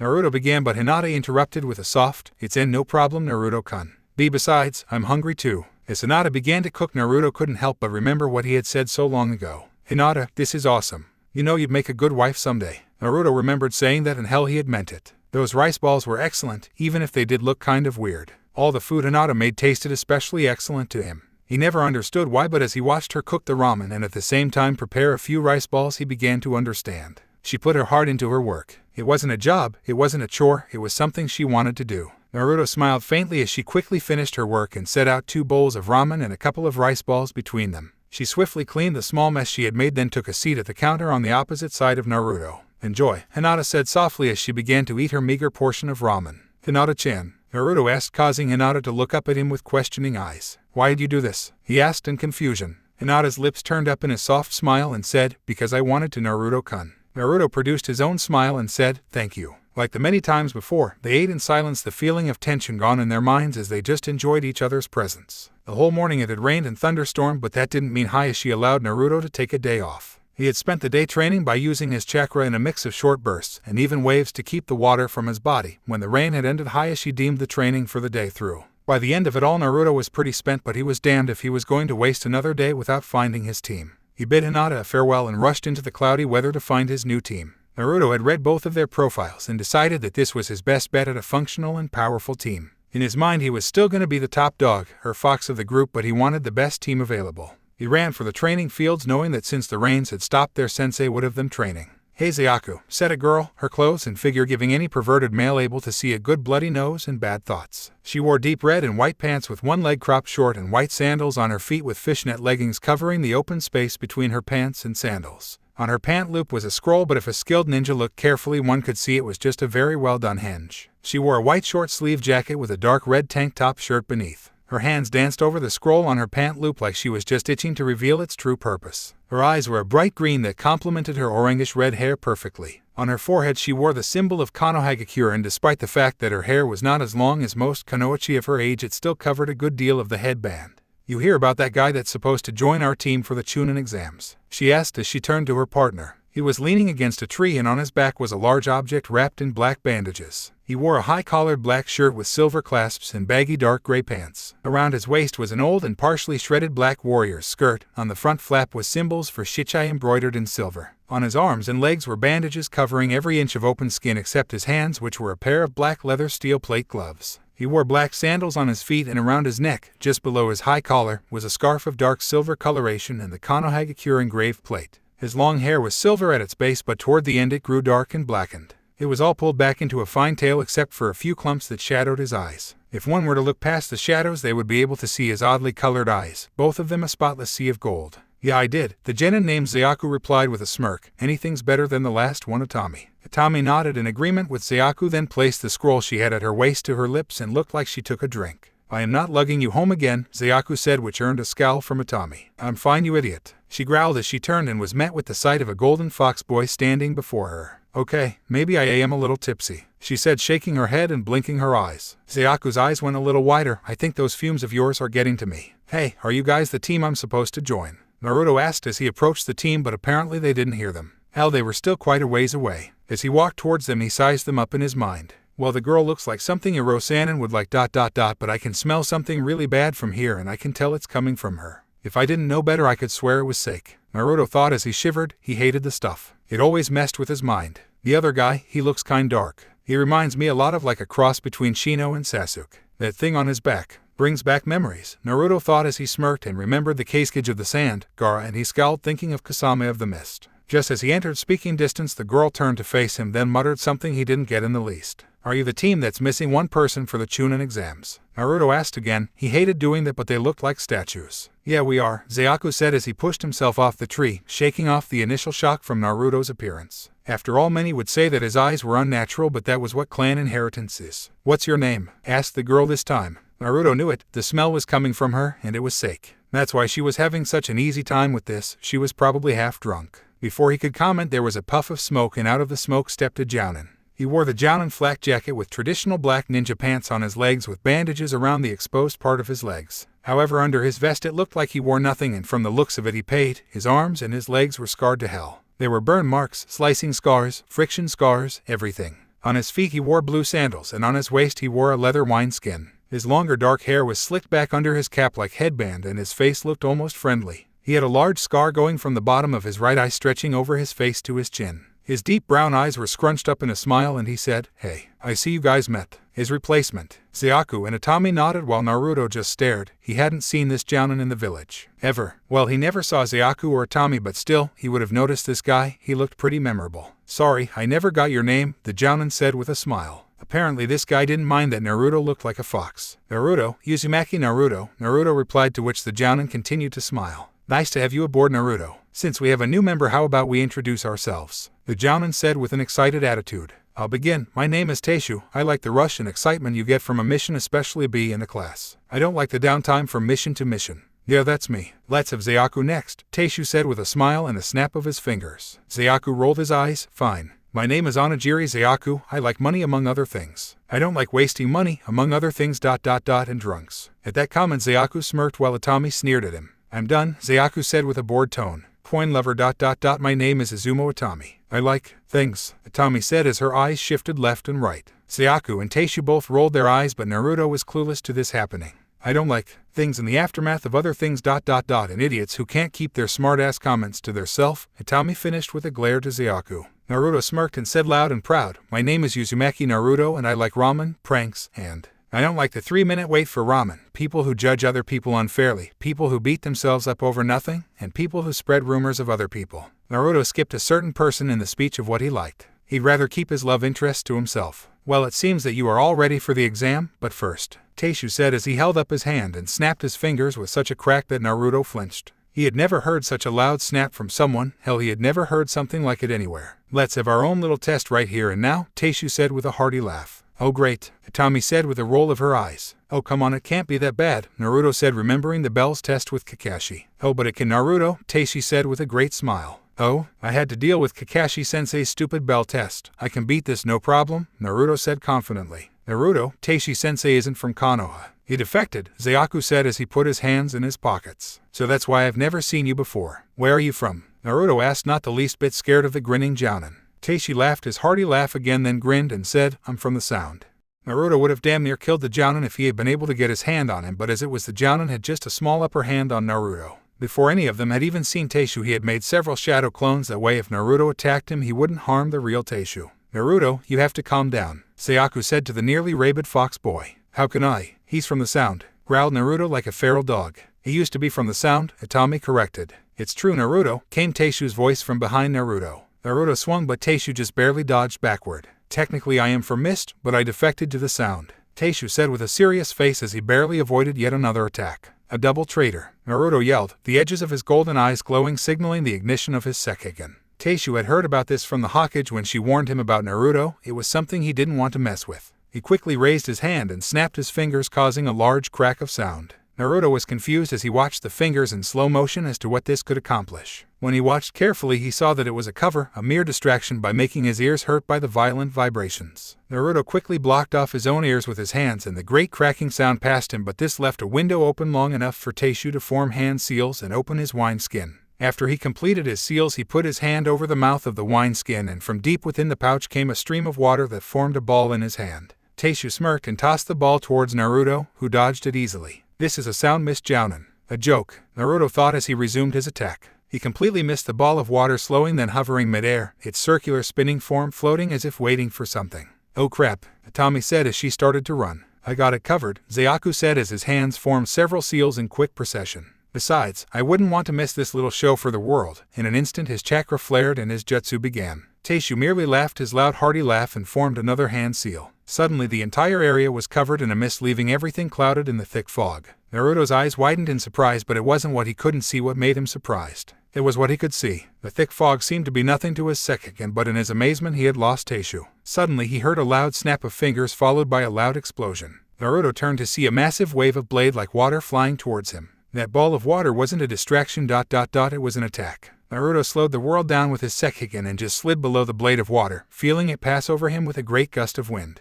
Naruto sprung up and returned the world to normal, deactivating the Sekiken. Very good, Naruto, came Taishu's voice from all angles. I see you'll have no problem passing the Chunin exams. Naruto turned in circles, probably something that traitor learned in sound. Come out and fight, you traitor, growled Naruto as the mist slowly dispersed. When the land was clear, Naruto turned and saw Taishu standing with a wide smile on his face and his hands in the formation of a seal. Traitor, Naruto growled as he took a step forward, forgetting to take caution from the presented hand seal. Taishu lifted his head to the sky, and in an instant the entire clearing was rocked with a massive sound, like a water drum had been played into 500 consecutive megaphones. The ground shook and split from the deep and loud sound that carved a swath of destruction with incredibly loud bass sounds. Naruto had to hold his ears and avoid the fissures at the same time, but slowly the training he had earlier in the day and not sleeping all night caught up with him and he stumbled. Using his hands for balance, his ears caught the full force of the deep bass sound and it made him dizzy to listen to. It felt like his entire head was being tossed inside of a spinning barrel that was going off a waterfall. Naruto was forced to his knee and suddenly the sound stopped. Naruto looked up at Taishu, who was smiling same as ever, and he said, "You passed the test, Naruto." "What the hell do you mean?" Naruto asked, having a hard time standing. Taishu laughed and said, "You see, each genin team is assigned a sort of speciality. There are trackers, there are planners, there are general teams." Naruto thought back to his days with Team 7. Definitely a general team. And of course you have the teams like ours. Taishu smiled as he gestured to the far side of the field. Naruto turned his head to look, and what he saw completely surprised him. As far as he could tell, it was a massive orb shield ... and it looked like it was made of metal. Naruto watched as the orb came closer, and just when it was about 2 yards from Naruto, it broke into thousands and thousands of coins. The coins looked to be from all ages of time, some from the ancient days of the Fire Country, some brand new and off the mold. As the shield dispersed, he watched Tatami and Zayaku appear from inside the orb. The coins flew straight for Zayaku, but instead of harming him, they simply slid into the bandages in his arms and legs and all over the rest of his body and disappeared. Zayaku smirked at Naruto's open mouth, gawking. It felt good to have that kind of shock and awe from someone as powerful as him. "I said I liked money," Zayaku said as Atami smirked and added, "Don't you mean love to the point of marriage?" Zayaku glared at Atami from the corner of his eye but said nothing. "We're a shield team," Taishu finally finished. Naruto blinked in confusion. With names like theirs, he suspected they were the offense. "We head up the first wave of any attack and take out the enemy scouts and anyone else we run into," Taishu said with a smile. "Gives you the shivers of excitement, doesn't it?" "Whatever, sensei, as long as you don't say that one thing." Itami grumbled. "Oh, you mean?" Taishu began as he held up his hand in a snapping formation. "Oh crap, not again," Itami thought with a scowl. No, oh hell no," Zayaku thought with his same stoic look on his face. Naruto was confused beyond all reason. What the hell was going on? "SNAPTASTIC," Taishu said with a snap of his fingers, then a thumbs up with a hearty laugh. Everyone, even Naruto, had a sweat drop on their heads. That was just too lame of a line. It sounded like something Guy and Lee would say. "Never ...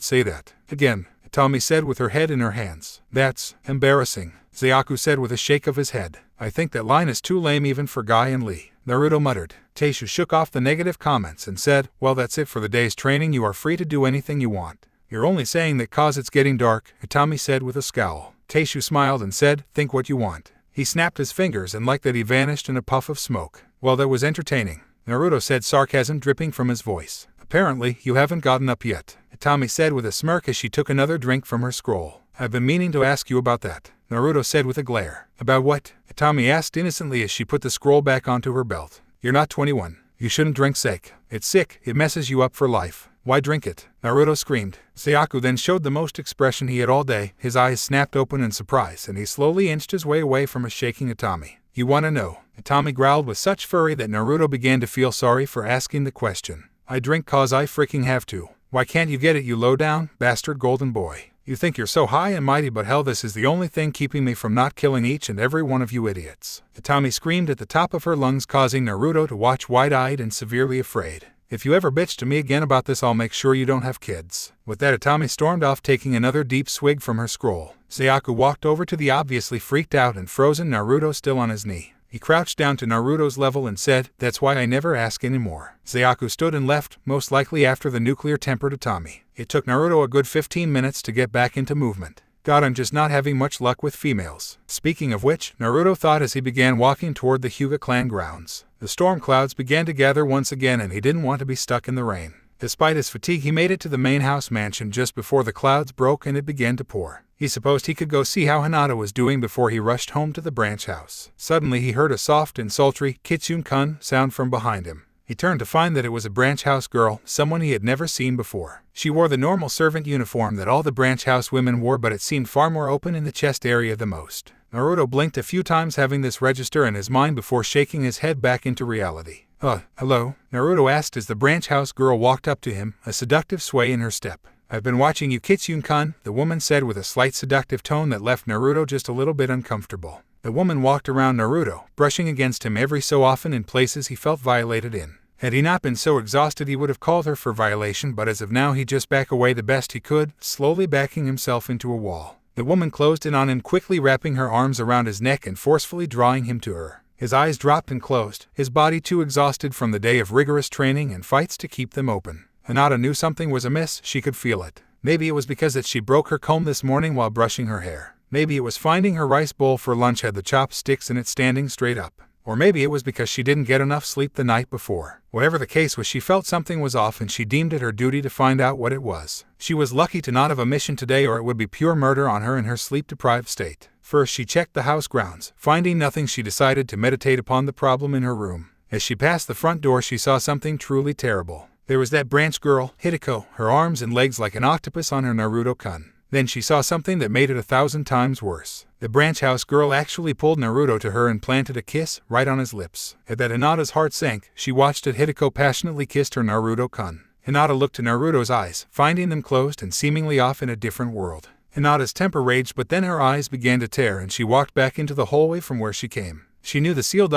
She knew how to make that girl pay. She couldn't do it, she couldn't rush in there. It was painful enough to rush in thinking Naruto was in peril. It was something different if she found out Naruto was enjoying it. Hinata pulled her knees up to her chest, and she cried into her knees to muffle the sound. She didn't want to disturb the kissing couple. Hideko smirked as she released Naruto's lips from her own. Her plan had worked. She saw it all with the Byakugan. She knew Naruto and Hinata had this little infatuation with each other which caused him to live in the branch home, but she never liked the fox boy. To be honest, she hated him ever since the attack on Konoha so many years ago. Now that he was the fox, it was only a matter of time for him to return to the ways of the Kyuubi. He was a bad omen and a curse upon the house. All she needed to do was plant the right traps and choose the right moments, and the fox would be gone. "Later, you dirty fox," she muttered as she propped him up on a chair and turned to leave, purposely walking right past Hinata with a smug smirk on her face. Oh yes, the fox was as good as gone. Naruto lay on his bed, his mind hazed and confused beyond all reason. What had just happened left him beyond anyone's mental span. Hell, even Shikamaru wouldn't have a clue as to how to fix this. Naruto awoke with a start to find himself sitting in a chair by the front entrance of the Hyuga mansion. Thank God, all that about the branch girl kissing him must have been some really weird and creepy nightmare. He was about to go, but then his ears picked up a soft sound. It made his heart wrench the second he recognized the soft voice emitting it. Hinata-chan, Naruto thought as he used all of his remaining Kitsune speed to find the Hyuga heiress. He didn't have to look far because she was relatively close. All he had to do was follow the sounds of sobbing and the smell of salty tears. Hinata sat in the hallway, fairly certain that her heart was completely demolished, crying, knowing nothing else to do in this situation that pained her so. Hinata-chan, she heard outside her little orb of sadness and pain. It could only be one person in the home that called her Chan with such a tone of voice. Her voice failed her and all she could say were heaving sobs. Hinata clutched herself tighter into a ball and resigned that she wouldn't come out and ruin Naruto's little moment with Hideko. Hinata-chan, what's wrong? Naruto asked, still bothering her, even taking the initiative to embrace her in his tales for comfort. She couldn't find comfort in them. They are meant for another, not her. She came out of her ball in a burst and took off in a run down the hall, leaving Naruto in her dust. Naruto now lay on his bed, running over what the hell had just happened to mess with his mind so much. First he asked Hinata-chan what was wrong, then he tries to comfort her, then she pushes him away and runs. It's an average situation for him, but he never thought Hinata-chan would do that unless. Naruto's mind almost snapped in realization. This was probably the worst thing that could have happened to him. Hinata must have found out about Kyuubi and she hated him just like all the others. Naruto felt like curling up in a ball and crying, but he wouldn't allow himself to. All he did was turn over in his bed, cover himself with his sheets, and silently shed his painful tears. Hinata had to run. She couldn't face Naruto like that, especially after he found her. Hinata carefully dodged all of the branch house servants and rushed to her room, closing the door in a haste and locking it. Her heart was in shambles and there was no one to help her pick up the pieces. As the darkness flooded the village, she fell asleep in her own tear-soaked pillow. Naruto awoke in his world of dreams inside the corridor of the seal. Naruto called out Kyuubi's name, but as he approached the cage he found a small card hanging on the bars. Urgent meditation business, be back later. Naruto blinked. Since when did the fox call a day off from nightly training? Naruto shrugged and his form faded from the seal world. His back turned to the blood-red eyes that watched him carefully. You have to experience this, kid. Only way it'll get fixed. The morning came without last night's rain and both Naruto and Hinata were tired. They both had fairly fitful nights of sleep, each with their own torrent of nightmares and mental anguish. As they went for breakfast they both hoped the other was not there so they wouldn't cross paths. Neither of them arrived at the same time, but to them it was a mixed feeling. They were happy the other wasn't there but sad at the same time. Hinata had an early morning mission and Naruto was busy with training from Hiashi-sama, so they didn't see each other in the early morning. Hinata had a simple tracking mission with her old team so she wouldn't be gone for a very long time, most likely just for the day. She left the home with a pang of pain just as she saw Hideko watching her, a smug smirk on her features that made Hinata's hand twitch in anticipation for use of the caged bird seal. She gathered together her composure and left the home without so much as a word to the smug-looking branch female. Hiashi had decided to step up Naruto's training and made him focus his chakra into 3 kana that were balanced on the tip of his nose. He had to have the exact amount of chakra or it would slice off his nose or stab his eye. Naruto concluded his training and set off to meet his new team for even more training. He still had a long day ahead of him. Naruto, no offense but you look like hell. And this is coming from me, Itami said as she saw the fox boy enter the training grounds. I had a long day, Naruto said as he began to stretch. Naruto spotted Zayaku with his back to a tree and his golden eyes staring out into nothingness. Apparently he was in a thinking mood and that meant a large sign saying do not disturb hung from his neck. Naruto completed his stretching just in time to see the snapping arrival of their Jounin sensei. Hey, how's everyone? Holy crap Naruto, you look like hell, Taishu said as he examined the fox boy. That's what I said, Itami said as Zayaku approached the group, his thought process apparently broken by the snap of Taishu. I'm fine, let's just get on with it, Naruto growled, causing them to get off his case. Anyway, Taishu said with his usual smile. I was going to suggest a few things, then we'll take it from there. First is basics. There was a groan from the group. Then there would be chakra control. Naruto was the one who groaned the loudest out of the 3 this time. Or we could skip that and have a good old-fashioned spar and training for the upcoming Chunin exams, Taishu said with a wide smile, to which all 3 agreed. We don't need more training, we need more real fighting, Naruto said with crossed arms. Seriously sensei, we're not going to get any better doing more studying, Itami said with a smirk. I would like to face Naruto, Zayaku spoke from the back of the group. In a split second everyone looked at him in confusion. Taishu nearly burst out laughing. He expected Zayaku and Itami to spar with each other as they always had and he would help train probably the strongest of the 3. He always knew the winner of the Zayaku-Itami fights. As long as Itami didn't get extremely drunk before or during, then it was always an even draw, but he suspected Zayaku didn't want to severely injure his teammate. Now he requested a match with the powerful Kitsune. This was going to be fun. Okay, I'll grant that request, but for now Itami and I will be watching, Taishu said with a great smile as he and Itami hurried to the edge of the soon-to-be battlefield. Naruto looked at Zayaku and shrugged, your funeral. Zayaku smirked and his golden eyes flashed in the sunlight. Good luck Naruto. Okay, I will call the winner when I see one, Taishu shouted from the side. Naruto and Zayaku bowed to each other, then Naruto took a fighting stance while Zayaku stood like he was open to any attack at any angle. And, go, Taishu shouted, and in an instant Naruto vanished in a blur. Zayaku took a deep breath and closed his eyes as he formed a hen seal. Hake teki kanjiki shikaku, he said as he opened his transformed eyes to the world. His eyes now were completely gold, no white to be shown. In the center of this golden sea was a single cross-shaped black mark that served as the eye's pupil. Zayaku's eyes shot open and he ducked his head right below a powerful punch from Naruto. Twisting quickly, Zayaku swung the back of his fist directly at Naruto's abdomen. Naruto smirked, knowing that a simple punch wouldn't hurt him, so in a moment of arrogance he let it hit him. Now, the heavier and the more solid something is, the more force it accumulates in movement. Take into the equation what Zayaku had under his bandages and other clothes, heavy solid coins. Naruto felt like he was hit by a solid steel hammer. It was like something just below Lee's massive strength. Naruto flew back but landed on his feet and nursed his injured abdomen while Zayaku looked at Naruto, his golden cross-pupil eyes showing mirth in this game. "My funeral, Naruto?" asked Zayaku with his hands in his pockets. Naruto stood with a smile. "I am surprised, I'll give you that." Then Naruto began to wave his tails back and forth. "Sorry, but you are going down," Naruto said as he slammed his tails to the ground, sending a powerful electrical attack to Zayaku. Zayaku jumped then fell to his knees holding his abdomen in pain. "Very clever, Naruto," Zayaku said as he slowly stood holding his stomach. "How are you okay after that?" Naruto asked in pure confusion. Zayaku declined to answer and merely began to form hand seals. His hands ceased their movement and his eyes met Naruto's. Shichai Zayaku no Jutsu, Teishoku. From his body flew all his coins, and in a flash they formed a beast that looked like it came from neither heaven nor hell. It had a long row of darkened pits across its head, all having a slight faint red glow in them. The beast's mouth, though made of coins, was large and its huge jagged teeth were looking as sharp as razors. The beast's jaw was so large that it had small insect-like legs to carry it, and along the beast's slowly narrowing body was a row of scorpion-like legs.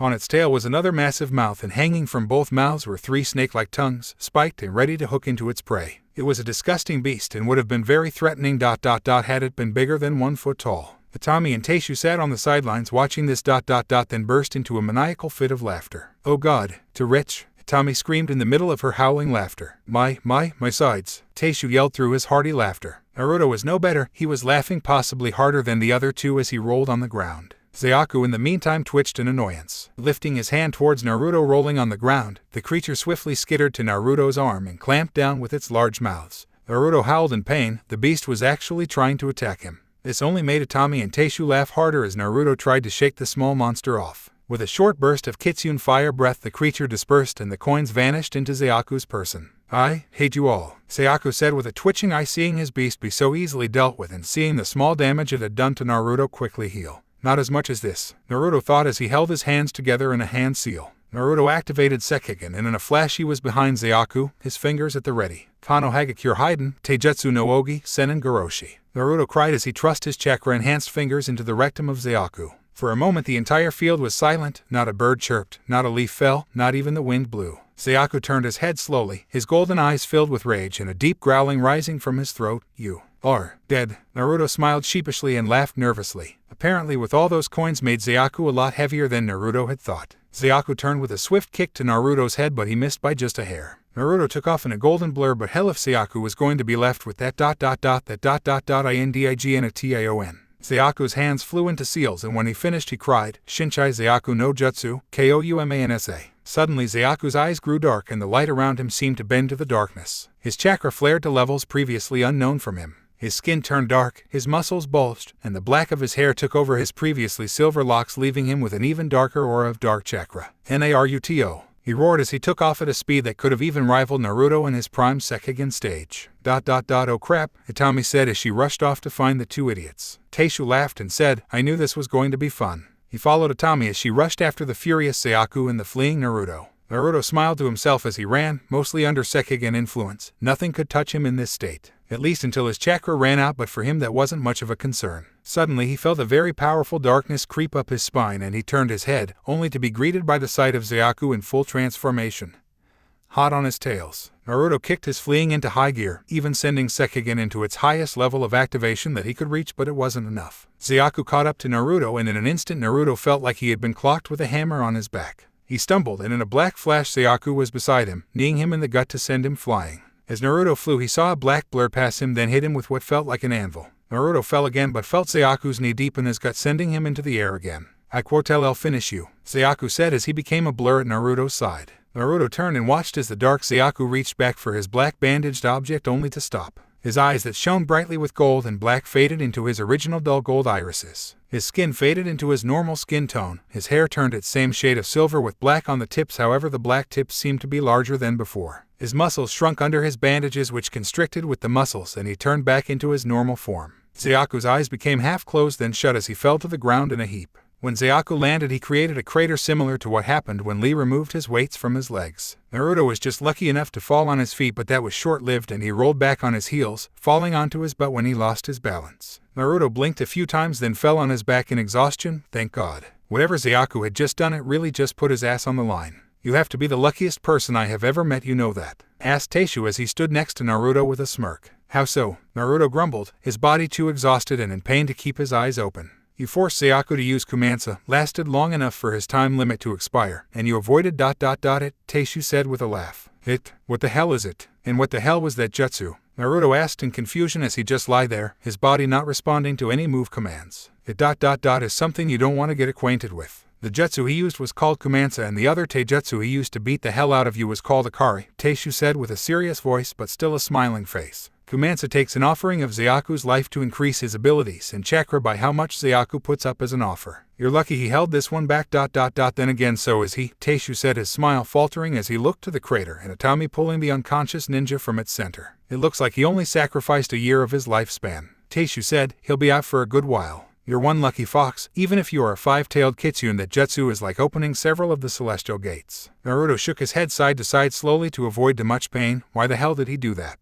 A full year of his life gone for that one jutsu I did to him. Taishu sighed and said, "Zayaku ... is different. He holds his efficiency in high regard to everything he does. If it appears that he has lost his edge, he has to make up for it one way or another. That jutsu ...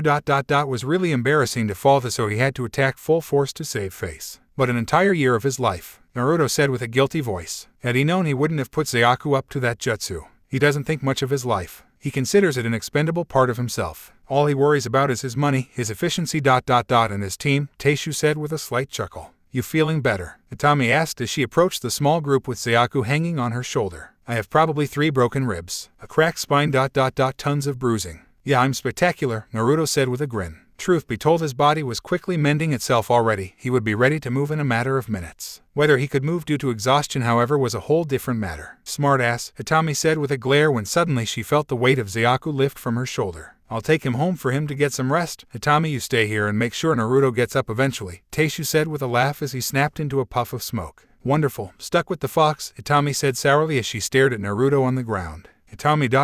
what was that thing with his eyes?" Naruto asked, deciding he might as well get as much info he can. "His bloodline. It's a lot different than most though," Atami said as she took a swig from her scroll. "It ... well ... I have no idea what it does. Zai-kun has never told me," Atami said, completely missing what she had called Zayaku. "Zai-kun?" Naruto asked, noticing the affectionate name. "Hey, I'm drunk. Give me a break," Atami said with a slight blush on her face. "Anyway, what was that he called out before his jutsu?" "I've never heard attacks like it," Naruto said as Atami cleared her throat. "A while ago on a mission outside the village we ran into this traveler. He started spouting off things about this religion in a faraway land. Mainly these things called the 7 deadly sins. Zai-kun persuaded the traveler to explain everything to him, and from then on he came up with those weird jutsu," Atami explained with a shrug. Naruto nodded the best he could, then he began to think. The more Naruto thought of it, this team was really similar to his old team. The dark brooder filled in by Zayaku, the playful jester filled in by himself, the sensei filled in with Taishu, and ... what the hell was Atami? "What's your story, Atami?" Naruto asked, curious since the question had filled his mind. "Story? What do you mean?" Atami asked with a raised eyebrow. "Well, now don't get mad at me, but your sake addiction," Naruto said, bracing for a yelling fit. Atami sighed and sat down next to Naruto. "You've heard of Suiken, right?" "Yeah, you get drunk and suddenly you're an excellent fighter," Naruto said. That was about all he knew. "It's a taijutsu style of fighting that once you're drunk your movements become powerful and completely unpredictable. You have to be born with it and you can't learn it," Atami said as she stared out into nothingness. "My mother and father were both excellent Suiken users, and since I was their daughter they expected me to know how to use it too. When I was a baby my mother would sometimes feed me sake instead of milk just to enhance my Suiken," Atami said with a glare on her face. "Oh, they were pissed when I couldn't use it. My father called me a disgrace and cursed my very existence. My mother just didn't say anything to me and acted as if I was invisible. It was too late at that point and I was already addicted. Now if I don't have it, the shock from withdrawal could kill me," Atami finished as she held up her scroll and doing the genjutsu on it and turning it into a small takiri with a seal painted on it. "This holds as much sake as 8 barrels thanks to the seal," Atami said as she spun the takiri in the light. She redid the heavy genjutsu and put it back onto her belt without a word. "That sucks," Naruto said, the only words that could form in his mind. It reminded him of something similar to someone close to him. Then his eyes drooped and he felt his heart fell. "Hinata-chan." He whispered to himself, but unfortunately Atami caught it. Hinata, the Hyuga heiress. "You know her?" Atami questioned, to which Naruto turned his head to the side in shame. "Yeah, I know her. I live at the Hyuga compound," Naruto said, to which Atami raised an eyebrow. "You live there?" she asked, then Naruto nodded. "So, why did you look so bad when you first came to training this morning?" Atami asked, curiosity tinting her tone. Most anyone living there under main house privileges were treated like kings. I just had a long day yesterday, Naruto growled, but being half drunk Itami didn't acknowledge it. Bullshit. If I can tell when Zai-kun is lying, I can sure as hell tell when you are, half drunk or not, Itami said as Naruto turned his head quickly to her with a snarl. Shut up, he growled, but suddenly was floored by a shooting pain all over his body. It was horrible, and suddenly he heard a very familiar voice. Kid, just tell her it's not like she'll remember. What harm could it do? Itami was probably messed up out of her head at the moment, might as well tell her. She was a girl and might be able to help. Hinata-chan, found out something, Naruto cracked with a saddened tone. Oh, found out what? You sleep around on her or something? Itami laughed while Naruto glared. No, she doesn't think of me that way anyway, Naruto said, fading at the end. Whatever, if it's so horrible of a thing that she found out, confront her about it. It could be what you think or it could be something entirely different, Itami said just before she took a drink from her scroll. That would have been so wise if she hadn't just done that, Naruto thought as he slowly sat up, his strength finally back to working levels. Thanks, Itami, Naruto said as he stretched a bit, trying to get feeling back into his body. What the hell for? Itami asked, apparently getting more drunk every time she took a drink of her scroll. For the advice, for the history of you guys. I'd ask about Teishu-sensei, but I have to get going, things to do. See you later, Itami, Naruto said, and with that he left with a wave and a grin. Itami looked around the training grounds and found she was the only one around. Well, this is boring, Itami said with half-lidded eyes and a red blush over her cheeks. As she hiccuped, her mind didn't register the fading light of day and the clearing clouds in the sky. I think I'll go bother Zai-kun, she said with a drunken smirk as she disappeared in a blur. Naruto sighed. Today had been a hell of a day. First his early morning training, then his duel with Sayaku. Here he was lying on his bed, tear stains on his whiskered cheeks and a smile plastered on his face as he grinned like there was no tomorrow. Itami's advice was good. Hell, even if she was drunk to next Sunday, she was fricking Buddha incarnate. Naruto swiftly and silently entered the Hyuga compound, using his ninja stealth and his Kitsune illusions to sneak undetected around the home. After an hour or so of sneaking through the main house, he came to the realization Hinata wasn't home. Osanova, he swore mentally as he rushed out of the home through his Kitsune reality illusions. Naruto exited the front door like he was tearing his own body from the foot-thick wooden barrier. He slid from the Kitsune illusion and then raised his head to the wind, his nose on high alert for the slightest scent of the lavender-eyed beauty. His nose twitched and he caught a very familiar scent, and putting whatever spare chakra he had into it, he rushed toward the scent.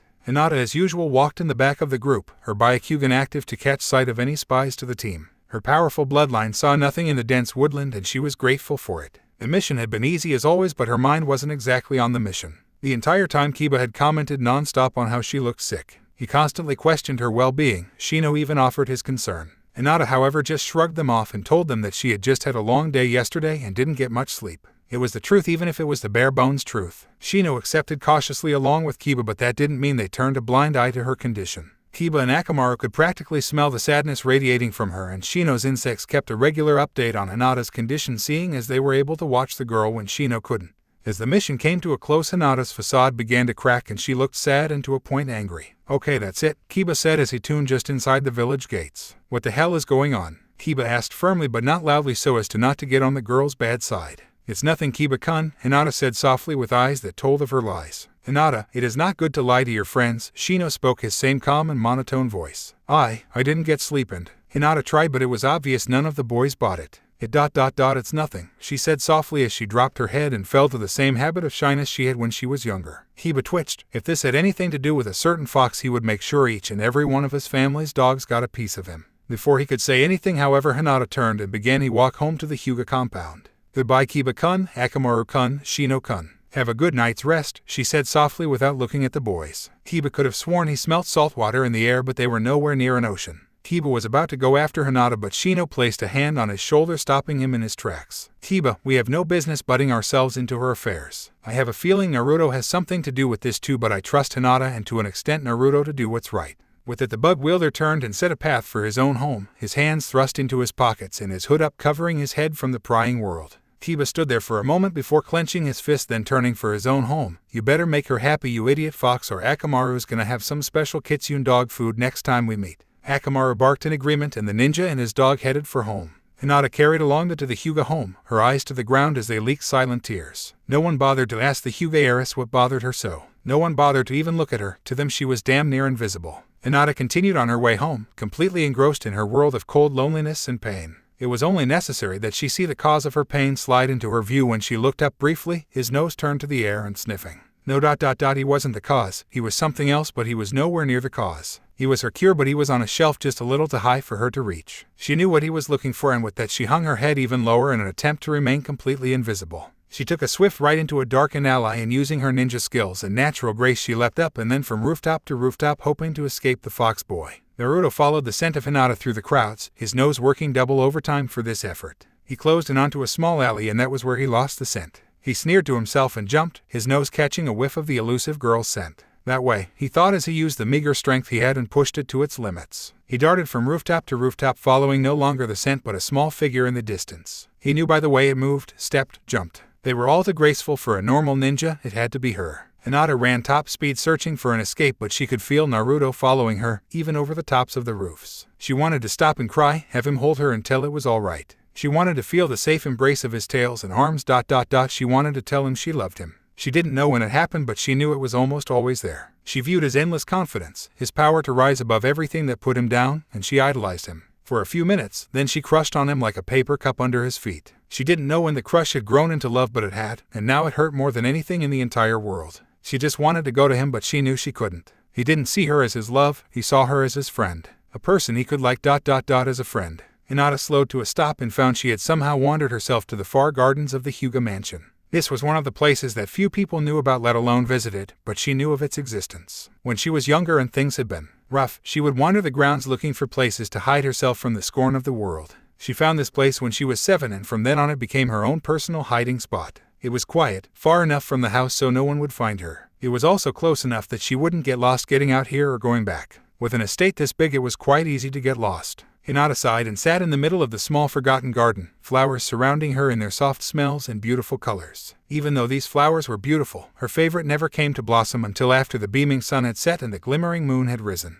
Despite her family name, she always felt at peace when the flowers of the moon bloomed in the celestial orb's soft rays, almost glowing with an unearthly radiance. Hinata turned her head up to the buds, which remained closed. It was nearing sunset by now. Maybe she could get away with hiding in here for the rest of her life, or at least until the moon rose. Apparently the forces that will be didn't give her that chance, because just at that moment Naruto entered the small garden, his landing somewhat less graceful than normal. Trust me when I say this, that is saying a lot. Naruto landed on his feet, but due from his long day and the sprint he had just pushed his body to, he fell flat on his face with a resounding thud. Hinata watched this happen, then blinked in confusion. What the hell had just happened? Naruto slowly pushed himself up, shaking his wild-haired head free of the impact of the crash, then focused his untamed cerulean eyes on Hinata's pale lavender orbs. This look alone spurred Hinata's blush to return and tears to well up in her eyes. To see what she had lost hurt. "Hinata-chan," Naruto said softly as he pushed himself onto his feet and took a few trembling steps to Hinata before plopping down by her side with a thud. They both sat in silence for a while, neither having any idea where to start.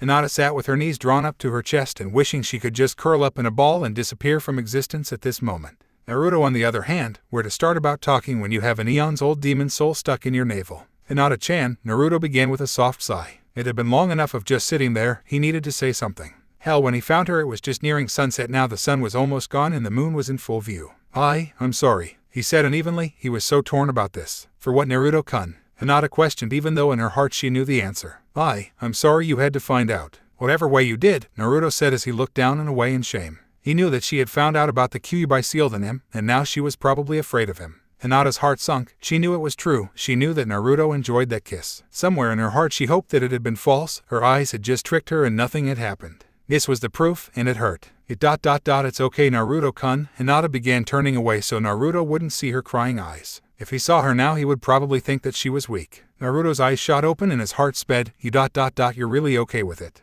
Then why did you run from me? Hinata cringed. She had run away from him twice, but she was in so much pain. What was she supposed to do? I didn't know what to do, Naruto-kun. I apologize, Hinata said with her eyes turned to the sky, her tears forced down along with the choking sobs. It felt like her heart had been ripped out and cut into several pieces. Naruto smiled wide and his heart felt like it was free. She knew and she didn't care. She didn't know how to react, that's why she ran. He felt so happy he could just. Naruto leaned over and hugged Hinata with one of his best hugs. Now this wouldn't be too much of a surprise, but as he drew away Naruto took a chance and kissed Hinata on the already blushing cheek. Hinata's eyes grew to the size of dinner plates. Sure, he hugged her and she was used to a little bit. He kissed her. Well, not on the mouth, but a kiss on the cheek sent her face aflame with a deep blush. "And Naruto-kun," Hinata said in stuttering confusion as Naruto looked down to the ground with a sheepish smile on his face. Maybe her heart wasn't so broken after all. "Sorry, Hinata-chan," Naruto said, ready to spell out his apology, but all of a sudden Hinata interrupted with, "What about Hideko?" She spoke Hitako's name with such a tone that for her it could pass as venomous. This almost had her painful tears return, but she willed them away. Now was not the time to cry. Naruto blinked, completely lost, and his mind summed up his confusion in the most intelligent phrase. Ha. Hinata's voice dropped low as she said with a great amount of difficulty, "You know the branch girl you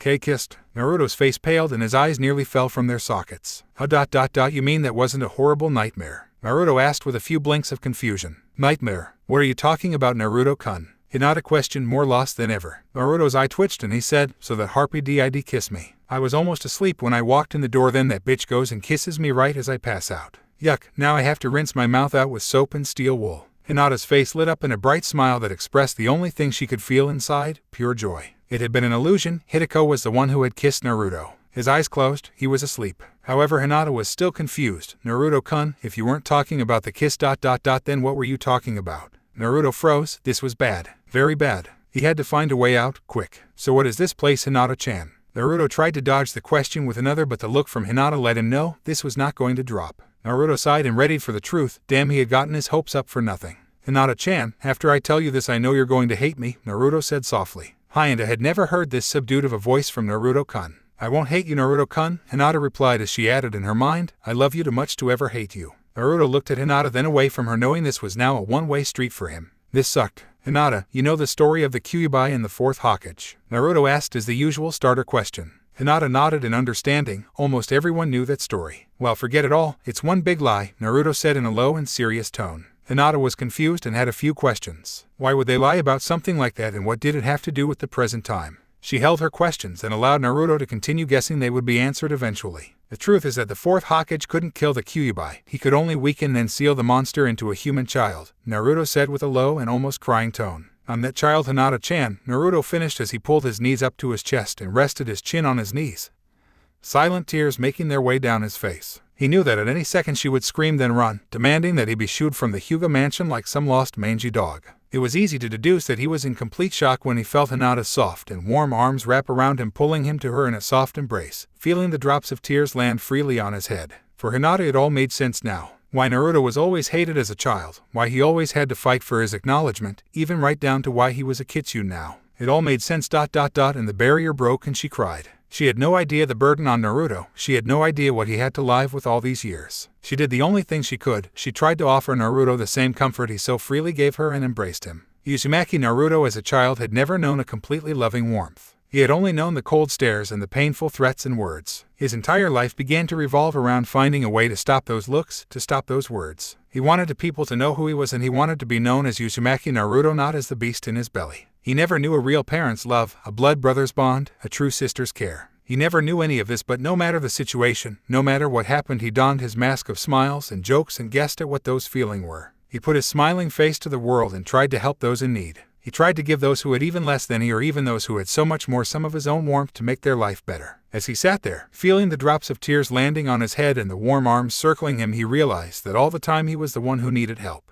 He was the one who needed encouragement and warmth. Here was someone who was so freely giving him this warmth, and in that instant his mask cracked and the memories of a lost childhood came down upon Naruto like a surging tidal wave. And he cried like never before. He wrapped his arms around Hinata and cried into her warm body as for the first time in his life he felt a true, completely loving embrace. Hinata cried for Naruto as he buried his head into her shoulder and cried himself, her jacket quickly becoming soaking wet from the salty liquid. Slowly, bit by bit, the tears stopped and they dried up. The trails they had made was all that remained, but Naruto had yet to leave Hinata's warm squeeze. Hinata smiled softly to herself as she stroked Naruto's wild golden hair, the feel of it much softer than she had expected. Her pale lavender eyes held closed as she cradled the still sobbing body to her. This all-powerful Kitsune, this teenage powerhouse of chakra and jutsu, was still clinging to her shoulder like a lost little boy who had just found his way home. In a way he had found someone that gave their warmth to him. In time Naruto was able to remove himself from Hinata's shoulder, his cerulean and golden eyes bloodshot from his salty tears. Naruto rose from Hinata's shoulder with what had to be the world's brightest and truest smile that had ever been produced. "Hinata-chan," he said as his bright ocean blue and purest golden eyes shone in the bright moonlight, showing an emotion Hinata didn't dare to hope was there. "And Naruto-kun?" Hinata asked in complete confusion, her pale violet orbs seeming to glow in the faint light. "Come on, kid, go for it, don't be dumb." Naruto felt his body act on his own, and in a matter of seconds he brought the space between his lips and Hinata's into non-existence. His lips had touched her own in a truly beautiful official first kiss. His eyes slowly slid closed, but now instead of fatigue, all he felt was love. Hinata's eyes opened in complete surprise. She had never ... Oh hell with expecting this or not, she was kissing her Naruto-kun. Hinata's eyes slid closed and she reveled in the kiss from Naruto. It was clumsy, yes, but hell, it was their first kiss together. What was one to expect? They slowly got the basics of it and were kissing with as much passion as they possibly could with their non-existent experience. However, nature is a cruel mistress, and soon she called the two for their anatomical need for oxygen in their lungs. They reluctantly parted, both heaving breaths of different rates. Hinata's breaths were quick and quiet, like she had run 100 miles and was still ready for 100 more. Naruto's breaths were deep and animalistic, like a caged animal attempting to break free of its imprisonment. Naruto's face was etched with his confident smile, but in his eyes he held nothing but love and admiration. He laughed a little bit while Hinata joined his mirth with a small fit of giggles. Her laughter was music to his ears. Her beautiful face and graceful features the greatest works known to man. Her voice a soft melody that he would never get tired of. Her entire soul, it was a thing of beauty, something he could nor want to forget. Oh yeah, he was in love. Hinata-chan, I love you, he said lovingly, his words of adoration and care reaching his eyes. Hinata looked at Naruto's foxish eyes, so captivating. His handsome face, so amazing. His entire being, so words she can't begin to describe. His laughter, his true smile, his everything she loved, and when she had heard his proclamation for her, nothing could stop her joy. She saw the love deep in his eyes and her heart felt like it was going to explode with emotion if she didn't let it out soon. I love you too, Naruto-kun. She nearly screamed as she practically jumped him, forcing him to the ground and her lips on his in another loving kiss. In Konoha there was neither rain nor snow. The weather was neither cold nor hot, it was just the most perfect night known to their history in several years. The bright full moon was in view of the entire village, and there wasn't a cloud in the sky. All around the village of the leaf the lunar flowers spread their petals in a bright glowing bloom, paying their homage to a love so deep it withstood all the heavens and the history of a legendary demon fox. Oh shit, came the scream from a certain five-tailed demon fox as he dodged a perfected electrocution racing in from what he considered his prized student. Kyuubi ducked just in time to avoid the crackling ball of hurricane energy, but not swift enough to dodge the static charged tails that followed up the powerful offensive. Damn it, Kyuubi said just before his body was thrown back smoking in the world of the seal. How was that, Kyuubi-sensei? Asked the madly grinning senior student of the eons of fox spirit. Kid, whatever the Hyuga girl did to you, tell her I don't thank her, Kyuubi growled as he shook off the black from his standing on end fur. When this was accomplished, Kyuubi did in fact look like a massive ball of fluff, which made Naruto laugh much to Kyuubi's anger. Remember, I don't say thank you, Kyuubi growled, smoothing down his fur with a few licks of his tongue. Naruto plopped down on his rear end with a happy sigh and glazed eyes, remembering what had happened before he entered the world of dreams. He had confessed to Hinata, from his feelings to the demon sealed inside his stomach. She loved him and he loved her, it was all perfect. What made this even better was that he felt even more powerful, which really surprised him. Maybe it was that confession that was on his heart for so long was finally released. Whatever it was, he felt so invincible. Kyuubi chuckled to himself, this kid was truly one of a kind. For a Kitsune to gain tails, they had to gain honor for their family or their master. Apparently finding love was somewhere in there too, and he was just on the cusp of his sixth tail. All he needed was a push, and there was number 6 waving behind his back. Maybe he could ... Now that is something he'll save for after the exams. Ready for another round, kid? Kyuubi said, his tails waving in a charge. Ready, Kyuubi-sensei, Naruto said with a wicked grin and his golden-edged azure eyes glowing. The weeks following the little incident before the Chunin exams were now truly happy and peaceful ones. Naruto and Hinata would spend any of their extra time with each other, either in quiet peace or in animated discussion. Now Naruto wasn't a person to hold his affection for his precious person to himself, so any chance he got he would kiss, hug, or even simply hold hands with Hinata. This would cause a blush from the beautiful Hyuga girl, of course, but hell, she enjoyed it, why stop it? In way of training, Hiashi slowly began to ease up on Naruto, at least that was what Naruto thought. One day he asked Hiashi about it, and the Hyuga leader said he hadn't even slowed down the training, Naruto was simply getting stronger. This called for a celebration date with Hinata, which ended up with Hinata tasting Naruto on her lips for a good long while. Not that she minded, of course. Naruto would train with his team as usual, but something was a little off. Even though Zayaku now regularly showed up to their training sessions, he seemed to be more deeply involved in his thoughts. Once or twice his thoughts almost got him a seriously painful experience at the hands of a drunk Itami, but that was another story for another day. Naruto, in the midst of his confusion, decided to ask the only person on the team who might give him straight answers. Teishu. Teishu sat on the top of the training logs of the training ground, his fingers snapping to an invisible beat. His eyes were closed and he rocked his head back and forth in time with his snapping. Teishu-sensei, Naruto called out from the top of the next training log over. Teishu stopped his actions, then turned to the fox boy seated beside him. Hello Naruto, what can I do ya for? Teishu asked with a smile and a laugh. Well ... This question has been on my mind for a while now. What's up with Zayaku? Naruto asked with his head tilted to the side as he sat down on the training log facing the Jounin. Teishu sighed, his smile falling to the somber moment. Naruto, have you ever envisioned your own death? Taishu asked with a snap of his fingers. Naruto blinked confused at the question. What? Have you ever envisioned your own death? You know the part where you bite the big one? Taishu said with a small mocking smirk. Naruto nodded his head. Of course he had to. In the middle of a deadly mission he always thought he could die, but he pushed it to the back of his mind and fought on as he always had. Taishu laughed. This was indeed a fun game. Of course you have, you're a ninja. But, have you ever envisioned your death purely with no reason behind it? Taishu asked with crossed arms. No, why would I do that? Naruto asked in confusion. The Jounin was causing more confusion by the second. Maybe he wasn't the best person to talk to. Well, on this team, you might have to, Taishu said with a slightly less energetic tone.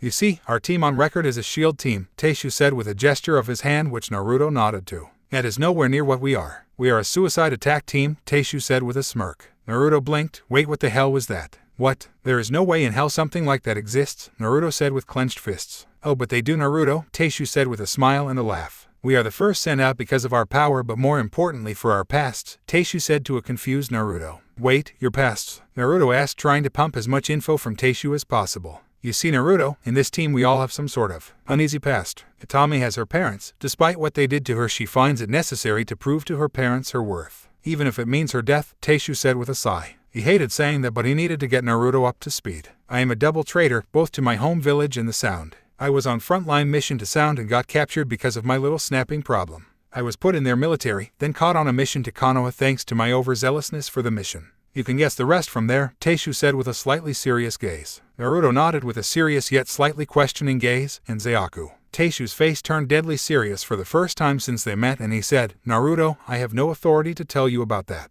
With that, Taishu smiled and laughed his hearty laughter. Well, that's all the questions for now, Naruto. I hope this was, Taishu said as if winding up for something. Oh god, no. Naruto thought just as Taishu said, SNAPTACULAR. With a snap of his fingers and a thumbs-up laugh, Naruto fell off his log from the lame line, firm in his belief that it was something even worse than Guy and Lee. The very next day, Naruto was walking the halls of the Hyuga main house, his hands in his pockets as he took to humming a small tune to himself. Suddenly his entire body was thrust into a wall and he felt the edge of an extremely sharp blade at his neck. You dirty fox, came a growling female voice. He smirked as he recognized the voice from his nightmare. Hello Hideko, am I right with the name? Naruto said with a laugh as he looked into the furious eyes of the branch house girl. You sickening fox. First you come to this house and stay when you are unwelcome, and now defile the heiress as if she were your own vixen, she growled as she pushed the blade closer to his throat. I have no idea what you are talking about, Naruto said with a sly smirk. You evil Kitsune. I try everything I can to get you thrown from this home, but Hiashi-sama continually keeps you. If I didn't know better, I'd think you were his son.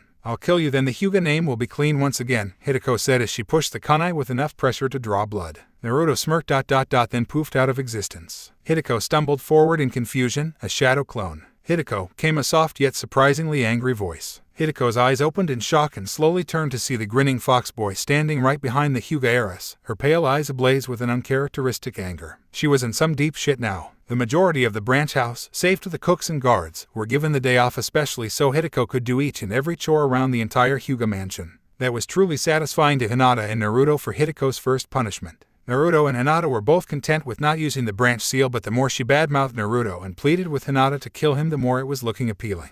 Getting past that, it was a few days before the Chunin exams, but this day was special and its own showed up to the training fields, his hand holding 3 forms. Guess what I got? Taishu said with a grin and a snap. Needless to say, the papers were signed with no hesitation, and it was on. The Chunin exams were to take place in just a few short days. This is going to be great, Naruto said with a joyous leap into the air. Yeah, great, Itami said with a slight sip of her scroll. Naruto, why so excited? Zayaku asked, his mind for once this week not caught in his thoughts. Well, for one, we get to fight and test our skills and probably move up in rank, but mostly. Naruto built up the tension for this one. I'll finally get to see Gaara again. Itami, Zayaku, and Taishu all blinked at the same time. What? You know, Gaara, Hokage of the Sand, Naruto said, trying to spark their memory. We know who he is, Naruto, Zayaku said with crossed arms. We just didn't know you knew him, Taishu shouted excitedly. Can you get me his autograph? Itami said, almost on the same level of excitement of Taishu. Naruto could have sworn he saw Zayaku's eye twitch, but then he held the same impassive stare he had from the day Naruto met him. I'll do you one better, I'll have you guys meet him, Naruto said with a great laugh and smile. Taishu grinned and said, if I tell you where he's coming to the village, can you get me some of his famous sand? Naruto blinked, then became a blur, rushing up to Taishu and grabbing him by the collar. He's coming here today. Taishu nodded, yep, with his genin teams in royal fashion. After agreeing to Taishu's terms, since Taishu had important business to do, Naruto led the team of 3 to the western entrance just in time to see the infamous Hokage of the Sand, Sabaku no Gaara. He was flanked by his brother and sister, Kankuro and Temari, as they entered the massive gates. Before Naruto could even consider the idea that they just might not recognize him due to his absorption of Kyuubi's body, he landed in front of the procession, a grin on his face. In a snap, he saw Kankuro reach for his scrolls that summoned his great puppets, and he saw Temari reach for her life-extinguishing fan. Naruto blinked, his mind finally registering the fact that Temari and Kankuro probably didn't recognize him. Oh, he would hate to fight them, but if they attacked, it was his only choice. Uzumaki Naruto, we meet again, came the calm monotone voice of the great Kazekage of the Sand. Kankuro blinked in confusion along with Temari. This couldn't be that loud and crazy brat. They knew what he looked like nowadays, and a Kitsune he wasn't.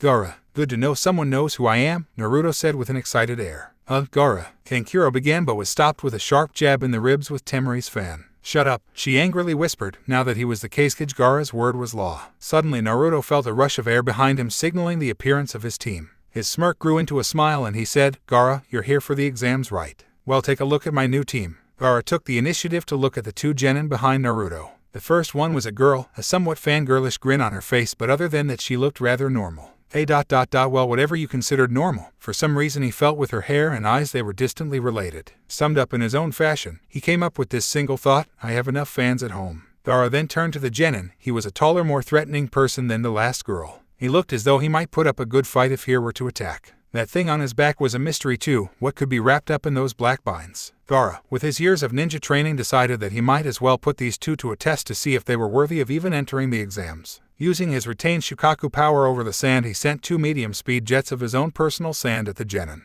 The first one dodged the initial attack, then made a few incredibly quick hand seals. She put her scroll to her lips and tilting it back for what looked like a drink. She removed it quickly, then blew out an intense ball of fire which turned Gaara's returning stream of sand into a long piece of twisted glass. This was incredibly impressive to Gaara, and he made a note of it, but the other genin is what confounded him the most. With a simple head movement, a large stream of what looked like coins flew from his body, blocking the sand in midair. Gaara had heard of the Santetsu attacks of the Sandaime Kazekage, but he had never heard of using money as a form of attack. You use coins? Gaara questioned with crossed arms. You use sand? Zayaku questioned right back with his hands deep in his pockets. Gaara merely cracked one of his infamous smirks and turned to Naruto. Quite a team you have, Uzumaki Naruto. Naruto grinned like he always does and nodded with his excited responsive, destined to be Chunin. They'll have to get past my best genin first, Uzumaki, Gaara replied with a smirk and an out of his head, bringing to the front three genin. One was covered head to toe in a high-quality Suna robe. The only thing visible on the person was their eyes, since their face was covered by a cloth mask. The second was obviously a girl, her face covered in the same fashion as Kakashi, as she wore normal Suna clothing.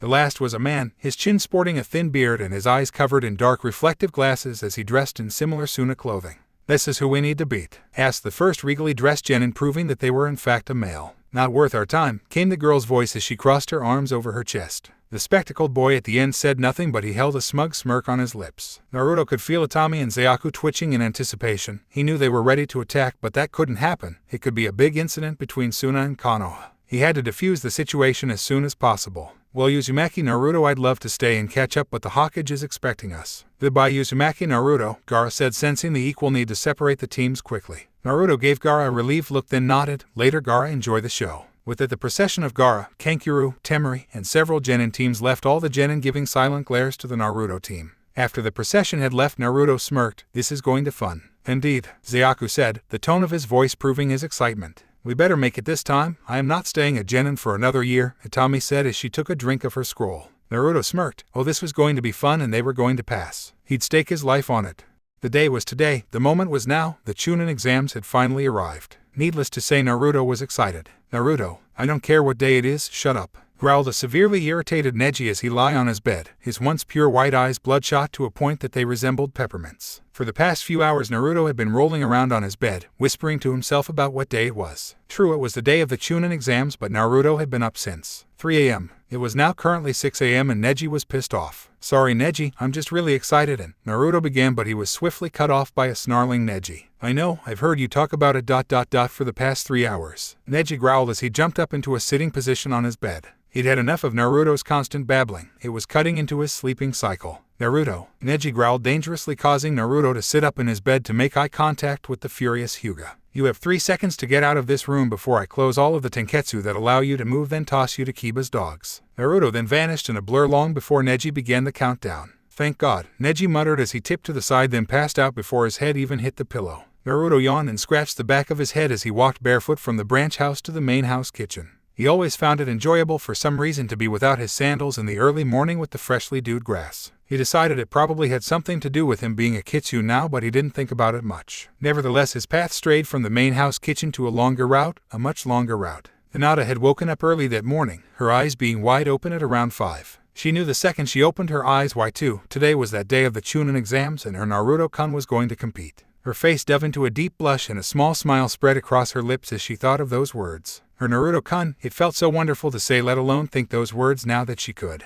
Hinata smiled and leapt from her bed, an even bigger bounce in her step than the time when Naruto had told her she was someone he could like. Now I'm someone he can love, she thought excitedly as she readied herself for the day. She went about the business of her bath and such, after which she sped for the kitchen knowing that Naruto was probably awake just as she was. She was a bit disappointed to see Naruto sitting at the table, his customary ramen noodles sticking out of his mouth. However, she quickly cheered up and set about making a breakfast for champions. Naruto would need it for today. She was so wrapped up in her cooking that she didn't register the soft padding footsteps behind her. She completely missed the soft mischievous snicker and the swift gust of wind behind her. 2 arms wrapped themselves around her waist with a sudden boo. Hinata nearly jumped out of her skin in surprise but instantly relaxed when she recognized who it was behind her. Naruto-kun, you scared me, she said as she leaned into the embrace and lay her head on his shoulder. Well, you were just staring into space, he said with a playful smile. They just stood there, his arms wrapped around her waist as she leaned back into his warmth. What a wonderful way to begin your day. After a bit of silence, Naruto said, today's the day. Hinata nodded. She knew what today was. After today, Naruto wouldn't be home for a few days, then he'd be training for the next month to get as strong as he possibly can. She thought of the Forest of Death, then in the end the Great Tournament.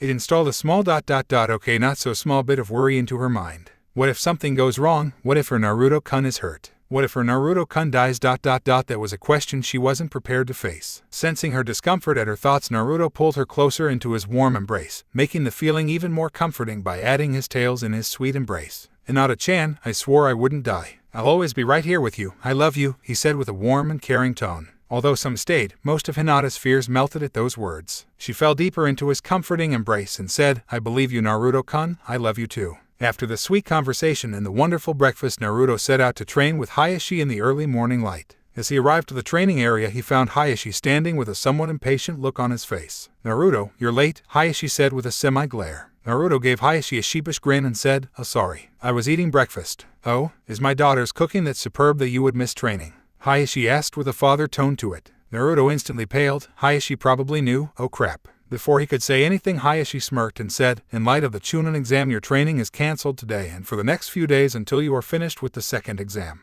Naruto breathed a sigh of relief and bowed. Thank you, Hiashi-sama, I promise to beat this test with the best of my skill. Hiashi nearly laughed, so formal for the boy who once painted the Hokage's faces. You have an exam to get to, Hiashi said, which made Naruto jump. Yeah, he could probably get there early and eyeball all the other teams. Check their skills and such. Let's just say what is easy and thought normally doesn't go over too well in action. Getting to the point, after Naruto had left with a brief okay, somewhat long. Okay, really long goodbye to his dear Hinata-chan, he went to go find his teammates. He searched only to find that they had yet to show up at the meeting area. After checking nearly half of Konoha, he found Zayaku dragging the obviously smashed drunk Itami through the streets of Konoha to the Chunin exams. Naruto aided by helping carry her and spurring Zayaku on with how late they were going to be. With their luck, they made it just under the wire. They stood outside the room, Itami regaining consciousness just as they got to the door. Ugh, where the hell am I? I need a drink, Itami muttered as the boys set her down on her feet with a roll of their eyes. This allowed Itami to stumble in first as they made their way to their first exam. As usual, the first exam was the written test, and per the rules of mental torture, Morino Ibiki was the instructor. He was just about to begin the test when the door to the room swung open and revealed a girl, obviously drunk, who stumbled to the seat with her name on it.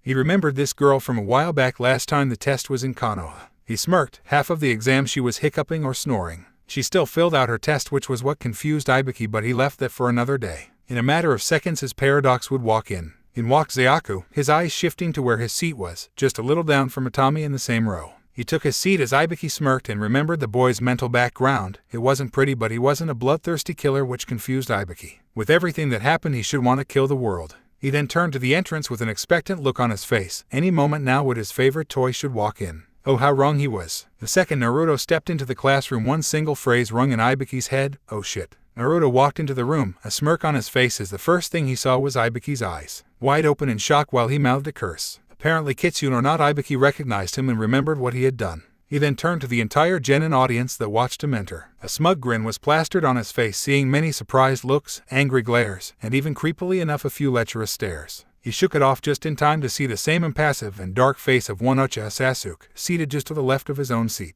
Sasuke smirked at Naruto as he climbed the stairs and took his seat right next to the Uchiha clan member. "Bastard," Naruto said with a cheerful grin. "Dope," Sasuke replied as Naruto sat down, his tails making it just a tad bit uncomfortable, but he'd manage. "As I was saying," Hibiki continued, instantly quieting the nervous and angry whispers of the genin. Naruto yawned and decided to ignore it. He'd heard it all before. He took this chance and looked around the room, checking out the genin and what threat they might bring him. His eyes landed on a peculiar genin. On his back was a monstrous metal thing that gave him an incredibly odd feeling of nostalgia. He shook it off and looked around the room, finding the Suna team, all of them looking really tense and excited. Sayaku sat in his seat, his large black object leaning on his chair behind him, while Atami looked like she was going to be sick just down the row from him. Naruto turned in his chair and saw someone from what their forehead protector indicated, the snow. Odd, he'd never seen them in the exams. At least never dressed so oddly. Their clothes looked different for people from the snow. Naruto kept this in mind as he turned back in his seat just in time to hear Ibiki say, "You have 1 hour, begin." Naruto yawned and put his head on the table. He had some sleep to catch up on, and he'll be damned if he filled out a test that wasn't going to be graded.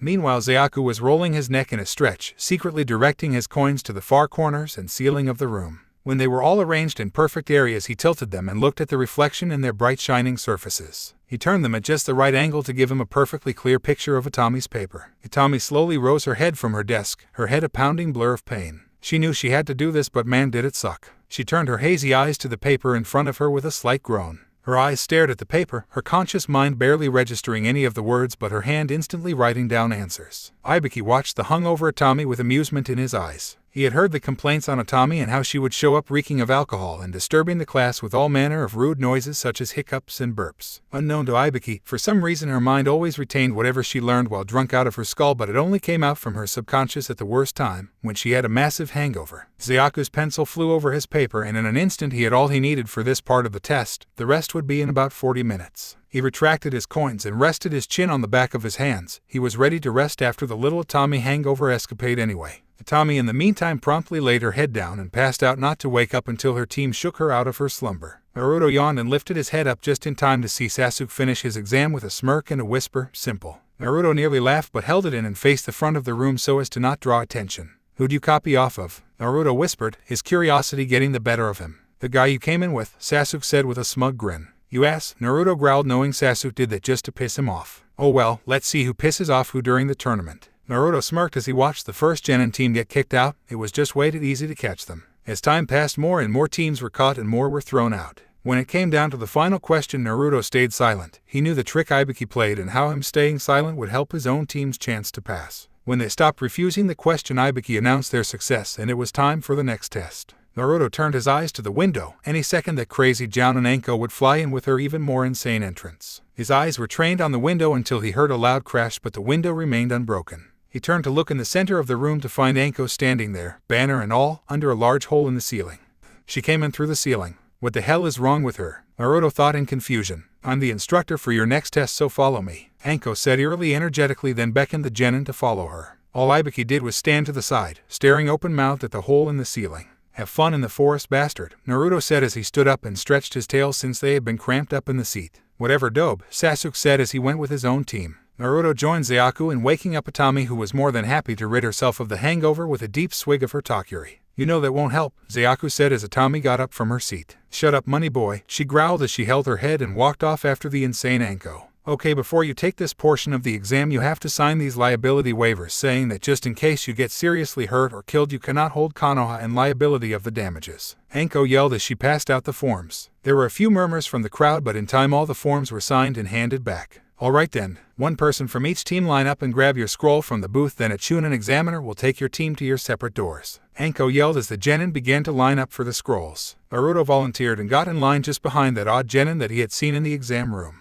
He secretly inspected the large metal creation on the boy's back, the object in question on the very tip of his tongue. "'Kay, what a waste of time. Just let me kill them all and get it over with," the genin groaned, which sparked Naruto's memory. He remembered what this was. It was the humongous sword of Zabuza. Naruto angrily grabbed the genin's shoulder and spun him around. The only way he could have gotten this was to defile Zabuza's grave. "Who the hell are you?" growled the genin, who was answered with a swift punch to the face. The genin flew through the air and landed some ways away on his feet. "How dare you rob from the dead?" Naruto snarled as suddenly the whole crowd of genin gathered around to watch the Zabuza sword wielder face the Kitsune. Naruto then noticed the village marker the genin wore. It was like a belt around his waist, and it was from the mist. It was Zabuza's forehead protector turned into a belt. "You even stole his forehead protector. You're sick," Naruto snarled. This was going too far for his taste. The genin merely smirked and lifted the sword known only as Zabuza from its sheath. "'Kay, why should I care what you think? I got this sword and forehead protector fair and square, just try and take it from me," the genin said, his pure black eyes staring at Naruto as his lips turned up into a sick smirk.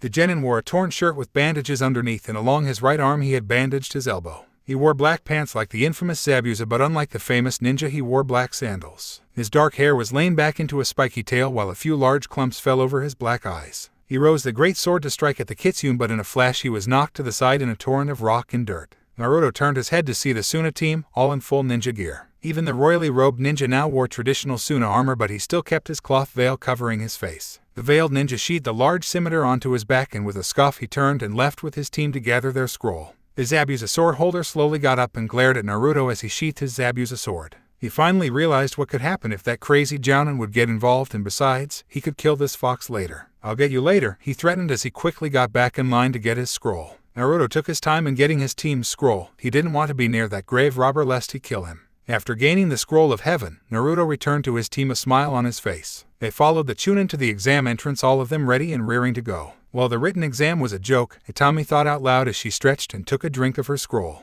"Agreed, this should be more interesting," Zayaku said with his hands deep in his pockets. "I can't wait," Naruto said, his adrenaline already pumping. He was ready. Somewhere on the farther side of the Forest of Death a team of 3 stood. Their forehead protectors proclaimed them from the Village of Snow. However, if one were to take a second look, they would see the odd devices the 3 wore. The first was a girl, obviously, and she wore a simple tank top shirt with a large scarf-like belt that had faded snow camouflage. Along her arms were fishnet gloves with black bands at each elbow. She wore gray ninja pants with fishnet stockings and dark sandals. Attached to her hip were 2 tonfa, but they had a hole on each end. She had short dark hair with haunting dark green eyes. Around her neck was a leather choker with a silver ring clasp, and in her ears were large silver rings. The second was a boy, his hair wild and somewhat greasy, while his black eyes glinted with confidence. Around his neck he wore the same faded snow camouflage that the girl had, only as an actual scarf. He wore a light-colored sleeveless shirt and a darker undershirt. On his hands up to his elbows were a pair of pitch-black steel arm guards, complete with 3 6-inch claws extending from the knuckles. On the backhand of this metal concoction was a large blood-red jewel with a black center ring.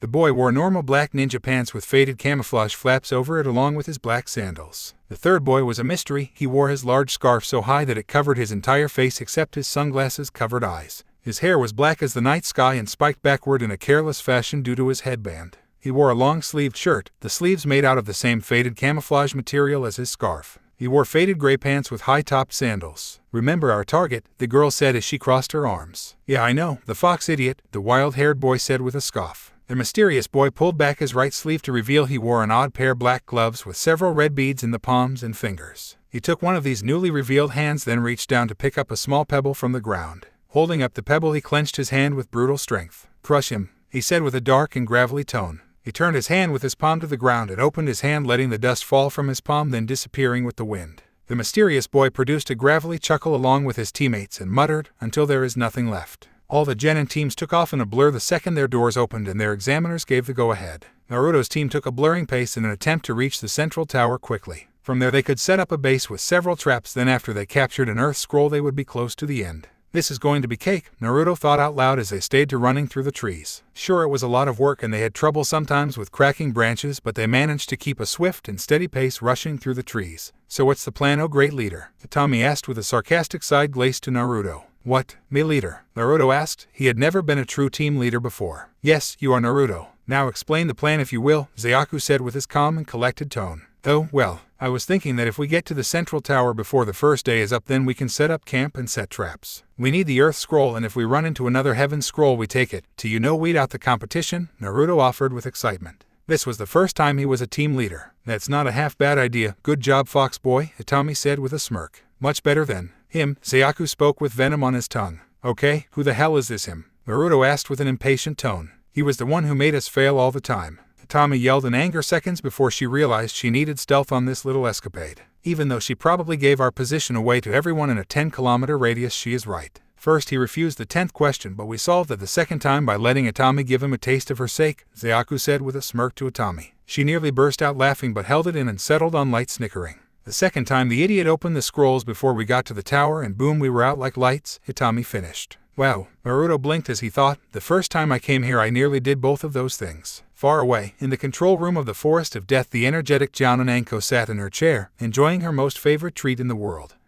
Nothing in the world is better than dango, she said with a satisfied sigh. She watched the teams fall to the traps and other things in the forest. This was all the funny for her. Oh, that had to hurt, came a voice from behind her that made her jump from her seat only to slip and somehow end up under the monitors. Who the hell? She screamed as she jumped up from her falling spot and glared the other person in the eye. Hey, sorry about that. Just worried about my team, the Jounin said with a sheepish grin. Oh god, not you. Taishu, don't you have anyone else to bother? Better yet, go watch your team. From the balcony, Anko ranted, causing Taishu to blink. Oh yeah, thanks Anko, Taishu said with a smile, and with a snap he was gone in a puff of smoke. Anko put her palm in her head as she sat down in her chair once again. That guy is driving what little sanity I have up the wall, she muttered as she turned her head up and watched the monitors closely. What she watched over the next couple of hours might just warrant Taishu's sudden interruption. Naruto's team made it to the tower in record time, even topping the time Gaara and his siblings had set years before. However, unlike the siblings, they lacked their second scroll. When they arrived, they secretly set up traps and several other insidious devices to capture other teams. Afterwards, they set up their small camp and lay in wait like a spider in their web. God, this is boring. Naruto groaned as he lay with his back on a rock. You've been saying that for 6 hours. If you're so bored, go get more supplies, you brainless fox. Atami yelled, her eye twitching in anger. Zayaku looked just as tense as Atami, but he held his temper and said, that sounds like a good idea. Why don't you go get some supplies, Naruto? Naruto hopped off the rock with a sigh. Might as well. Any preferences on food? Atami twitched but didn't say anything while Zayaku said, nothing poisonous, Naruto. Naruto put his hands behind his head and said, well, I mean anything you want in specific. After receiving 2 very dangerous glares, he quickly made his way to gather some food. This shouldn't be hard. After all, he was a Kitsune with excellent senses. Finally, Atami said as she took a deep drink from her Takuri. Indeed, Zayaku said as he crossed his arms and sat against a tree, his mind in his thoughts. Both of them were completely unaware of the impending doom that was slowly making its way through their traps into their camp. Soundlessly rushing through the forest, the Odd Snow team made their way directly for the camp of the Naruto team. Their steps were light and completely silent, avoiding all the traps the team had set to detect intruders in their safe little circle. The only reason they could find them in the first place was the girl screaming.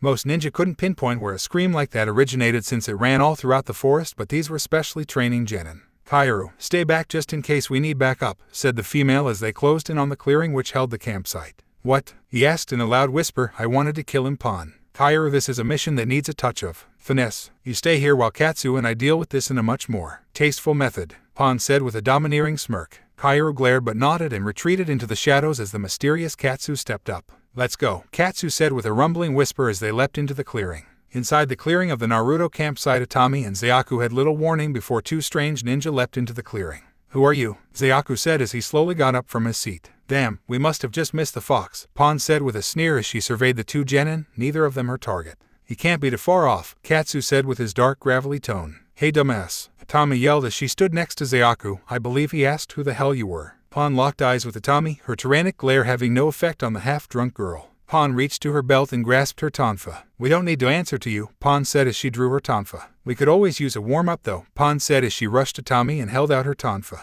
Atami blinked, then simply dodged the strike that was way too slow to be an actual attack. She watched as the tonfa spun and in an instant the hole on its end was facing her. Pon then used her thumb to press the handle of the tonfa and a loud pop sound was heard. Atami was thrown back as a massive wall of air crashed into her from Pon's tonfa. That was not even worth my time, Pon began but was suddenly sideswiped by large waves of metal discs. I'll kill you, Zayaku said as he controlled his coins to strike at Pon like a massive whip. Suddenly Zayaku felt the rush of air behind him and held out his arm to deflect the oncoming open palm strike. Katsu smirked as his palm made contact with Zayaku's heavy arm, and with a swift burst of his chakra the small beads on his glove began to vibrate. They moved with such ferocity that they penetrated Zayaku's clothes and rendered the coins that lay beneath mere dust. Zayaku backed away holding his slightly injured arm. I'll kill you, Katsu said with a smirk as he charged at the coin ninja once again with his palm wide open. Pon took deep breaths, trying to get over the pain from the massive coin whip that had nearly crushed her ribs. She swiftly shook off the pain and looked around for that girl that smelled like sake. Looking for me, came a voice from her side. She turned only to come face to face with an angry Atami. Pon dodged Atami's initial punch but was a victim to her next kick and punch combo. Pon flew back but then aimed her 2 tonfa at Atami, pressing the handles and sending out 2 large waves of sound. Atami swiftly dodged the twin blasts and the many more that followed, but in time she found that she had been cornered. Oh crap, this was not good. Any last words, drunk? Pawn asked as she aimed her tonfa. Atami smirked. She still had an ace in the hole. She swiftly formed a hand seal, much to Pawn's confusion. Katsu had rolled up both of his sleeves and was furiously striking at Zayaku, only to be blocked by a wall of coins each time. However, these violent attacks did serve a purpose. As Katsu destroyed more and more coins, the less of a defense Zayaku had each time he reformed his coins into a shield. It came to a point that Zayaku had only a small shield separating himself from the vicious attacks of Katsu. With one double-handed attack, the coins were rendered dust and Zayaku was open for attack. Out of coins, muttered Katsu in his gravelly growl. Zayaku panted in exertion. It took a good deal of his chakra to constantly control his coins like that, but now he didn't have time to mess around. Zayaku held up his right hand and in a flash he had formed two single-handed seals. He blinked his eyes and as he opened them his left eye was pure gold with the black cross center. Zayaku took a deep breath, feeling his chakra return to his body. His eyes stored a good deal of chakra in each eye so they could be awakened separately for long-lasting attacks or all at once for a full-on powerful blitz. Zayaku smirked as he removed the black bandaged item from his back. I may be out of coins, but I weight so much less now. Try and keep up. Zayaku spun the black bandaged object, removing the bandages in a blur. When he was done, in his hand stood a massive double-bladed sword, its steel tempered to a pitch-black sheen. Each blade was shaped with a wave edge on one side and one the other. It was like a massive tidal wave like serrated edge. Nestled in the exact center of the handle that connected two blades was a bright and shining silver coin. Zayaku and Katsu didn't say a word, but in an instant they were attacking like lightning. Zayaku slashing at Katsu while Katsu tried to crush each and every one of Zayaku's bones. Zayaku parried an open-palmed attack from Katsu, leaving a good opportunity, but it hesitated his attack when he heard a horrendous scream. Atami quickly took a drink from her takiri. She then sprayed the concoction all over Pawn, blinding her with the alcoholic drink. Pawn dropped her one tonfa and stumbled away, trying to wipe the sake from her eyes. Atami took this opportunity and formed several hand seals in an instant.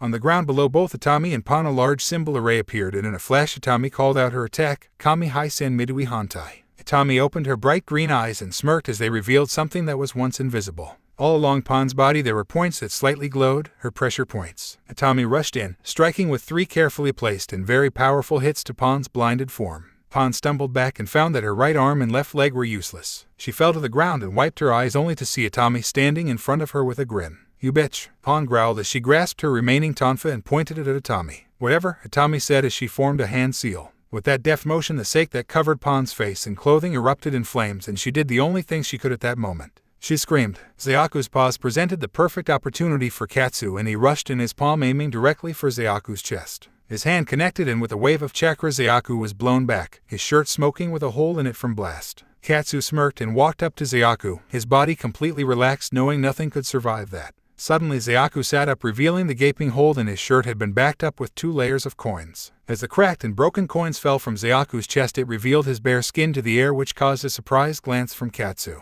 Covering Zayaku's chest and undoubtedly most of his body were several hundred if not thousands of tattoos, all of them coins. Well, now you really have me unarmed, but not for long, Zayaku said with a laugh as he stood up and shouldered his weapon so he had both hands free. He was just about to begin another jutsu when he heard another scream. This one caused him to stop his jutsu and rush to find the source, completely forgetting about Katsu. Pawn groped her waist for her canteen of water, and the second she found it she nearly broke the cap off and poured it on her face, extinguishing the flames. Pawn then dropped her canteen and covered her face with her hands. It hurt worse than imagination, but she refused to scream out once again. Atami walked over to the disabled girl with a cocky stride and smirked, then said, "How'd that feel? Cause I know this is going to be 1,000 times worse." Atami formed several hand seals, then raised up her takiri to take a drink, but just before it touched her lips it split in half, breaking the seal and spilling her sake all over the ground. Atami lowered the half bottle and looked to the sake swiftly soaking into the ground. She knew that with her takiri gone she only had a few hours until the withdrawal kicked in, and then after that only 2 hours until she died from shock.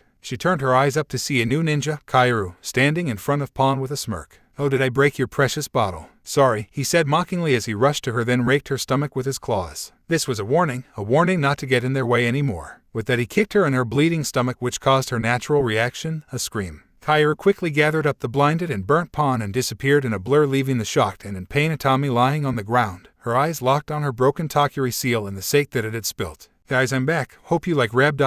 Holy shit, what happened?" Needless to say, Naruto was angry when he had found out about the attack. He was angry at his teammate being injured. He was angry they attacked for no reason. He was angry that he wasn't there. If he was there they would have been sent packing, but he wasn't, and it was all his fault. Damn it, Naruto growled as he clenched his fist until it bled. I'm gonna destroy those guys. Zayaku said nothing as he tended to Atami's shallow stomach wounds. He had fixed her minor injuries before and he would do it now, but what worried him the most was Atami's eventual shock. The withdrawal would set in soon and they had to get Atami into the tower where another bottle was hopefully in waiting.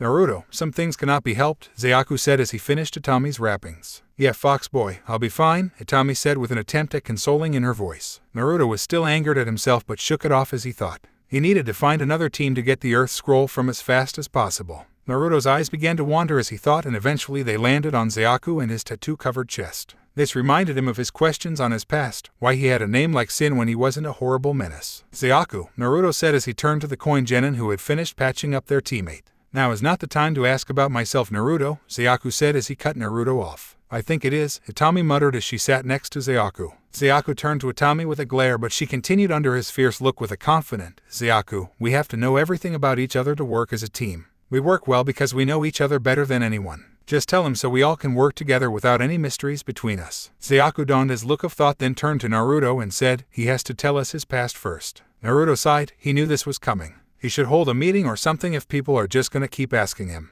He took a deep breath and spilled his life story from the Kyuubi in his stomach to his tail as a Kitsune. When he was finished, Atami sat wide-eyed at him while Zayaku stared at him with serious eyes. That's it, that's all I am, Naruto said with a confident air and crossed arms. Silence prevailed for several long minutes. In that time Atami's face went from shock to sadness and she turned her gaze to Zayaku, who still sat with the same serious gaze in his golden eyes. We are similar, Zayaku finally said with his cool and calm tone. Naruto held his position but asked, why do you think that? Being born only to have a massive demon sealed inside your body is a truly horrible burden. Then again, so is being born as a child of sin, Zayaku said as he began to unclasp the buckles on his shirt. In my mother's religion, a child born outside of marriage is a sin, Zayaku said as he reached the final clasp of his shirt, but a child born of rape is considered the most vile of offenses and must be punished. Zayaku shook off his scarf and shirt, then turned, revealing his tattooed back, which was covered with scars, all of them deep and ragged, suggesting they were made by a whip-like object. Whatever went wrong in my mother's religion, the sin was blamed and I was punished so it might appease the great spirit that governs us all. I know this is nothing compared to your years of being the vessel for the demon Kyuubi, but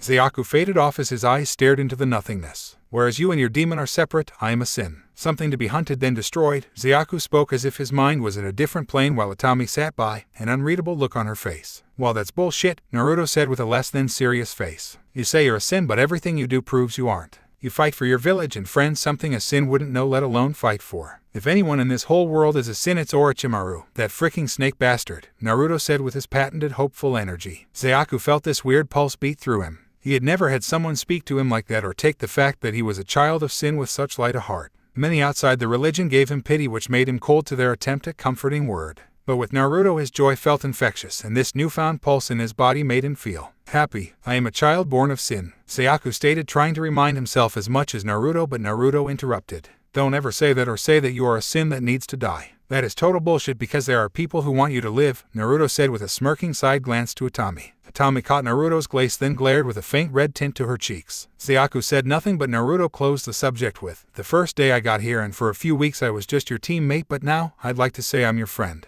Zayaku turned around and was greeted by the sight of Naruto, who was holding his hand out for a handshake. Zayaku smirked slightly and reached out, shaking Naruto's hand. Okay Naruto, we are officially friends, Zayaku said with a slight smirk-turned smile. What the hell about me? Atami grumbled as he crossed her arms with a glare at the two boys. Hey, sorry about that Atami. Friends? Naruto asked as he held out his hand, which Atami begrudgingly took and shook hands with. Yeah, you dumb Kitsune, friends. Zayaku nearly laughed. He hadn't felt like this for a long time. Zayaku's eyes snapped open. Oda it time. Naruto, we have to find the Earth Scroll fast, Zayaku said as he put his shirt and scarf back on. Oh shit, you're right, Naruto said as he jumped up and began to sniff the air, checking for a scent. Atami began to get up but was quickly stopped by Zayaku. You have to stay here, he said with his same cool and calm tone. Yeah, right, if you expect me to stay here then you have another thing coming, Atami said as she stood up with a glare to Zayaku. Zayaku, for the first time since she blew up at him when they were first put on a team, glared her down. You have no Takuri, no weapons, and the more you move the quicker the sake will be depleted in your system.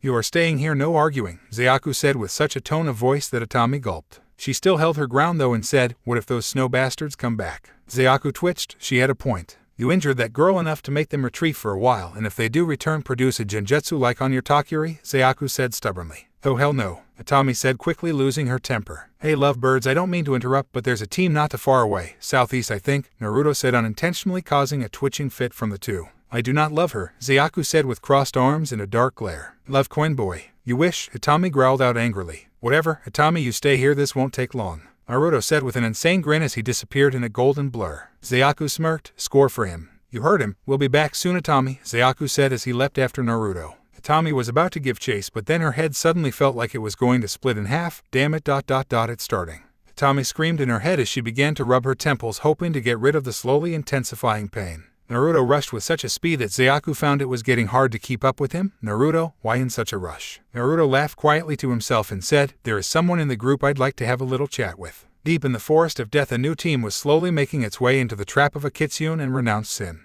their village markings declaring them from the village of the mist, which had many confused. Why would the mist be sending its genin for an average Chunin exam? The answer was simple: to become reintegrated into the ninja society. They had been known as the Bloody Mist for too long. They were beginning to lose resources due to their reputation. In a last-ditch effort to raise their funding and their reputation, they sent their best genin for the Chunin exams. What harm could it do? Shinto, why can't we just kill everyone then be done with it? Grumbled the large Zabuza-wielding genin. The only reply he gained was an ice-cold stare from his teammate, or at least that is what he guessed was behind that mask. He always thought his teammate was odd because he always wore that mask that resembled something the assassin squad of the Mist would wear. His teammate, aptly named Shinto, was dressed in robes, much like those of the bloodline user known as Haku. His robes, however, were of a faded gray with large black haze lines strewn about. Under his robes he wore pale pants and light-colored sandals, much like Haku's sandals. His left arm sleeve was pulled up and secured with bandages just above his elbow, while his right sleeve hung down, completely covering his arm. Around his waist on an angle was a long rope-like belt which held several kane by the holes in the handles. Under this loose rope belt was a tighter belt made of pure white bandage, and secured by this bandage was a straight ninja katana. His snow-white hair was pulled back except for a few clumps of hair that hung down the sides of his mask. Urioku, came a threatening voice from next to the masked boy. Urioku growled angrily and said, what is it, Ran? Then a bitch to me about how I should shut up and concentrate on finding another team. Is that it? Next to Shinto stood a girl, a very angry look on her face. Her dark black hair pulled up in two buns held in place by two cloth covers. She wore a traditional Chinese sleeveless shirt with her mist forehead protector around her neck. On her forearms she wore fishnet along with metal plate gloves. Around her waist was a warrior skirt, and under that she wore black ninja pants. She wore light-colored high-top sandals over the pants, and around her ankles over the shins of her sandals were thick metal plates. You want your precious stolen sword to be broken, Ran said threateningly. Urioku promptly shut his trap and walked with his arm crossed over his chest. Naruto ran with a vicious intent, his mind set on only one thing. That one thing was taking revenge on that grave robber. As he made his way closer and closer to the three mist nin, his smirk got wider and more wild as it showed his sharpened fangs. I'm gonna take him down and out, Naruto whispered to himself just before he was soundly stopped by Zayaku with a glare painted in his face. Naruto, it is not smart no matter how strong you are to just charge at three ninja without a plan, Zayaku said as he stared at Naruto, his eyes speaking volumes. Naruto was just about to argue until he felt a tug at the back of his head and he suddenly found himself in the world of the seal. What the hell?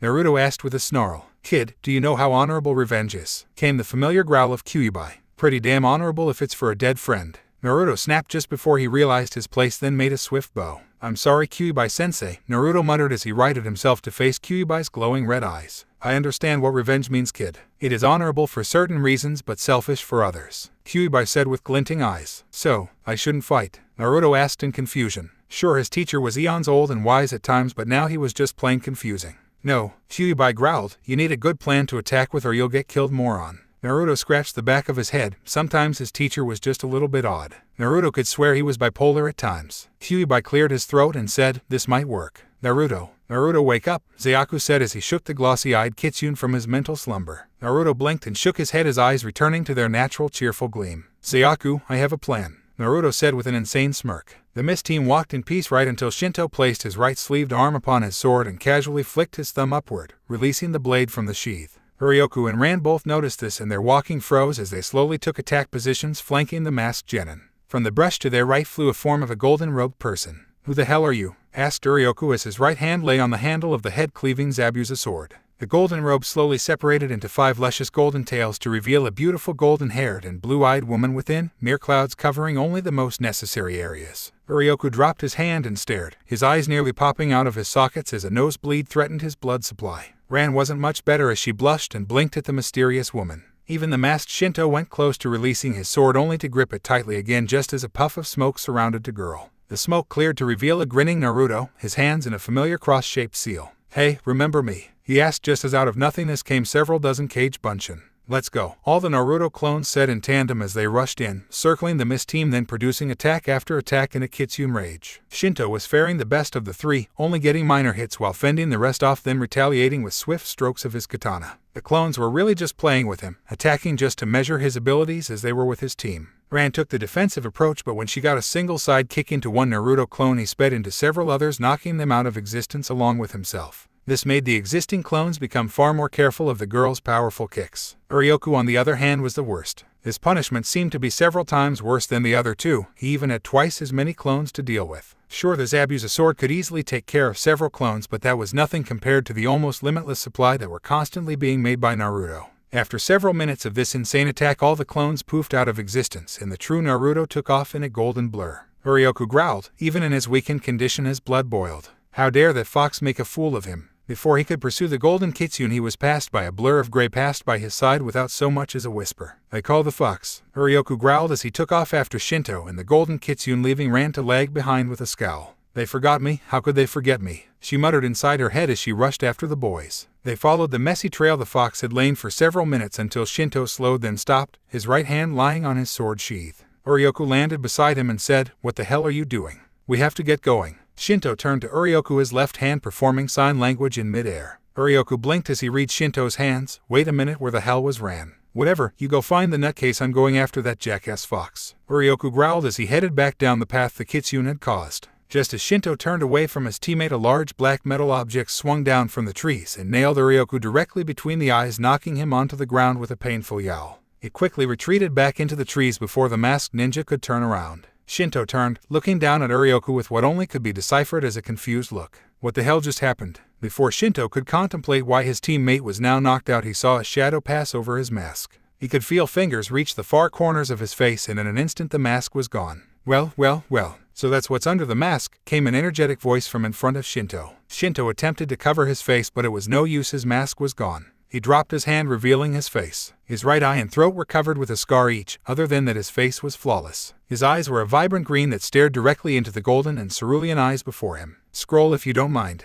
Naruto said with a wild smile. Shinto knew how outclassed he was in this. If he were to attempt to fight this creature he was probably going to pay for it. He knew there were plenty of weaker teams out there. With a bit of narcissism he remembered he was from the Bloody Mist. This wouldn't be a problem for him or his 2 idiot comrades. Minutes later Naruto was rushing away with Zayaku and the earth scroll tucked under his arm. "That was easy," Naruto said with a laugh. Incredibly, Zayaku said with a smirk as he ran with his large double-bladed sword on its holster and lounging on his right shoulder was the massive Zabuza sword. "Nice of that nuke guy to give us Zabuza's sword," Naruto said with a bright smile. "Why do you want this sword anyway?" Zayaku asked with a brief shifting of the sword on his shoulder. "A favor for a friend," Naruto said with a light smile. After several minutes of silence Naruto's thoughts began acting up again. "Hey Zayaku, have you ever noticed how people from the mist are ...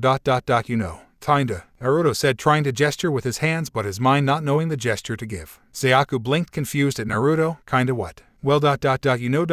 less like an arrow, more like a rainbow," Naruto said, obviously trying to get something across. Naruto had noticed how that mist girl was looking at his Kitsune sexy no jutsu and it kinda made him wonder. He had noticed the same thing with Zabuza and Haku but he never mentioned it to anyone. Zayaku smirked knowing exactly what Naruto meant but this was just too much of an opportunity to waste. "Arrows don't necessarily fly straight, Naruto," Zayaku said with a grin. "You know what I mean," Naruto said as he turned his head completely forgetting ninja rule number 347. Whenever jumping from tree to tree always keep your eyes set forward. Zayaku, with the Zabuza sword on his shoulder, trudged into the campsite noticing a shaking Itami huddled in the fetal position against a tree. "Where the hell were you guys?" Itami yelled as she stood quickly and fidgeted with her hands, her hair damp from the cold sweat she had broken into. Naruto followed Zayaku into the clearing, a massive bump on his head and a scroll tucked under his arm. "Don't ask," Naruto grumbled as he turned and headed for the tower not that far away. They had done it, they finished the second exam. Naruto and his team walked proudly into the massive tower that was in the very center of the Forest of Death. They walked up to the meeting place and the scrolls activated transporting, much to Atami's delight, Taishu with a brand new Takuri for Atami. She quickly took a swig from the new bottle of the elixir and proceeded to get smashed drunk in minutes. Anyway, Taishu said with a smile as Atami drunkenly bothered Zayaku for all she was worth. Naruto, did you run into any trouble that I didn't see? Taishu asked, bringing Naruto aside to talk. That depends, what did you see? Naruto asked with crossed arms. Well, for one I saw the fight with the snow team, Taishu as he scratched the back of his head. Yeah, I'm gonna. Naruto growled with his killer intent on the rise. Calm down, Naruto. They did well on their own. Besides, Atami knocked the girl on their team right out of the exam, Taishu said excitedly. He then told Naruto of the severe burn on the pawn's face. They were so extreme that she was going to be out for the rest of the tournament stage. She is possibly blind for life now too. Taishu, with his trademark laughing, told Naruto about how Enko was practically making out with the liability forms. Naruto sighed. It was good to hear his team did well without him, and even better, they cut down on the competition. After a few more minutes of discussion, Taishu deemed the team worthy of some rest and they just took it easy. They were still a day ahead of the other teams. Well, all except the snow team, who managed to get a scroll within an hour or so of fighting Naruto's team.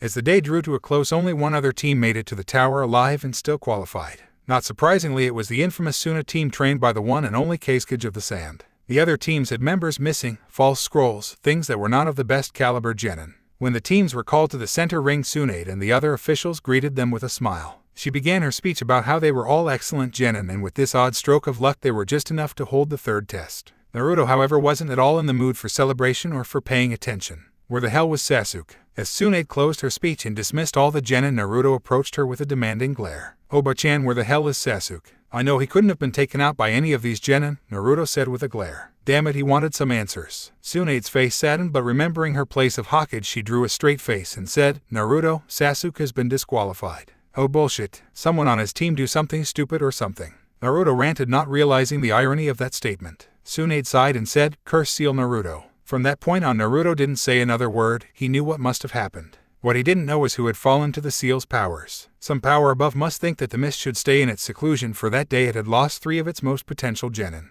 Naruto and his team left the confines of the Forest of Death with a sense of accomplishment and a bit of pain. They had met the enemy and they have fought all but one. This was something to be ready for, because they knew that they only had so long to train for this new threat. Only 1 month to train, Naruto said as he stirred the ramen in his bowl. His team was going out for a victory ramen, much to Naruto's delight and sadness. If it weren't for Atami's constant drunken spurring, Zayaku's silent requests, and Taishu's loud and snappy comments, he would have taken off for his Hinata-chan long ago. Actually, Naruto, Zayaku said as he swallowed a bit of his beef ramen, we have 2 months to train. It's a new policy put up by the Hokage and the Council for Konoha-held Chunin exams. They say it give us more time to hone our abilities. Naruto's eyes nearly popped out of his head. 2 months. He could get a hell of a lot done in 1 month, but 2. Wait, 2 months, that's more time with Hinata-chan. An ear-to-ear grin crossed Naruto's face and he engulfed his ramen, leaving nothing in the bowl but air. Sorry guys, but I have a few things to do, Naruto said as he vanished in a golden blur, leaving Zayaku, Atami, and Taishu sitting with their half-eaten bowls on the counter. Wow, was the comment from the 3 as they watched the golden trail the fox boy left. He loves his ramen, Zayaku said, which caused a snort from Atami. What? Zayaku asked the girl as she innocently slurped her ramen. You idiot, don't you get it? Few things to do, Atami said when she only received a blank stare from the coin ninja.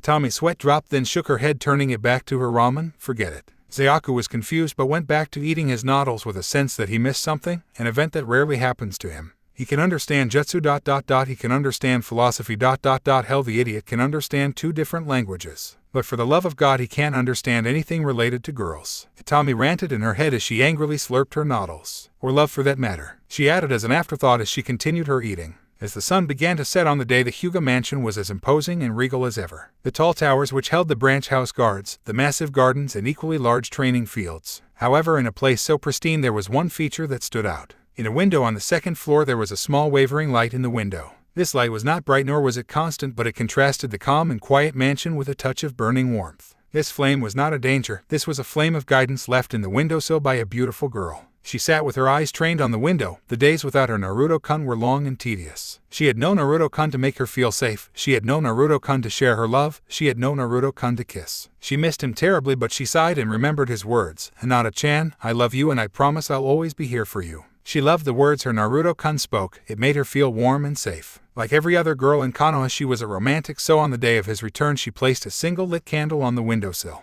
It was his guiding light home, so he couldn't lose his way to her. Hinata blinked a few times and rubbed her eyes. She could have sworn she saw something flash across the yard. Maybe it's Naruto-kun. She began to stand up but stopped and sat down again. She had to stop doing this. This was the 5th time she swore she saw something. She sighed and sat back down, realizing that Naruto would probably be exhausted after the forest of death and take a leisurely pace rather than his hyperactive sprints. Boo! Came a voice behind her that made her jump. She was right. It was Naruto-kun. She asked, hope flooding into her pale violet eyes. She blinked, and in an instant her eyes were staring right into his own happy and hopeful orbs. Uzumaki Naruto, at your service, he said with his usual energy. Hinata blushed at the close area, but even more when Naruto closed the gap between them with a long and passionate kiss. Something that stretched beyond any kiss they had to date, but somehow it was kept completely clean. As they reluctantly separated, Naruto smiled and said, I missed you, Hinata-chan. Hinata gave Naruto a shy smile to accompany her blush and softly said, I missed you to Naruto-kun. After that little confrontation, Naruto didn't leave Hinata's side until the moon had risen.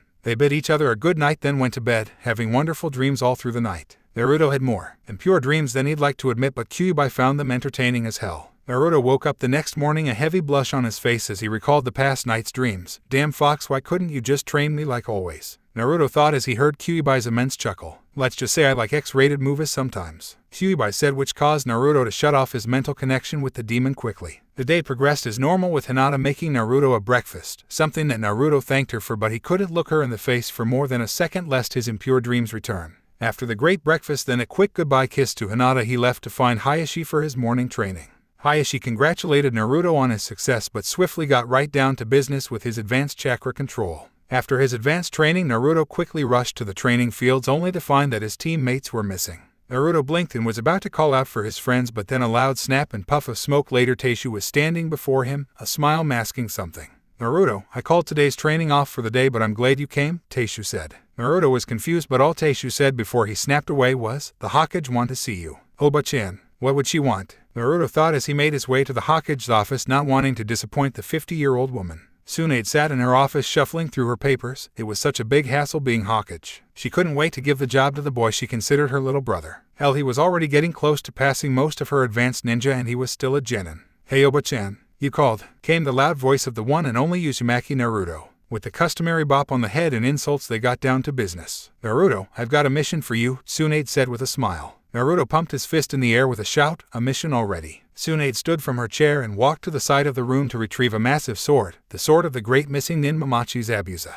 I think you know this sword, Tsunade said as she easily lifted the blade and held it up so the finely polished metal glinted in the light. Along with this headband, Tsunade said as she picked an old mist headband that had been behind the sword. Yes, I do, Naruto said with an angry face. That grave robber had stolen those things from Zabuza's sacred burial grounds. Well, your mission is this. Have these items returned to their place of origin. At this point, Tsunade smirked, knowing where they were going to be put. Naruto grinned. The Hokage was giving him a mission to return stolen items. Simple enough. The only thing that confused him was how did Tsunade know about Zabuza? And, Tsunade continued, apparently there was more. You are to be training away from the village for 2 months. Naruto blinked. Wait, what was that? What do you mean, train away from the village? Naruto asked, thinking he might have misheard what the Hokage of Konoha had said. It means you are to go out into the world, avoiding the Akatsuki of course, and train. Jiraiya has already been told to keep an eye on you so you have suitable protection and training on this mission, Tsunade said as she leaned on the massive Zabuza sword. No, not him, came a growling voice from inside Naruto's mind. I am your teacher, not that frog pervert. He may be one of the greatest human ninja alive, but he knows nothing of Kitsune legend and ideals. On an opportunity as great as this I want no interference, Kyuubi growled with such ferocity that it made Naruto flash back to the days when he was young and he first met Kyuubi.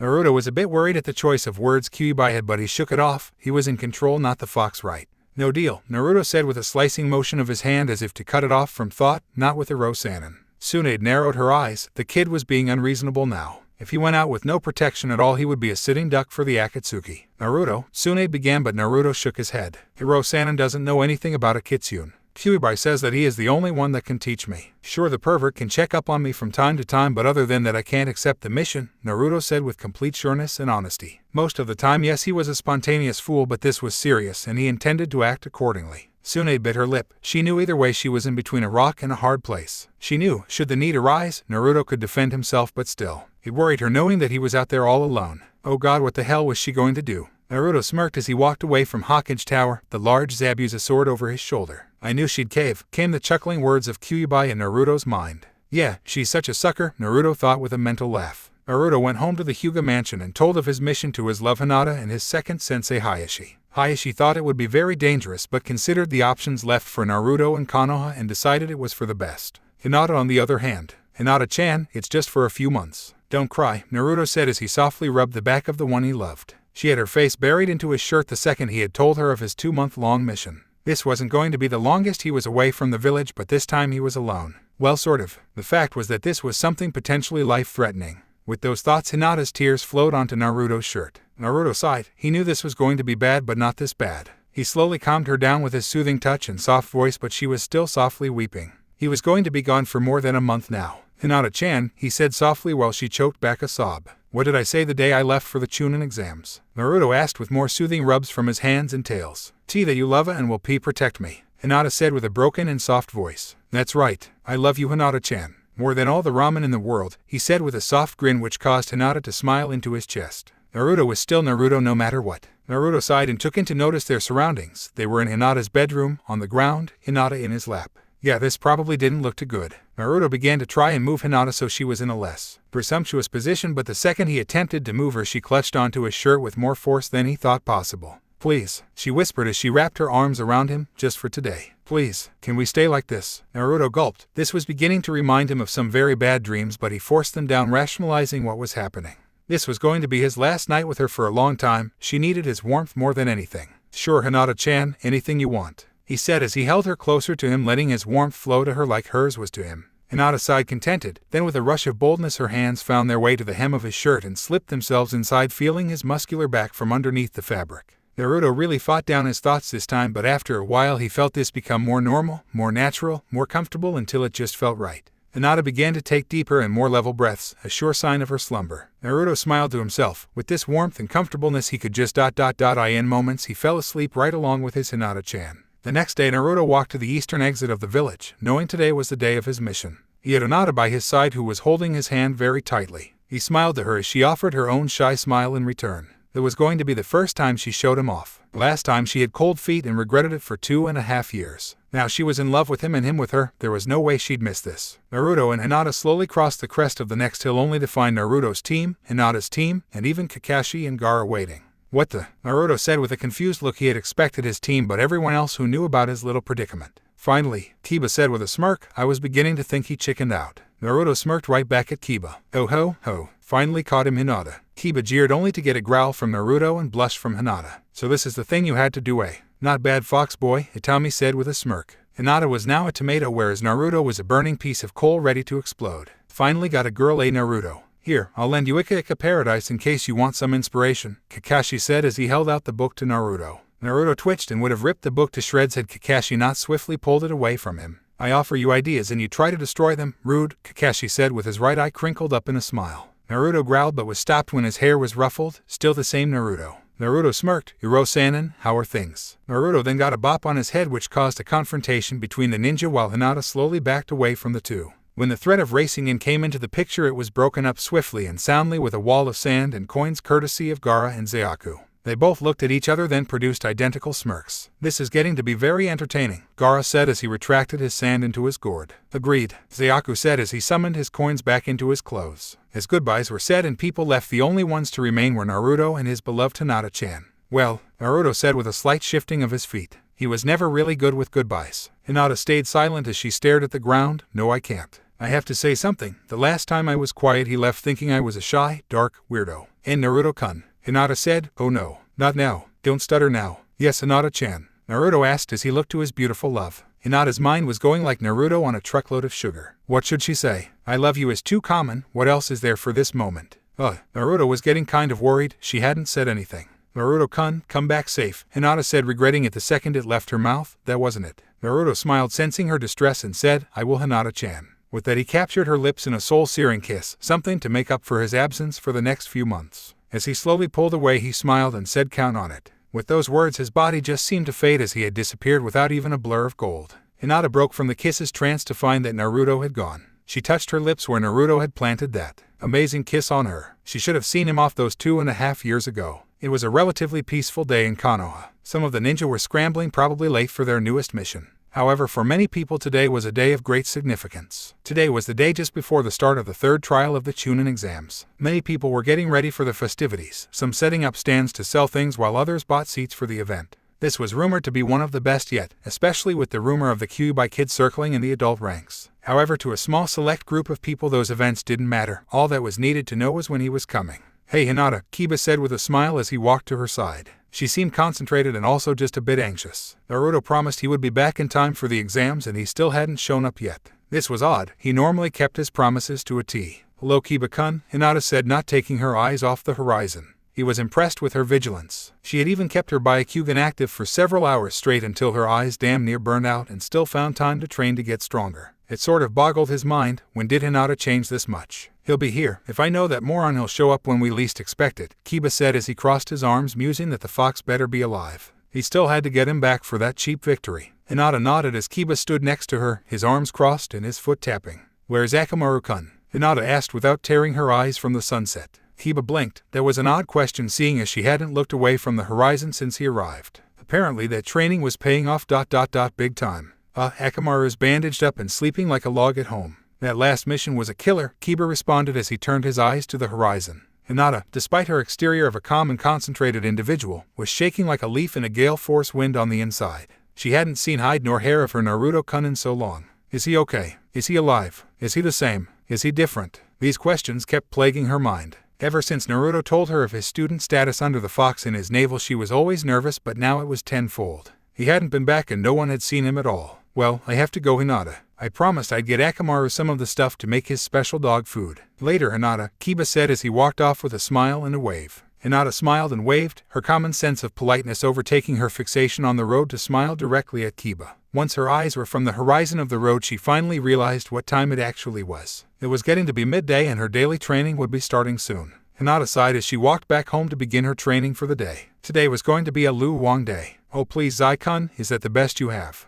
Itami said with a wicked smirk as she dodged a wave of Zayaku's coins. Zayaku rolled his eyes. Once again she prompted him into target practice and he was missing. No big surprise there. He never intended for her to get hurt when they did these little matches, but at times things could get a little ... out of hand. Those were nicely placed, far and few between, thank the gods above. "You know very well what I am capable of," Zayaku said as he split his main stream of coins into 3 streams which went at Itami from different angles. "Yeah, whatever Zai-kun," Itami said as she took a drink of her Takiri after forming some hand seals. She spat out a wide arc of flame that instantly deflected and warped the coins Zayaku had sent at her. This small back and forth talk accompanied by their sparring went on for a while until they decided a good rest was in order. "You don't want to get injured the day before the Chunin exams." Itami took a swig of her Takiri and asked with a grin, "So now what's Zai-kun?" Zayaku sighed. It took him a while to get used to that drunken nickname. "She's just drunk as usual," he reminded himself as he looked at her from the corner of his eye. "What would you suggest?" he asked, trying to keep his mind and eyes from wandering too far. Itami shrugged her shoulders. "I dunno. Fox Boy is supposed to be getting back today." Zayaku smirked with a nod. "Excellent." Itami raised an eyebrow. "Excellent. You some sort of mad genius now." "Oh wait, I get it." Itami smirked with a mischievous grin. "You got the hots for him." "Sorry buddy, but he's not gay," Itami said with a laugh, receiving a glare and damn near growl from Zayaku. "I am not gay," Zayaku growled with a twitch in his eye. Sure," Itami said with a smirk. "What about you?" "Lesbian," Zayaku said with a dark grin, to which Itami scowled. "Oh, one time I kiss a girl when I'm drunk and I'm labeled a lesbian for life." She growled, her temper on edge. "You still kissed her, Itami?" "From the way she reacted, you must be a horrible kisser." Zayaku laughed as he took a step away from his fuming teammate. Itami crossed her arms with a scowl, not saying a single word. "Are you prepared for the exams?" Zayaku asked with a grin, his mind already in the game. "Of course, I have all my jutsu planned and ready," Itami said with a crack of her knuckles. "You mean that flop you always brag about?" Zayaku asked, his verbal jab. "Shut up, coin lover," Itami snarled, but then had a thought. "Why the hell do you use coins anyway? Of all the things in the entire ninja world, you chose coins. Why in the blue hell did you?" Itami asked just before she took a swig of her Takiri. Zayaku stared directly ahead, his mind going back to when he was just new at the academy. His mother had deemed her sin-worthy to go to school, however he had to walk through the freezing rain alone to get there. The rain didn't bother him, nothing at this point did. The only thing that caused him pain was the stinging of the whip on his back and the red-hot scars with the searing blood they spilled.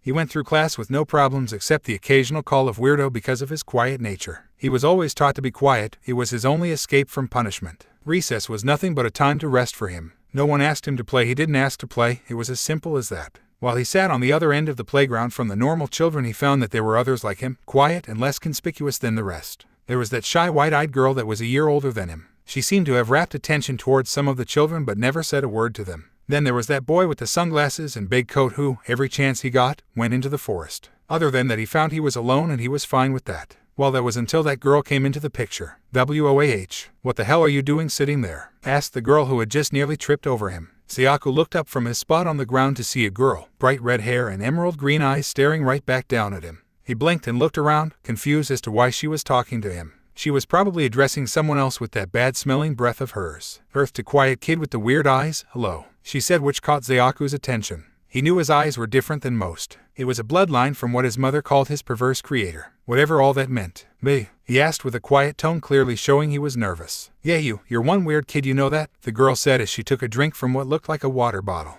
"What's your name?" asked the girl as she was slowly developing a pink tint to her nose. Sayaku was confused but shrugged it off and stood. Might as well be polite since this girl wanted to talk to him. "My name is Sayaku," Sayaku said while the girl quirked an eyebrow. "Weird name for weird eyes. Mine's Atami," the girl said with a smirk. Then she did something that really made him question her. She slapped him on his back. "Oh," he said. He jumped away from her like she had placed a burning pan on his back. The girl named Atami blinked. "What the hell? Hey, weird eyes, you okay?" Atami asked as she took a step closer to him, which caused his reaction to back away. The religion always said that punishment was dealt when no emotion could be revealed so as to not give mercy. This meant a strike on the back to the sin. She was one of them. He took off in a sprint, ignoring the girl's words of apology or whatever she was saying. Sayaku went home and through the same evening ritual of punishing the sin, which left him sleeping on his stomach for the rest of the night. He woke up and went through the same custom of getting ready for school, then promptly leaving for his classes. Just as he came in sight of the school, he saw that girl again, and it looked like she was waiting for something. Sayaku sighed. The weak painkillers he had given himself this morning would be kicking in about now, so he didn't have to worry about her slapping him on the back. It would be less painful by now. He proceeded to walk towards the school, but she blocked his way, her hands on her hips with a scowl on her face. "You ran off yesterday," Atami said with a rude tone. "If you are going to beat me, then get it over with or wait until recess." "The religion can wait until after class," Sayaku said with dull golden eyes. Atami blinked. "What the hell are you talking about? You're with the religion, aren't you? To keep up with my punishment?" Sayaku asked, confused. Normally a member wouldn't act this naive. "Punishment? Did you do something wrong?" Atami asked with a confused look on her face. Sayaku looked down. He let a secret of the religion slip. Today's punishment was going to be the worst it has ever been. Unless he could get her not to tell. "Can you not tell anyone about it?" Sayaku pleaded. This was the only thing he wanted right now. A guarantee that he was safe for now. "Yeah, like anyone listens to me. Something about my breath and attitude or whatever. Now what you do?" Atami asked excitedly, only to hear the bell ring in the school. "Oh crap, we're late. Talk to you later, okay, weird eyes," Atami said as she took off in a dash. He remembered how those meetings during recess turned into a solid friendship with the loud-mouthed and ill-tempered girl. Their meetings at recess would end too early, so they had an after-class meal together, both not really wanting to go to the place deemed home. Atami told some of her situation with time and Sayaku with some of his. Their friendship was bonded with the pain they both endured.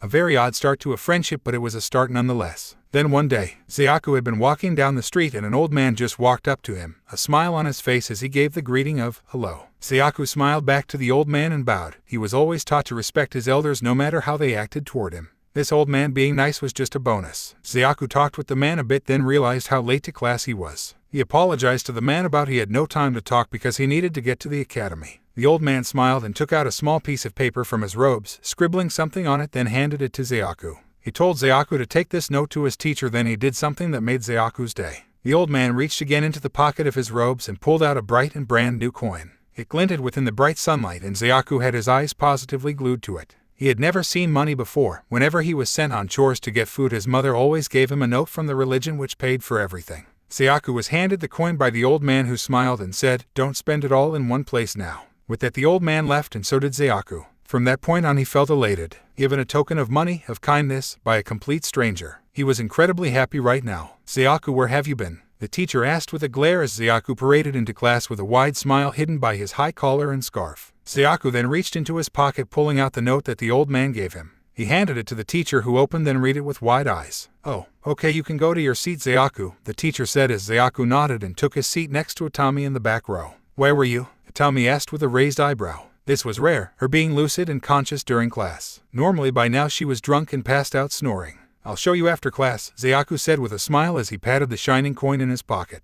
After class as usual, Sayaku and Atami met up as all the other children were being picked up by their parents. Sayaku made a note of that odd blonde child sitting on the swing by himself, but recognized him as someone from a year above him. He shrugged it off and began telling Atami what happened to him this morning. He was about halfway through the story when he reached into his pocket to look for his coin only to find it wasn't there. "Where is it?" he said frantically as he searched in his pocket. The first kindness someone other than Atami showed him and it was gone. "Looking for this weirdo?" asked a kid in the same grade as Atami and Zayaku as he held up a bright and shiny coin in his fingers. "Give it back," Zayaku growled, putting up a tough front but his flight reflexes putting up a hell of a battle. "Go find it," the boy said as he cocked his arm back and threw the coin as far as he could. "Mind if I kick his ass?" Atami said as she cracked her knuckles. "Have to have a girl fight your fights for you, chicken," the boy said with a smirk and clucking noises. Zayaku watched the coin fly far from his field of vision until it was a mere speck of dust that fell from the sky. His fist clenched tightly. He wanted to clock the boy who had insulted him, but years of painful torture taught him not to strike back, not for anything ever. Zayaku stayed silent as Atami stepped up and growled, "What about girls? I'm gonna kick your ass for that."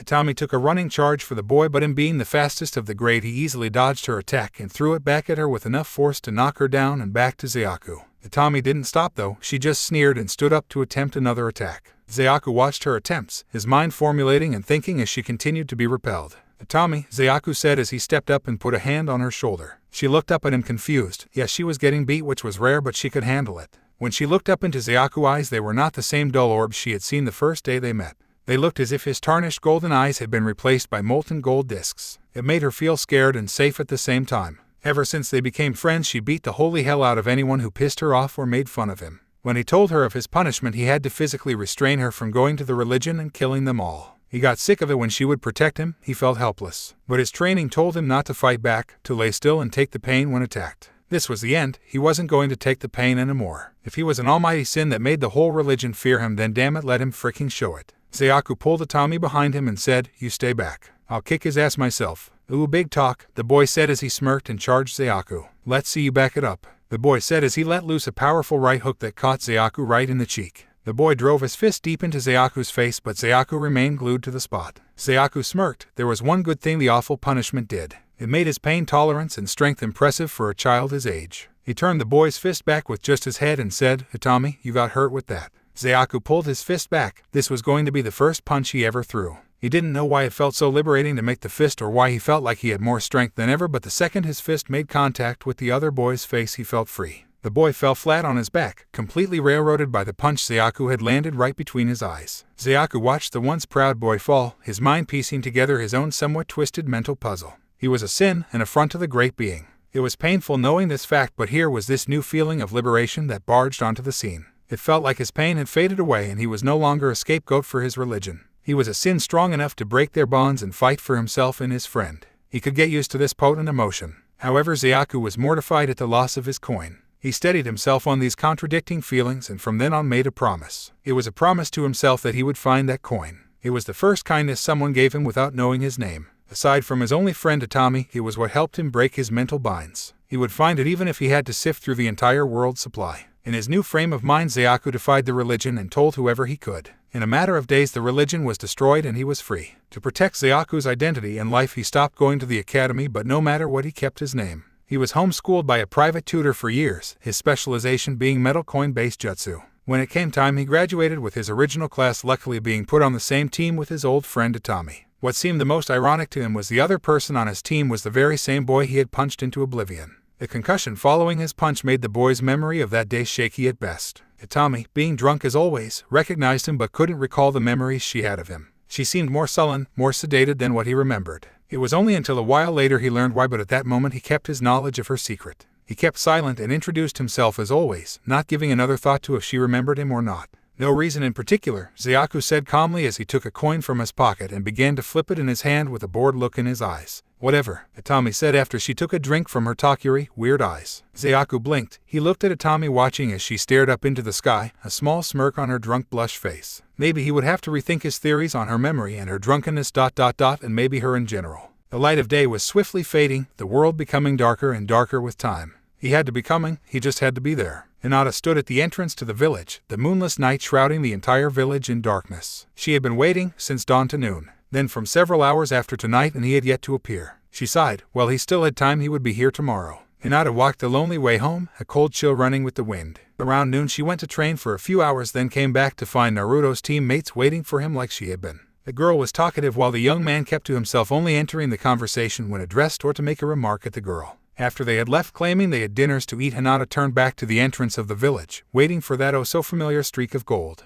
No matter how hard she wished, no matter what she hoped to see, no streak of gold ever appeared. No smiling foxish face came into view and no loud shout was heard. Hinata sighed. The darkness had set in a long time ago and the temperature began to swiftly drop. It was odd. Konoha was getting colder, something that rarely ever happens. Hinata walked home, the chilling wind at her back as she trudged the streets to the infamous Hyuga mansion. Her pale lavender eyes were set straight ahead, her mind lost in thought, causing the pale violet orbs to turn glassy and unfocused. Hinata made her way into the mansion, then to her own room, all the while thinking thoughts that filled her with dread. What if he was killed? What if he got hurt and died? What if? Those were the words that haunted her thoughts far too much for her liking. Hinata sighed and prepared for her fitful night of rest. She lay down in the surprisingly cold blankets and put her head down on the rock like pillows. She really missed her fox blanket and pillow. Hinata woke up in the morning and did the usual routines. She found herself training early in the morning so she could go to the Chunin exams without the threat of her training looming over her head. She swiftly got her morning training done and yawned. It was getting to be around that time. She sighed. Naruto would be here. She trusted him to keep his promises. Zayaku sat at the entrance to the stadium, the smirk he wore open to the world due to his open collar. Today was the day. It was the day for him to show why he deserved to be a Chunin. He knew he was strong enough. He knew he was smart enough. He just needed to be granted the title. With a cracking snap and a puff of smoke, his Jounin sensei by the name of Taishu appeared with a wild grin on his face. "Good morning, Zayaku," Taishu said excitedly with a laugh. Zayaku chuckled a bit and said, "You seem happy even for your constant level of mirth, Taishu-sensei. What's the occasion?" "Occasion? The Chunin exams, of course. To see my students rise through the ranks from Genin to Chunin," Taishu said as he wiped a tear from his face. "Brings a tear to your eye." "Where's Atami?" Taishu asked, swiftly changing subject but not losing his happy attitude. Zayaku shrugged and said, "No idea. She told me to meet her out here this morning." Little did Zayaku know that at that moment Atami was approaching the stadium, her hand nervously fumbling with her takuri. "Okay, I just gotta say it straight. Give him no time to respond, then act like it never happened," she muttered to herself as she drew closer to the building. "Damn it, when did it come to this?" she added as she played with the takuri in her hands, acting like it was some sort of comfort blanket. She raised her head expecting to see only Zayaku waiting for her. It was a surprise and yet completely expected that standing right next to Zayaku was their Jounin sensei, Taishu. Atami sighed and took a deeper than normal drink from her takuri. Flake out time. Zayaku turned his eyes to the road and saw, among the many people that were entering the stadium for the Chunin exams, Atami was slowly approaching them. As Atami drew closer, she looked down in a very out-of-character fit of nervousness. She rolled the thoughts and words over in her head, worried about the reaction they would spur on. Wait, she was Atami, damn it. It didn't matter now, did it? If she wanted it to be, it could be a dunk delusion. Atami took a swig of her takuri for courage, then cleared her throat. "Here goes. Atami, have you seen Naruto?" Zayaku asked, which completely blew whatever Atami was going to say out of the water. Atami's right eye twitched as Taishu added in, "I'd like to know where he is. He said he was going to be back in time for his match, right? Everything she worked up this morning, boom, right into another country." It didn't help that he had abandoned his scarf and let his tall collar open, showing his face rather than letting it hide in his sinful shame. When did he grow a goatee? This was new. "No, I haven't, and Zayaku, I swear you are in love with the guy or something," Atami said with a smirking glare. Zayaku grimaced but said nothing. He would have his revenge later. Taishu sighed and said, "We have to get going soon. If I remember correctly, Atami has the second match." Zayaku and Atami nodded. Besides, he still had a few matches until his own right. Hinata took her seat alongside her two teammates Kiba and Shino. The Chunin exams were like a sporting event, and this year it seemed to be even more packed than in previous years. Maybe it had something to do with the rumors of all the promising and powerful genin in this year's tournament. Whatever it was, it made the stadium incredibly crowded. Hinata sighed as she saw the board that announced the matches on the far end of the stadium. Third match, Uzumaki Naruto vs Ayamaru Kaoru. His challenger's name was enough to make Hinata shift in her seat. She sighed. She had to get a control over this. She couldn't keep worrying about Naruto. He could manage almost anything by himself. He wouldn't want her worrying about him more than herself. For a brief moment she wondered if he had gotten back yet, but stopped when the first two competitors appeared ready to fight. The pink-haired girl smiled as she stretched slightly in her seat. It had been a while since she had been a spectator. The last time she watched the Chunin exams, Naruto and Sasuke were still gone. Seated next to her was the said Uchiha, but the wild blonde had yet to appear. Sakura shrugged. It didn't matter because she knew he would be showing up soon.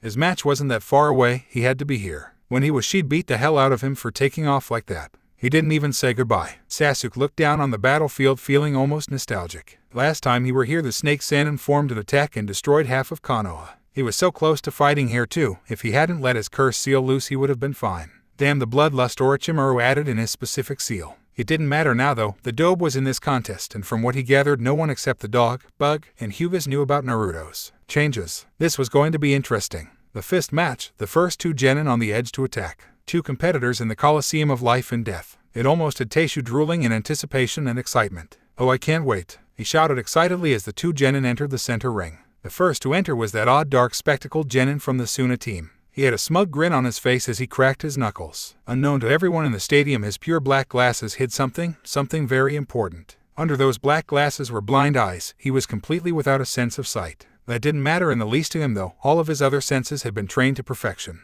He could track anyone and anything, then beat it straight to hell with his unique brand of blind taijutsu. The next contestant to enter made Zayaku grip the guardrail with enough force to warp his palm prints into it. It was that demon from the snow team, Katsu. The mere thought of what that ninja could do to a person made his skin crawl and his namesake begin to show in his dark thoughts. Zayaku had fought him and found his movements to be fluid, strong, and flexible, like he was made of rubber rather than bone. No matter what the case, Zayaku knew who was the winner of the battle the second the names had been announced. Katsu entered the arena, his face hidden by his sunglasses and scarf. The blind ninja took his time, his blinded status not harboring his confident steps in the least. He knew where he was going. He didn't need eyes to tell him that. He could feel his opponent was strong, but what other joy can a ninja take out of life than facing one at or above your skill level? The blind ninja took a battle-ready stance, his suburb training under the Kage teaching him to willfully force adrenaline into his veins. His heart was racing, his mind was flying with plans. He was more than ready to take down this wannabe. The crowd was on the edge of their seat as the Jounin judge held up his hand ready to begin the match. "Begin," he called, and in that instant the blind Suna ninja disappeared in a blur. Katsu simply stood where he was, his head facing the ground as if his eyes were closed. His head snapped up and he raised his right hand, blocking the kick aimed for his head with little difficulty at all. With a surge of chakra to his high-tech gloves, the blind ninja's right fibula and tibia were little more than dust. Katsu had won in 3 seconds flat. The whole crowd stared in amazement. They had barely seen the spectacled ninja move, and his opponent not only saw it, but he defeated it with minimal effort. Taishu's anticipation was nowhere near what the match produced. His excitement was all for nothing, and personally he was pissed. Then again, he had noticed something about this genin that was very interesting. Zayaku began to sweat. That was one of the Kage's prize students, and in an instant he was dealt with. Zayaku looked to the time and found it to read 3 hours, minutes, and 1 seconds. Just over 3 seconds, and it made a chill run through his blood. If not from amazement, then from sheer anticipation. He was getting interested in fighting this individual again, no holds barred this time too. Itami raised an eyebrow. Well, that was dumb. She could have seen that attack from a distance too. It was an elementary strike to anyone who spent some time with taijutsu. She realized that she probably knew more about taijutsu than most. After all, one of her prized jutsu relied on it heavily. What confused her was why Zayaku looked so well out of his character. She was sure he knew enough about taijutsu, seeing as Komansa and Ikari required it. In that stage of transformation, he held such a gross amount of chakra that it was dangerous to perform any other type of jutsu, so he executed taijutsu in its stead. Itami yawned. Whatever state he was in, he still looked hot. Itami blinked, then screwed her eyes shut, repeatedly smacking her forehead with her takuri. Must if those thoughts now. She screamed in her head as she punctuated each word with a knock on her skull. Once again, the situation was not helped by the fact that he had discarded his scarf and left his collar open, revealing more of his face than normal. Zayaku blinked as he watched Itami hit her own head with her takuri. It looked odd to say the least. Itami, Zayaku said, which caused Itami to stop hitting her head and look him in the eye. Yes, she questioned with a blush-drunk face in a soft glare. Zayaku raised his eyebrow but then closed his eyes and shook his head. He had to dispel these foreign thoughts about Itami entering his mind, particularly the one about her looking cute. He shouldn't have those thoughts about his best friend. I'll save us both the awkwardness. Your match has been called. Good luck, Zayaku said as he gave Itami a true smile with gleaming gold eyes. Itami returned his smile with one of her own, remembering how often he would smile now compared to the past. From the time that they met to write to the last Chunin exams, she could only remember a few times he gave out true smiles. Once was when he came into class that one day like a grinning idiot. Then another time was when their new Jounin sensei took them out for food since Itami and himself didn't have anything to eat. The third time was her favorite though. On one mission they had to be a guard crew for a very important businessman. It was no mystery when they were attacked, but it was the fact that the attackers were Jounin class ninja that threw them for a loop. Taishu was able to handle a lot of them, but it still left Zayaku and Itami on their own to bodyguard the businessman. Somewhere during the skirmish she remembered getting a deep slash in her side, but it was all a blur after that. When she woke up there was a slightly beaten Zayaku sitting next to her, a true smile on his grubby face as he looked down at her waking form. She looked at his completely bandaged torso, then realized he was missing something. His shirt was either now invisible or had disappeared. She wondered where his shirt had gone, but she looked down and found it had become her own torso bandages plus a small blanket. She looked up and noticed something odd. The ends of his hair had turned a jet black, but she didn't question why. Right now she felt pretty damn good, except for the stinging pain in her stomach, which was cleared up by a swift sip of sake from her takuri that was given to her by Zayaku. Itami sighed at the memory. It was the only time she remembered something like that happening.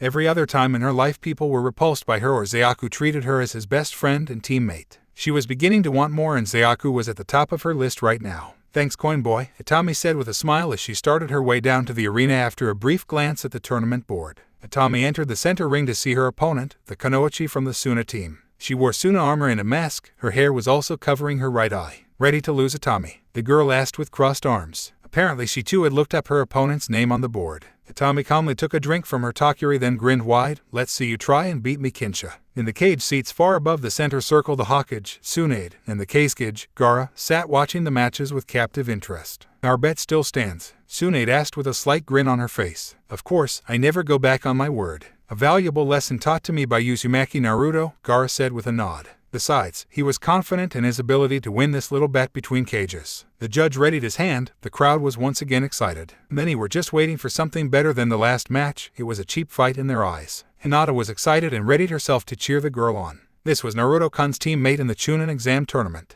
And, begin, the judge screamed as he dropped his hand and the second match of the Chunin exams began. Gaara's mouth turned up in a wicked smirk. He knew what was to become of this match. He could just feel it. The blind fighter was their weakest link in the team, but he would get his job done as a pure Soul-Eater. The leader, Gaara observed, wished more than anything to continue in Gaara's stead as the Kazekage of Suna. A girl though ... she was something different. She was a wild card and a wonderful silent assassin. It was only a matter of time until the Konoha girl was going to fall. Before we begin this little game, Kinsha said with a smirk behind her mask as she slid into battle position, who's Mr. Tall, Dark, and Silver Hair. Itami scowled and took a drink of her Takuri. What's it to ya? Kinsha nearly laughed then said, I was wondering if I should request a little longer stay in Konoha or not. Itami's muscles tensed and she lowered the Takuri from her lips. Oh, it was on now. In a flash, Kinsha had formed 5 hand seals, causing her jutsu to begin with the cry of Kokufu no Jutsu. The wind began to kick up, throwing dust and debris everywhere, turning the entire center ring into a massive dust storm. This was not looking good for either combatants. The entire field was covered in a swift tornado of dust, but then the roguish girl took out her trump card.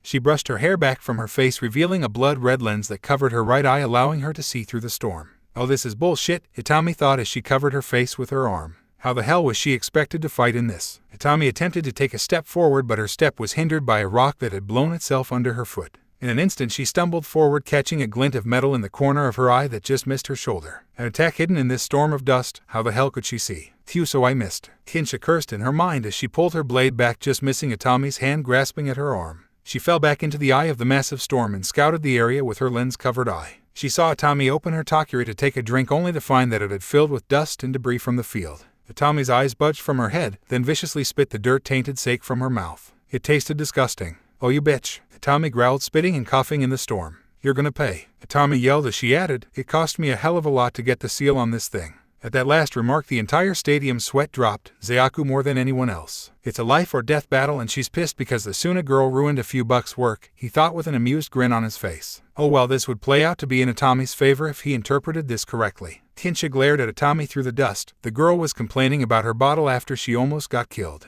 Itami smirked, or what if could she open her mouth in this dust storm? This was going to take a bit of a sacrifice, but it would be worth it. Itami took a deep drink of her Takuri and then viciously began to spew it from her mouth, forming a massive ball of the clear liquid. Itami would have laughed if she could have. Kinsha had completely missed the hand seals Itami made while she was coughing, allowing her to perform a jutsu. If she worked this right, her opponent's attack would be used against her in the process. As the sphere of clear chakra-infused sake grew, the harsh winds and flying dirt sped through the ball, ripping it apart and sending it all over the area in small splashes. Sake Kampu Sheiki. Itami screamed as the small droplets of sake became burning fireballs that exploded in a massive cluster. The explosions rocked the entire coliseum, kicking up even more dust and debris than there had been. Slowly the ring calmed and the dust storm jutsu dispersed, leaving behind a completely knocked out Kinsha and a desperately coughing Itami. Why in the hell did I drink some of it? She thought as she coughed, sending small explosive drops from her mouth. Zayaku watched as the medic nins went to gather up the injured body of Kinsha, but had a hell of a time avoiding Itami's miniature sake explosions. Zayaku smirked when Itami's coughing finally calmed and she returned to the stands as calmly as she had left. Well, that was creative, Zayaku said with a nod of his head. Thanks, ugh, that tasted horrible, Itami said as she tossed her Takuri into a nearby garbage can. In a flash she pulled another from her supply pouch and uncorked it to take a deep drink. Ever since the last incident she always carried at least 3 extra of these things. Zayaku rolled his eyes and said, well, there are a few things problematic here. Itami looked at him confused and asked, what? Well, for one, you just wasted a Takuri that only needed a cleaning, Zayaku said with a side glance to the trash can. The most important thing though is that, shit I quote him late, came the scream from the golden blur as it rushed toward the gates of Kano with the speed rivaling even the most powerful of ninja. As Naruto rushed the gates he found something that truly pissed him off. Blocking his path was the several-foot-thick steel doors of Kano's gate. "Let me in," screamed the golden Kitsune as he approached the gates in his customary blur. However, his call went ignored and he was left to ram straight into the thick doors from his own speed. "Oh, Sonova bitch," Naruto screamed as he viciously clawed his way out of his massive dent in the gate and began his blur descent over the gate. His mind was not even registering the 2 guards on duty had been calling ANBU reinforcements. Hinata watched as the next match was announced, but when only the Snow Genin appeared it confused damn near everyone. Naruto had yet to show and he had to play beat o'clock to still be considered eligible. Hinata looked to the ground and shifted tensely in her seat. What happened to make Naruto late? She couldn't stand not knowing. Before Kiba could say a word or Shino even react, Hinata had jumped from her seat and taken a brisk ... to hell with brisk breakneck run for the exit. "Let me in," growled Naruto as he landed on his feet after receiving an ANBU strike to his chest. "Who are you? What business do you have with the village?" asked the ANBU as they readied for combat. Naruto's eye twitched. Oh, he was getting really pissed now. "Kid," came a deep guttural growl from behind the young Kitsune. "I can take it from here." "You're late." From behind Naruto's great tails came a considerably smaller Kitsune. Its coat was a deep blood red while its red eyes were glowing with mirth at the prospect of violence. "You can't kill," Naruto said as he leaned down so his clawed fingertips were touching the ground. "I already know that," growled the Kitsune. "Kyuubi never goes back on a pact." Hinata burst from the stand's entrance, completely ignoring the calls of her friend. "He has to be around here somewhere," she said to herself as she began to rush through the crowd using her ninja speed and natural grace to avoid major contact. It didn't take long for her to reach the contestant stands, and with her rank of Chunin she skirted right past security on a mission to find Naruto's teammates. They should know where he is. The ANBU's eyes snapped open. They finally realized who they were dealing with. It was the King of Demons Kyuubi. "On your mark," Naruto said with a wide grin as his clawed hands gripped the ground. "Get set," Kyuubi said with a wicked Kyuubi grin as he waved his tails behind him viciously. "Go." They both screamed as Naruto vanished in a blur and Kyuubi sent a large wave of fire at the ANBU. The ANBU leapt high into the air and twisted, throwing a tag that just caught the tail end of the golden blur that vanished into the village. The ANBU formed a hand seal, activating the small tag, calling out for any ANBU in the area. A tracking tag was now stuck to one of Naruto's tails. Growled Kyuubi as he wrapped his long tails around the waist of the masked ninja. Forcing chakra into his paws so he stayed glued to the ground, he pulled with all his strength, leaving the ANBU buried in a crater twice his size. After checking the ANBU's vital signs, he shook his head. The ANBU was knocked out cold. Kyuubi scoffed and blurred off into the village, thinking one thing: I've had breakfasts that were tougher than that. "Hinata-san," Itami said with a wide smile. It was rare when another girl talked to her, since she was, in their view, a repulsive tomboy. It probably helped that Naruto was Hinata's boyfriend, but she never modeled up her consciousness with facts like that. "Hello, Itami-san, have you seen Naruto-kun?" Hinata asked with a slightly frantic tone. Itami shook her head and said, "Zai-kun and I haven't seen fur nor snout of him. We're getting kind of worried." "I've been worried about Naruto since the day I met him," Zayaku said as he dodged a punch by Itami. Itami blinked. "Wow, it's been a while since you dodged one of those." "That's because you haven't thrown one in a long time. Besides, I think we have to find Naruto as soon as possible. He only has 7 minutes to show up before he is disqualified," Zayaku said gravely, his face showing the severity of this situation. "Shit." Itami swore loudly. Hinata-san, any idea where? Needless to say, the second the word 7 minutes to show up until disqualification came out of Zayaku's mouth, Hinata had taken off in a shot. Those several hour-long training sessions were paying off in the speed department. She could give Naruto a run for his money. Zayaku said with wide eyes. "Yeah," Itami said in awe when all of a sudden Teishu appeared, his arms completely overflowing with food. "Wow, Teishu-sensei, you're generous," Itami said with a smile, "buying all those snacks for your team." Teishu stood with a blank face and said only one thing: team. Naruto ran like a guided cat in jutsu. Nothing could stop him at this rate. Just as that thought crossed his mind, a row of ANBU appeared, blocking his path and causing him to come to a complete stop. "Oh, just FRICKING perfect." Naruto ranted as his tails viciously whipped the ground around him, turning it to rubble and making the very earth tremble. The tan-cloaked ANBU began to speak but was stopped with a vicious snarl from Naruto. "I don't give a damn what you have to say. I have to go." Naruto snarled as he slammed his tails into the ground, causing a large fissure to race toward the ANBU. It kicked up dust and earth as it tore the ground in two, clouding the area behind it in a thick dust. The ANBU, living up to their reputation, leapt out of the way of the fissure and the dust cloud that followed. When the air had cleared, it revealed nothing but the crater where Naruto had slammed his tails on the ground. In the center of the large crater was a small tag, nothing more and nothing less. Sometime during the fray, Naruto had ripped the tag off his tails with the sheer force of his strikes. The tan-cloaked ANBU groaned and said, "Naruto ... we were ordered to escort you to the competition, but no.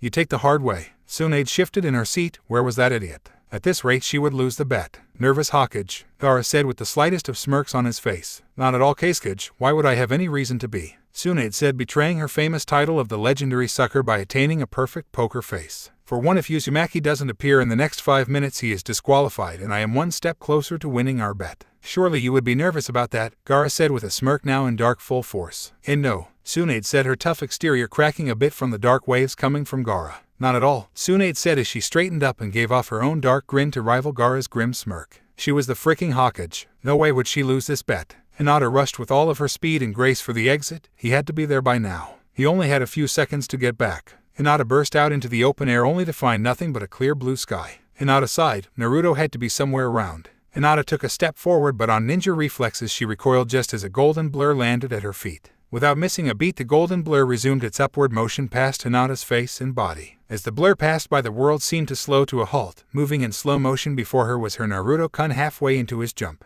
I missed you, he mouthed with a smile as he lightly kissed her lips before vanishing in his blur once again. Hinata watched in awe as the blur slowed toward the top of the massive dome that held the Chunin exams. Naruto looked down in confusion. He didn't remember it having a top to it, but he'd soon fix that. His hands formed 3 odd hand seals, then brought his bright gold tails to wrap around his body, forming a massive golden drill. Suuga. Naruto roared as his body took off in a powerful golden tornado towards the very top of the stadium. Several people watched as the time ticked down slowly, spelling out the fate for the fox boy named Uzumaki Naruto. The idiot missed the deadline, Zayaku said with a growl while Itami crossed her arms with a glare. Too bad, this would have been a very exciting fight, Teishu said with a disappointed sigh as he began to eat the ramen he had bought. One could wonder why they didn't go out to find their teammate. Well, one would wonder for quite a while because they weren't even sure. All they knew was that the fox boy's time was almost up. Naruto, Sakura said with worry in her voice as she looked for any sign of the golden fox boy. This was probably the only time she would be able to see him again since they were both so busy. Sasuke smirked as he revealed his Sharingan eyes alive and whirling. With his training from the Snake Sannin, he knew something not everybody knew. Tsunade watched as the time ticked down to 10 seconds. Ready to admit defeat, Hokage? Gaara asked with a grin. At times he could be a real ass. Tsunade glared out of the corner of her eye and said, he'll be here. Suddenly a massive explosion rocked the entire stadium that caused everyone to shield their eyes from the incoming dust and debris. Shit. Tsunade yelled as she jumped from her chair. Orochimaru was probably attacking. Damn it, couldn't he come up with any more original ideas? As the dust cleared, Tsunade and Gaara prepared for anything. Well, anything except what they saw. Standing center ring of the stadium, which now had a handy-dandy sunroof, was the very wonder Kitsune of Konoha that the timer was waiting for. It had landed precisely with 1 second left, which caused a relaxed breath from Tsunade. She was in the clear for now. Itami blinked. While the fox boy could sure make an entrance. Zayaku narrowed his eyes. Something was different about Naruto. He just had to figure out what it was. It was obvious that he looked older than he had when he left, and that didn't mean just 2 months older. To Zayaku it looked as if he aged a few years rather than just 2 months. Sakura damn near lost her eyes. They had bulged so far out from her face. This was Naruto. What the hell happened to him? Sakura gulped and looked to Sasuke, who was looking at her, amusement dancing in his blood-red eyes. Sakura was confused until she put 2 and 2 together and then asked with a glare, you knew about this, didn't you? Sasuke said nothing as he smirked and turned his attention back to the area battlefield. Just as Tsunade calmed down, she finally realized what Naruto looked like. She knew that in the past he looked a lot like a certain powerful Hokage, but now he could be his clone. Well, except for the kitsune tails and ears and claws and fangs, but you get the idea. Naruto's hair had gotten longer to the point of him looking even more like the wild golden fox he was. Around his neck was the same leather collar he had since Hinata had given it to him, but it looked more worn down than 2 months could put on it. He wore the same black ninja pants and sleeveless black shirt as when he left, but they were looking new and slightly different. On the front of the shirt, embroidered in gold, was a noble kitsune face inside a circle, while 9 small flame-like tails sprouted from the circle to the corners of the shirt. On the cuffs of his pants, large golden flames stretched up the legs as if they were frozen in their furious climb. On his feet he wore, somewhat surprisingly, nothing at all. It seemed he had lost the need for sandals, and all that dressed his feet was air and the dirt beneath them. Over his pants and shirt was a long sleeveless pitch black coat that held a noble red 9-tailed kitsune surrounded in bright golden flames on its back. On his left arm was a roll of golden bandages, and along his right arm was a long burning gold tattoo. It depicted a 9-tailed kitsune seated proudly on his upper arm, while its 9 tails fell around the rest of his arm like 9 streams of golden flames coming to a sharp point at his wrist. Speaking of his body, it had retained its defined features with his taut muscle tone and muscular build. He was doing the kitsune seduction proud as not, but a few female lips in the audience were licked. His proud guardian kitsune face had not changed except for the fact that it looked more masculine, a bit older and stronger. His bright cerulean eyes edged with shining gold lost none of their luster, while his award-winning foxy grin refused to fade. His whisker marks retain their wider features, but they look clearer and more defined, as if they were real whiskers casting thick shadows on Naruto's cheeks. Naruto turned and faced the genin from the snow, a sick smirk on the genin's face. "Fox kebab," Kaoru said with a grin as he raised his claws in a threatening manner. Naruto crossed his arms and fanned out his tails, each hair on them bristled to the max. "Crackhead," was the only thing Naruto said with an insane grin as his tail suddenly burst into bright golden flames, all 6 of them. Okay, sadly the chapter is over, and if you enjoyed, just leave a like and subscribe with post notification, so when the next chapter is ready, you will be notified. Okay, see you in the next video. Bye.